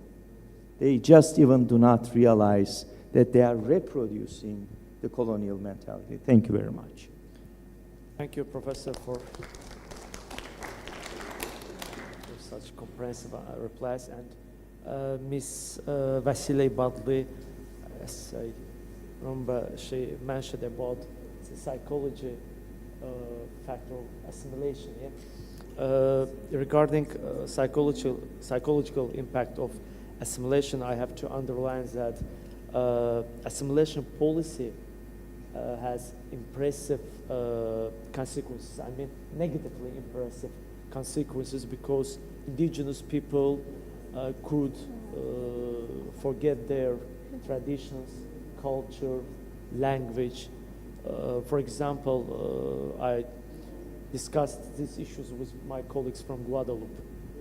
And unfortunately, the majority of youth, they forget about traditions of and culture of Guadeloupe. They feel as French, as a citizen of France. That's why it's a huge negative impact on psychology of people. Thank you for your questions. And dear speakers, we have 4 more questions from the Academy of Public Administration under the President of the Republic of Azerbaijan. You guys, you can ask one by one. İhtiyar Mahmudzade, Nigar Gözalova, Günel Efendiyeva, and Aysan Mammadova. Salam, hər vaxtınız xeyir olsun. Mən İxtiyar Mahmudzadə, Azərbaycan Respublikasının Prezidenti yanında Dövlət Dərsilik Akademiyası Tələbə Gənclər Təşkilatının sədri. Bildiyimiz kimi biz tarixə nəzər salsaq, müəyyən dövlətlər tərəfindən siyasi və iqtisadi cəhətdən inkişaf eləmiş həmin dövlətlər tərəfindən müstəmləkə siyasət həyata keçirilir və bu siyasət nəticəsində həmin ərazidə yaşayan xalqların hüquqları pozulub və eyni zamanda onlar təsir altında qalıblar. Mənim sualım ondan ibarətdir ki, gələcəkdə həmin dövlətlər tərəfindən yürüdülən müstəmləkəçilik siyasəti göz önünə hansı təhlükələri qoyur? Çox sağ olun, təşəkkür edirəm.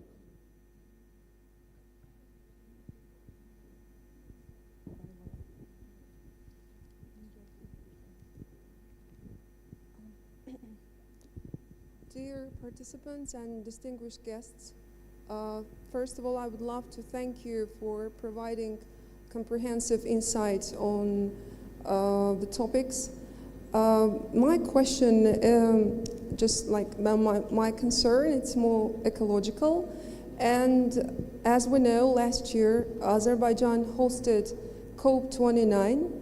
And one of the issues, one of the crucial issues was the environmental challenges faced by former colonial countries. And just very similar to our ecological situation in our liberated territories. And also the main strives, they were done for finding most effective ways for ecological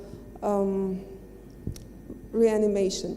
So can we nowadays, like after several months or 8 months after COP29, can we say that the world's focus is on these problems, like on the ecological situation in these former colonial countries? And can we speak about any progress in this respect? Thank you very much for your attention.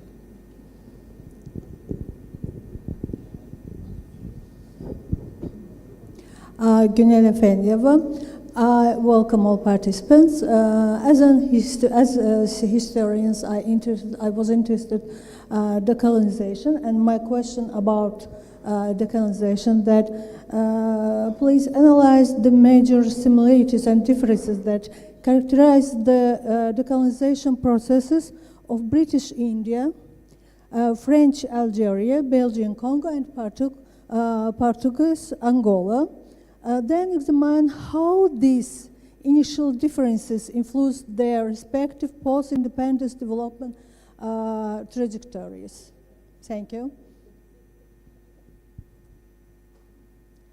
I'm happy to greet all of you.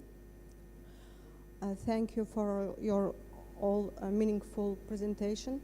And my question is, considering the deep dependence of many Caribbean countries of mass tourism, which is often seen as a continuation of colonial economic models, what specific mechanism or innovative approach do you envision for creating more equitable tourism economies that benefit local populations, lowering for dependence for it? Thank you. Thank you for your questions and feedbacks. Distinguished speakers, are you ready? Yeah, I am ready. Please. Thank you very much, because I think the last question I can answer first. With regard to the dependency on tourism and the impact that we can have on the local communities. One of the first things you must realize about colonialism in the Caribbean is that it thrived on a plantation system.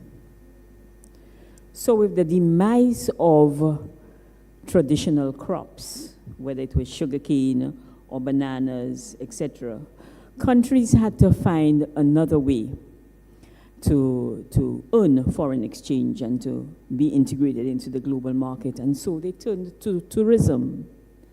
But in my own assessment, tourism is just another plantation system. That's my first very controversial statement. Because what tourism has done is to consolidate power in the hands of a reimagined planter class.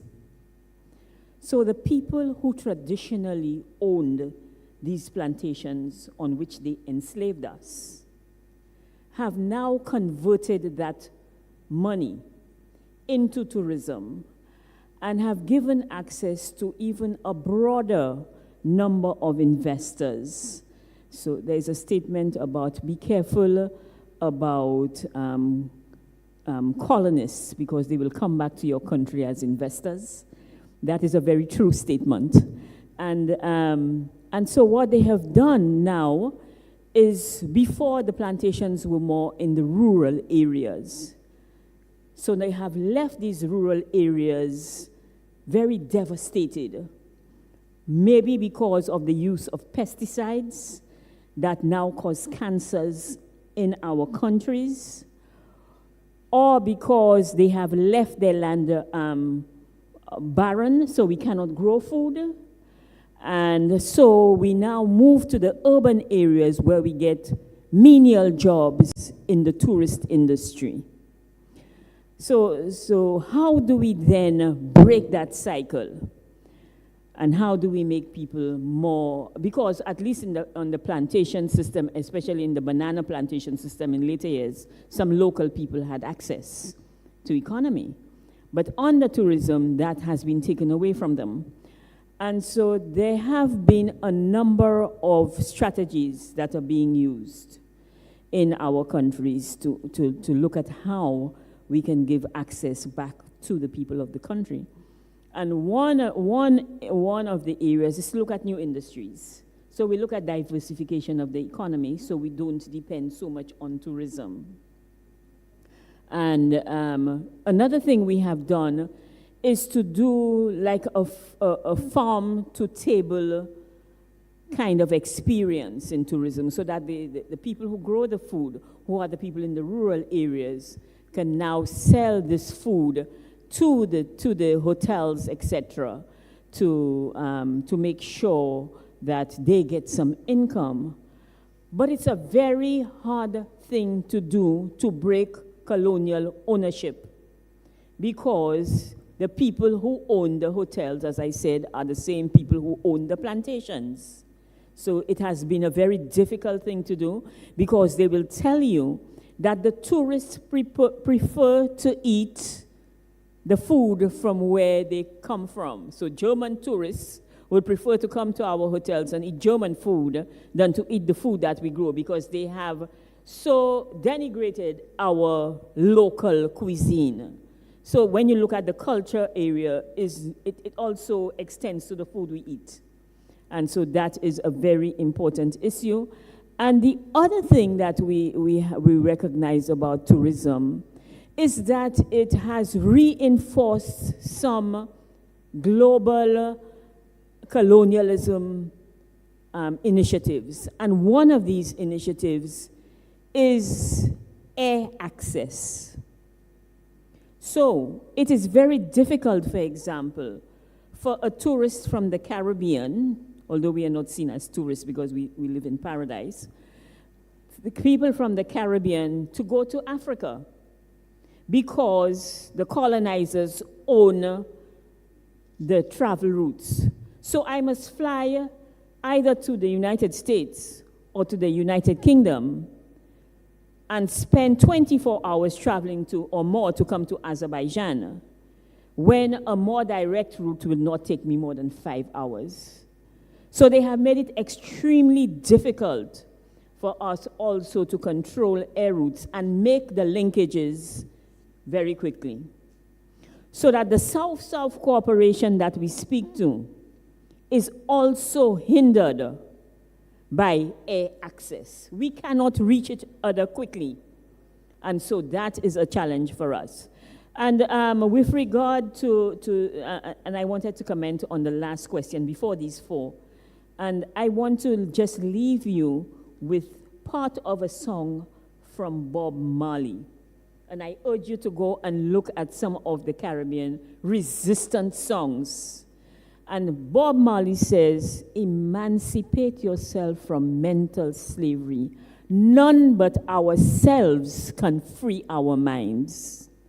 And we have to take note of the fact that the onus is on us. Because, as we heard, the decolonizers, the masters will never dismantle their house. We are the ones who are supposed to do this ourselves. Thank you very much. Ambassador Martinez, please. Gracias. Yo quiero reaccionar con respecto a la pregunta referida a la cuestión ecológica, a la 29, también con respecto a las trayectorias de los países postcoloniales y los efectos sobre las personas, los efectos psicológicos de la colonización. En lo que hace a la cuestión ecológica, y felicito a Azerbaiyán por haber albergado la COP29, creo que estamos en un momento crítico para, digamos, construir una narrativa más equitativa sobre el rol de los diferentes pueblos en la conservación de la naturaleza y sus contribuciones a la sostenibilidad del planeta.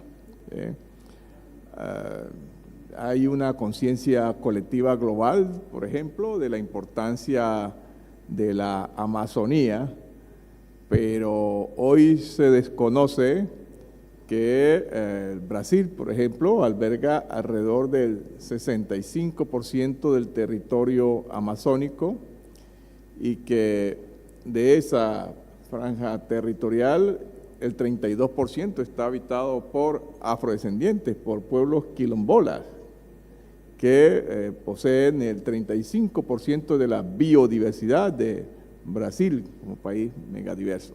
Entonces, reconocer el rol de estos pueblos es de la mayor importancia. En Colombia, por ejemplo, mi país, que alberga el 10% de la biodiversidad del planeta, gran parte de esos recursos de la biodiversidad se encuentran localizados en pueblos afrodescendientes y, por supuesto, pueblos indígenas. De manera que este reconocimiento del rol de estos pueblos, que además históricamente han sido víctimas del colonialismo y la esclavización, digamos, la necesidad de mirar todos estos elementos en contextos y generar una narrativa más equitativa hace parte de los desafíos. En Colombia dimos un paso importante en la conferencia, la COP16, y la embajadora Jung estuvo allá, la COP de los pueblos, donde por primera vez pueblos afrodescendientes, la cuestión de los afrodescendientes fue abordada en la COP16 y estamos en este momento camino a la COP30 en Brasil, con la pretensión de que se pueda dar un salto y que en la conversación en esta materia.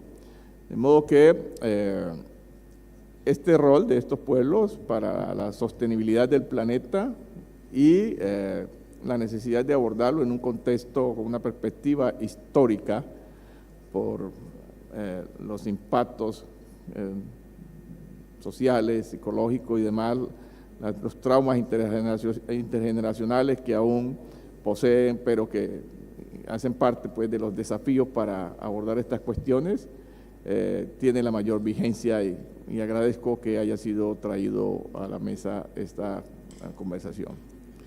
La segunda cuestión tiene que ver con la referencia a las trayectorias de los países postcoloniales y a ese respecto quiero reiterar que la cuestión de Haití, ¿sí?, es emblemática en esta conversación. Es decir, si hay un pueblo que hoy evidencia las implicaciones del colonialismo y del rol de los imperios, ¿sí?, es Haití, digamos. La situación que vive Haití actualmente está íntimamente relacionada con la dificultad que tuvo para estructurarse, la desestructuración de esta nación en virtud de la imposición de Francia en su momento, de esta, comillas, deuda de 150 millones de francos, explica la situación actual de Haití. Y en ese sentido es importante, digamos, considerar que este es apenas un referente de los impactos del colonialismo y la esclavización. De allí que hoy la agenda de los afrodescendientes tenga como un punto central la cuestión de la reparación, el derecho a la reparación histórica, reparación moral, reparación material, reparación espiritual. Desde el Foro Permanente sobre los Afrodescendientes hemos identificado un conjunto de acciones que incluyen la necesidad de establecer una comisión legal que examine, ¿sí?, a fondo todas estas cuestiones, la necesidad de que en instancias como el Consejo de Derechos Humanos se pueda establecer algún mecanismo de asesoría, una comisión que se ocupe de la cuestión de las reparaciones históricas en favor de los afrodescendientes, e incluso en la perspectiva de la posibilidad de que se pueda establecer un tribunal internacional sobre reparación histórica de los afrodescendientes.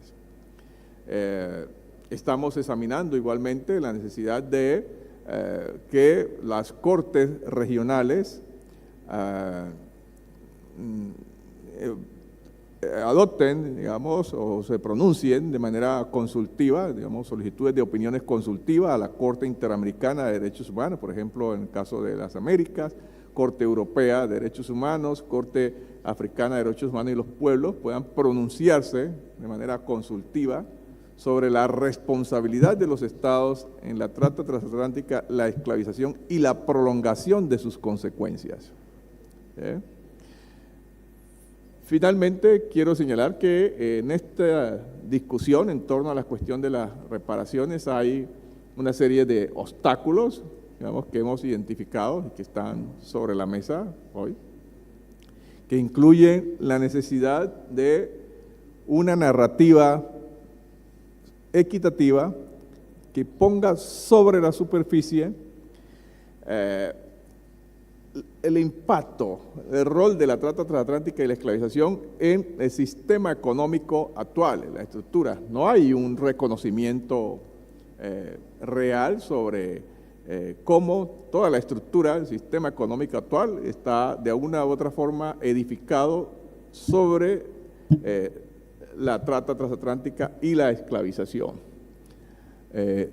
Necesitamos igualmente, y estamos interpelados a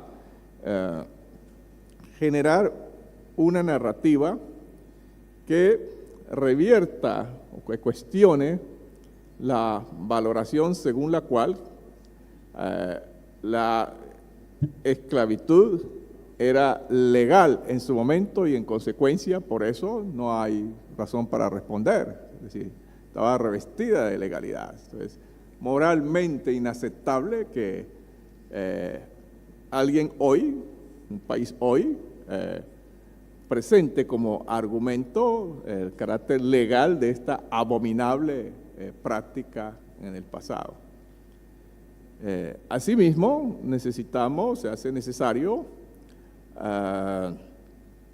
revisar el argumento de beneficiarios de la trata transatlántica y la esclavización que argumentan una cierta ruptura intergeneracional, porque dicen que los descendientes de los victimarios no pueden responder por lo que hicieron sus antepasados, pero se están usufructuando de esos beneficios. Incluso un país como España, que reivindica tesoros como un galeón San José, que fue identificado por Colombia con grandes riquezas de oro y plata, hoy dicen que eso les pertenece, pero no se han dignado siquiera pedir perdón por su error en la trata transatlántica y la esclavización, es decir, esa doble moral. ¿Sí?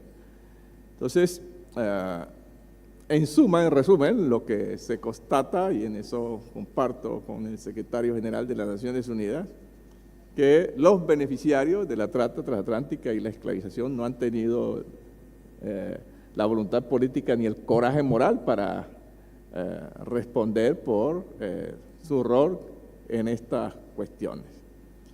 Esta conversación es muy vigente porque cuando analizamos la situación del colonialismo, ¿sí?, y las nuevas corrientes políticas que cada vez más conspiran en contra de todo lo que signifique diversidad, es decir, el auge, el resurgimiento del racismo, ¿sí?, y del fascismo. Si no hay una respuesta frente a los hechos del pasado, es imposible que podamos entender y abordar el contexto que nos ocupa. Ojalá que países como Azerbaiyán pudieran abocarse, por ejemplo, a acompañar la iniciativa de una conferencia internacional sobre las cuestiones de los afrodescendientes en el marco de este segundo decenio internacional de los afrodescendientes, porque sería una oportunidad para profundizar en torno a estas y otras cuestiones. Muchas gracias.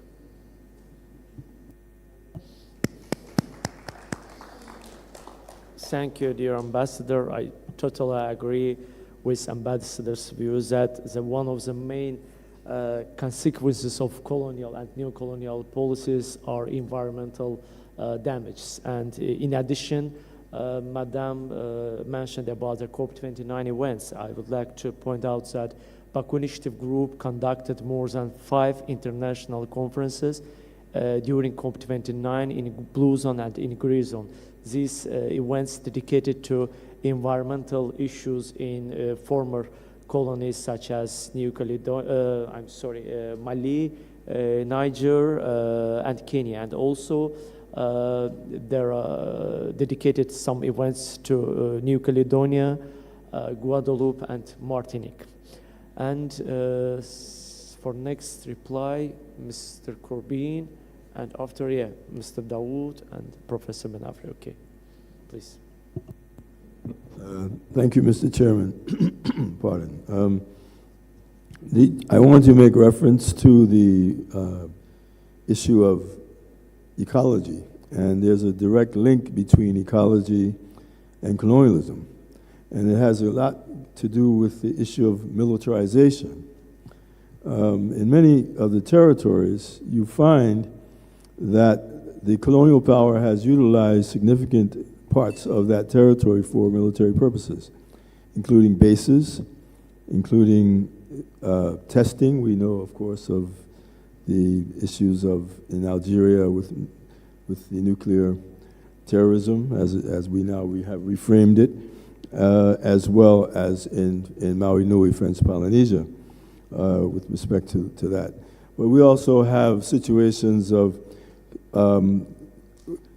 bases which have been placed in territories such as Bermuda, for example, which were left without any indication of a cleanup. So pristine areas throughout the territory having, in fact, one colonial power leasing a part of the island to another colonial power, which then creates a base which uses the base for its military purposes, leaving the base ultimately with no agreement or no commitment to cleanup. And with that cleanup is quite substantial, quite expensive, and it certainly is something which the territory was not responsible for. So this is something which replicates in a number of territories globally. So it's just a point that the extent to which colonies move to full self-government through independence, in this case, would permit those territories, if they are to have some degree of military presence of a third country or of a larger country, which may wish to retain such we look at the Philippines, for example, after independence. There was a different type of military arrangement, although that has now deteriorated. But certainly the issue of having an agreement with respect to military presence, because in fact we're dealing with what exists. So therefore, if we're moving to the next level, we have to recognize what exists. So then we must determine and any agreements that come later would have a mandatory requirement for a commitment to clean up any sort of degradation that may take place. Again, this is something that is recognized, in fact, in United Nations General Assembly resolutions regularly since the 1990s, relating to the use of colonial territories for military purposes. Thank you, Mr. Chairman.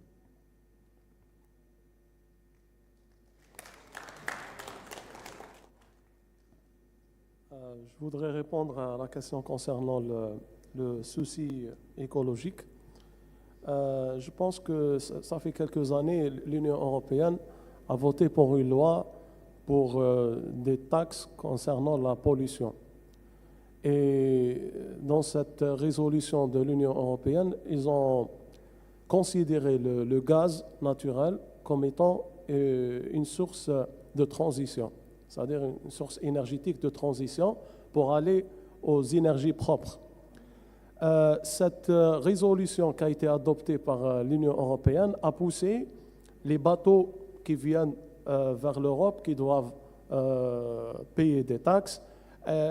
Donc ils utilisent des ports comme le port de Tanger du Maroc, qui est un grand port, afin d'éviter de payer des taxes.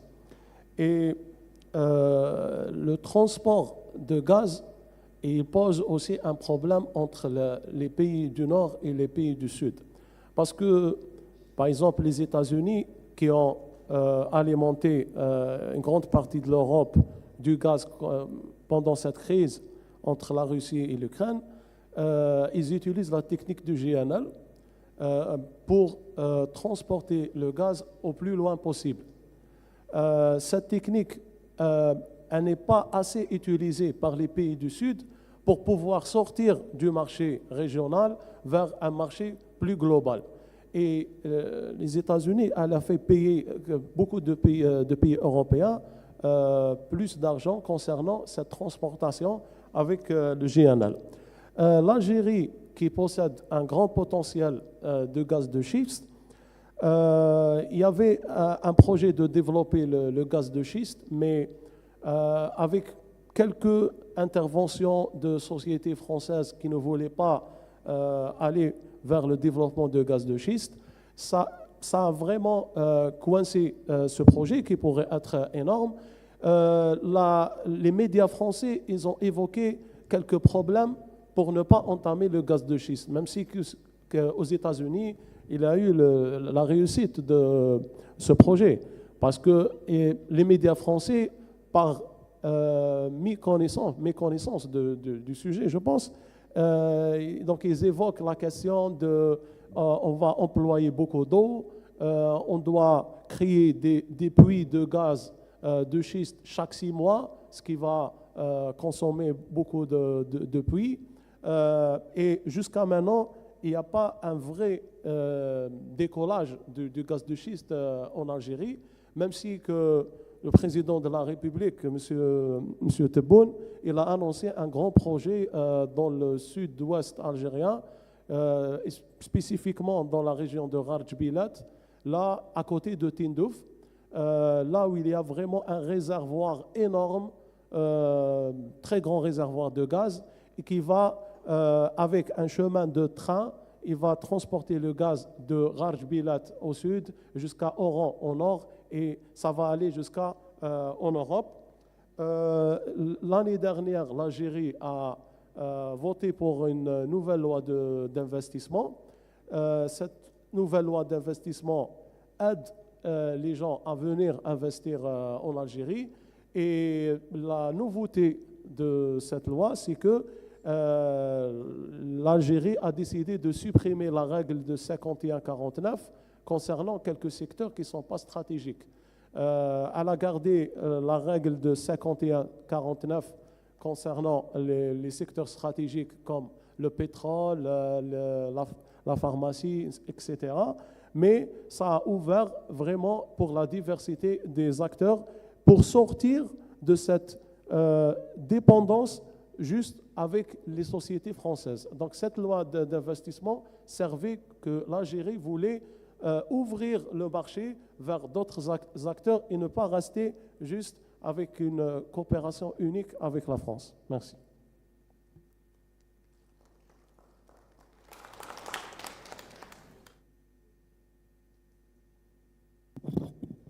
Merci, Monsieur le Président.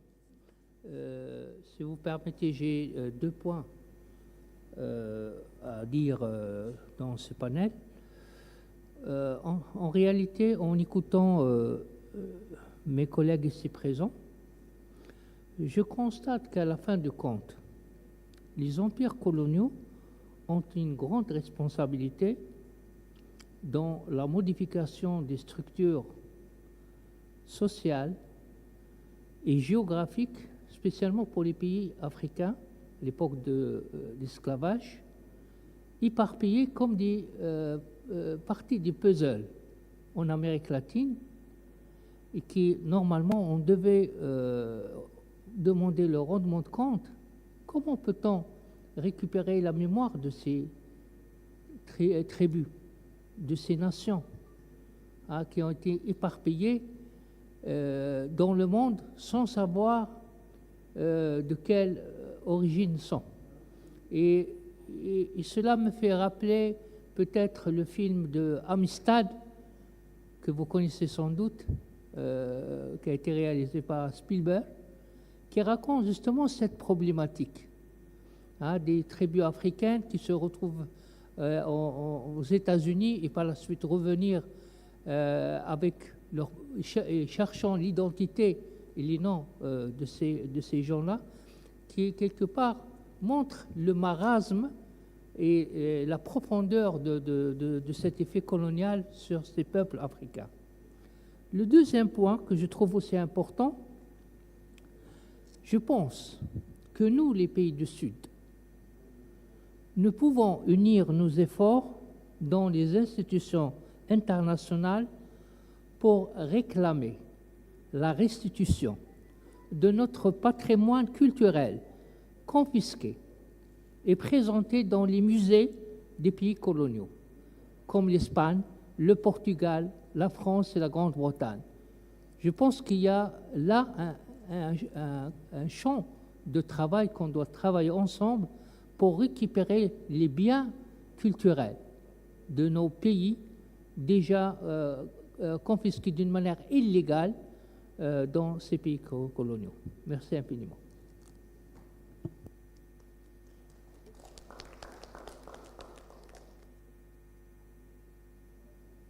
Dear speakers, do you have any additional comments, feedbacks? Please, June. And I will make this my last comment, so I will say my thank you also. With regard to the ecological question, one of the things we have not mentioned at all is the transshipment of nuclear waste through the Caribbean Sea from Europe to Japan. And although the Caribbean has objected to it at the level of the United Nations, it still continues today. So we don't know what is in the containers that's passing through our waters. We don't know what will happen if there's an accident. And neither do we have access to the narrative on the passing of nuclear waste through our waters, because we are not, although we speak to it, we are ignored. I want to say that what the last comment by the professor and one of the comments by Pastor points us to the reparations, the CARICOM 10-point reparations plan. CARICOM has a 10-point reparations plan, which includes, first of all, an apology from European nations for enslavement, and we use the term enslavement and not slavery. Enslavement and a native genocide. So our plan includes the apology. It includes a development program for the indigenous people, because the indigenous people, there's a myth that they were obliterated, so they live in plain sight and people ignore them. So we want an indigenous plan. We want repatriation of these cultural artifacts. We want repatriation of people of African descent who want to return to Africa to resettle. We also want funding for the health crisis that we spoke to, for education, also for cultural development and etc. So there is a comprehensive, as well as debt relief, because we had to borrow money on the international, in the international arena from institutions that charge people in countries of Africa and African descent higher interest rates than they charge Europeans, for example, from borrowing from them. Although it's our money, because of our resources and the fact that we were the ones at the heart of the Industrial Revolution. So it is our money, really and truly, that they are lending back to us.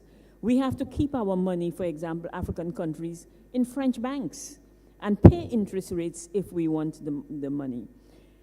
We speak to the issue of Haiti also, and we talk about the 50 million francs. But I want people to know that it is 15 million gold francs. It's not just the francs that you see now. It is gold that we're speaking about that has devastated Haiti and kept it in poverty and underdevelopment. So we are asking for restitution for that money for Haiti, a special program for Haiti, as well as the reparatory justice issues that I have spoken to. And I think that the Baku Initiative and the Permanent Forum can have discussions on a lot of these issues that are very similar, because we look at decolonization within the Permanent Forum also, as well as the University of the West Indies, which has an extensive program on decolonization that we can also examine. And I think that once we come together globally, unity, we have been talking about unity. Yes, there are challenges to unity, including proximity, but I think that we can use the technology that is available for us to be able to continue with these discussions and to implement a plan that will evolve. It will not always be successful, but this is not a job for the faint-hearted. Decolonization is not a job for the faint-hearted. It is something that we have to keep at, and so we look forward to the unity that will get us there. I thank you so much.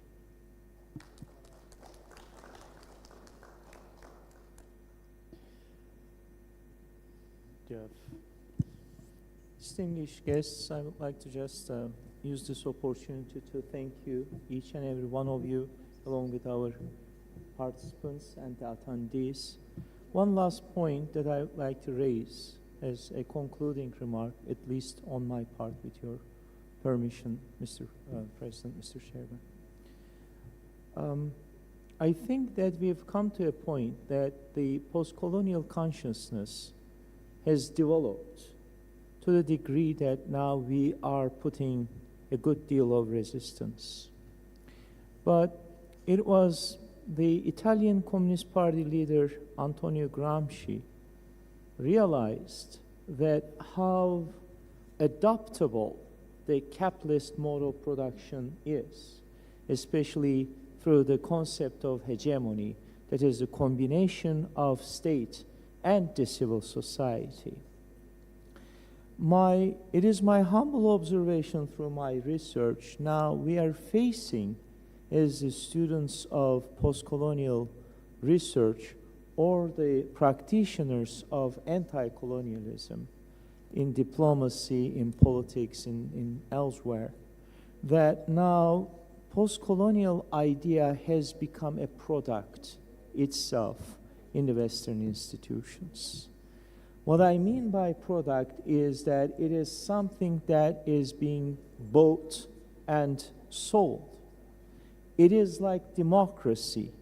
Now, the danger of turning post-colonial idea into a product, from fight for freedom, from quest for justice, it is to commodify it.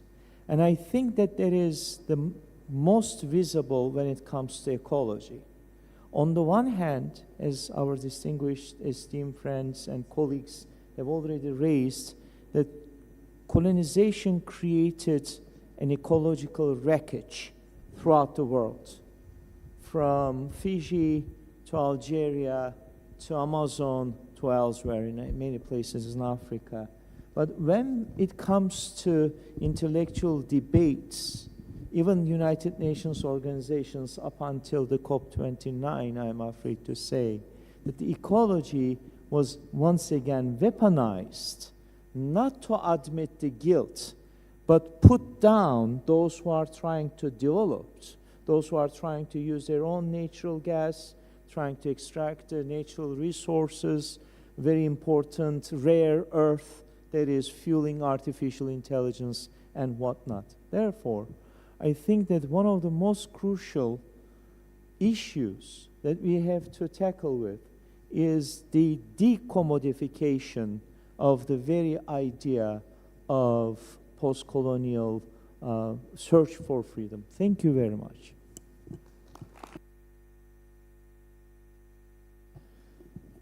Please. Thank you, Mr. Chairman. I just wanted to also make kind of a more like a final note that goes more on the intellectual level. I guess it came out of a idea that I had early this morning to Murat's presentation when he mentioned the French Revolution. And it made me think about kind of something deeper here, namely that we should also not be afraid to decolonize Europe, the European Enlightenment. And I mean the Enlightenment itself, because where did it actually come from? Like, we associated with the French Revolution and the American Revolution. But the European idea of democracy doesn't come from either of those two.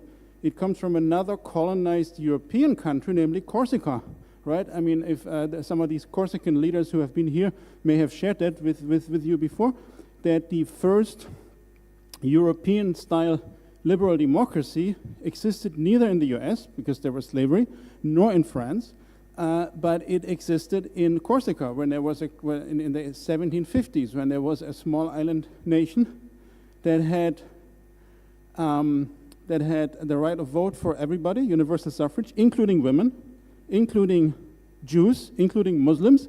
Like, this was the most advanced European nation you could imagine in the 1700s. And then France invaded it and occupied it, and we are still here, and they're still fighting after 250 years for their independence, right? So I think we need to also always be aware when we talk about these European ideas of enlightenment and democracy that they were actually stolen from a small European nation fighting for its freedom, and they were stolen by these and hijacked by these imperial powers, the US and France and later others, to put them in the service of their imperialism and imposing Western notions of democracy and blah and whatever on the rest of the world, rather than actually looking at the origins of where these kind of Enlightenment ideas were first employed in a positive sense of a small island country running itself. So just wanted to link that up with Corsica, that is I know also dear to the BIG's heart to support that. So.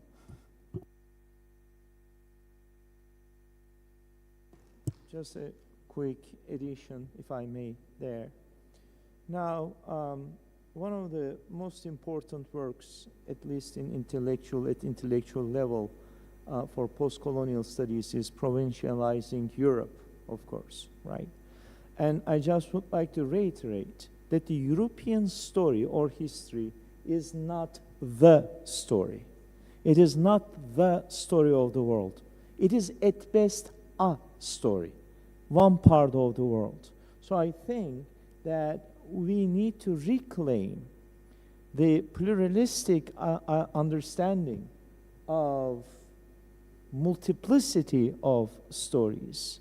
Because mirror always has two faces. There is a colonizer's history, and there is the other's history. Now, it is what I humbly call the alternative, by using both the alter and emphasizing the native by using a coinage in that. So I humbly suggest to work more on the alternative histories. Thank you very much, Mr. Chairman.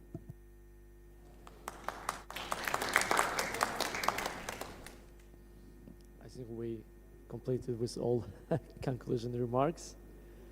Dear, with your consent, dear distinguished professors, doctors, I would like to conclude our today's International Scientific Conference. Dear distinguished participants, media representatives, please accept my heartfelt Thanks for your contribution, for exchange of knowledge, exchange of experience. Today we had fascinating presentations. We listened insightful speeches, outstanding observations, exceptional insights, brilliant remarks. Hope we will organize such scientific events, scientific conferences in decolonized territories. Thank you again for your commitment to decolonization, and we can make a group photo. Thank you very much.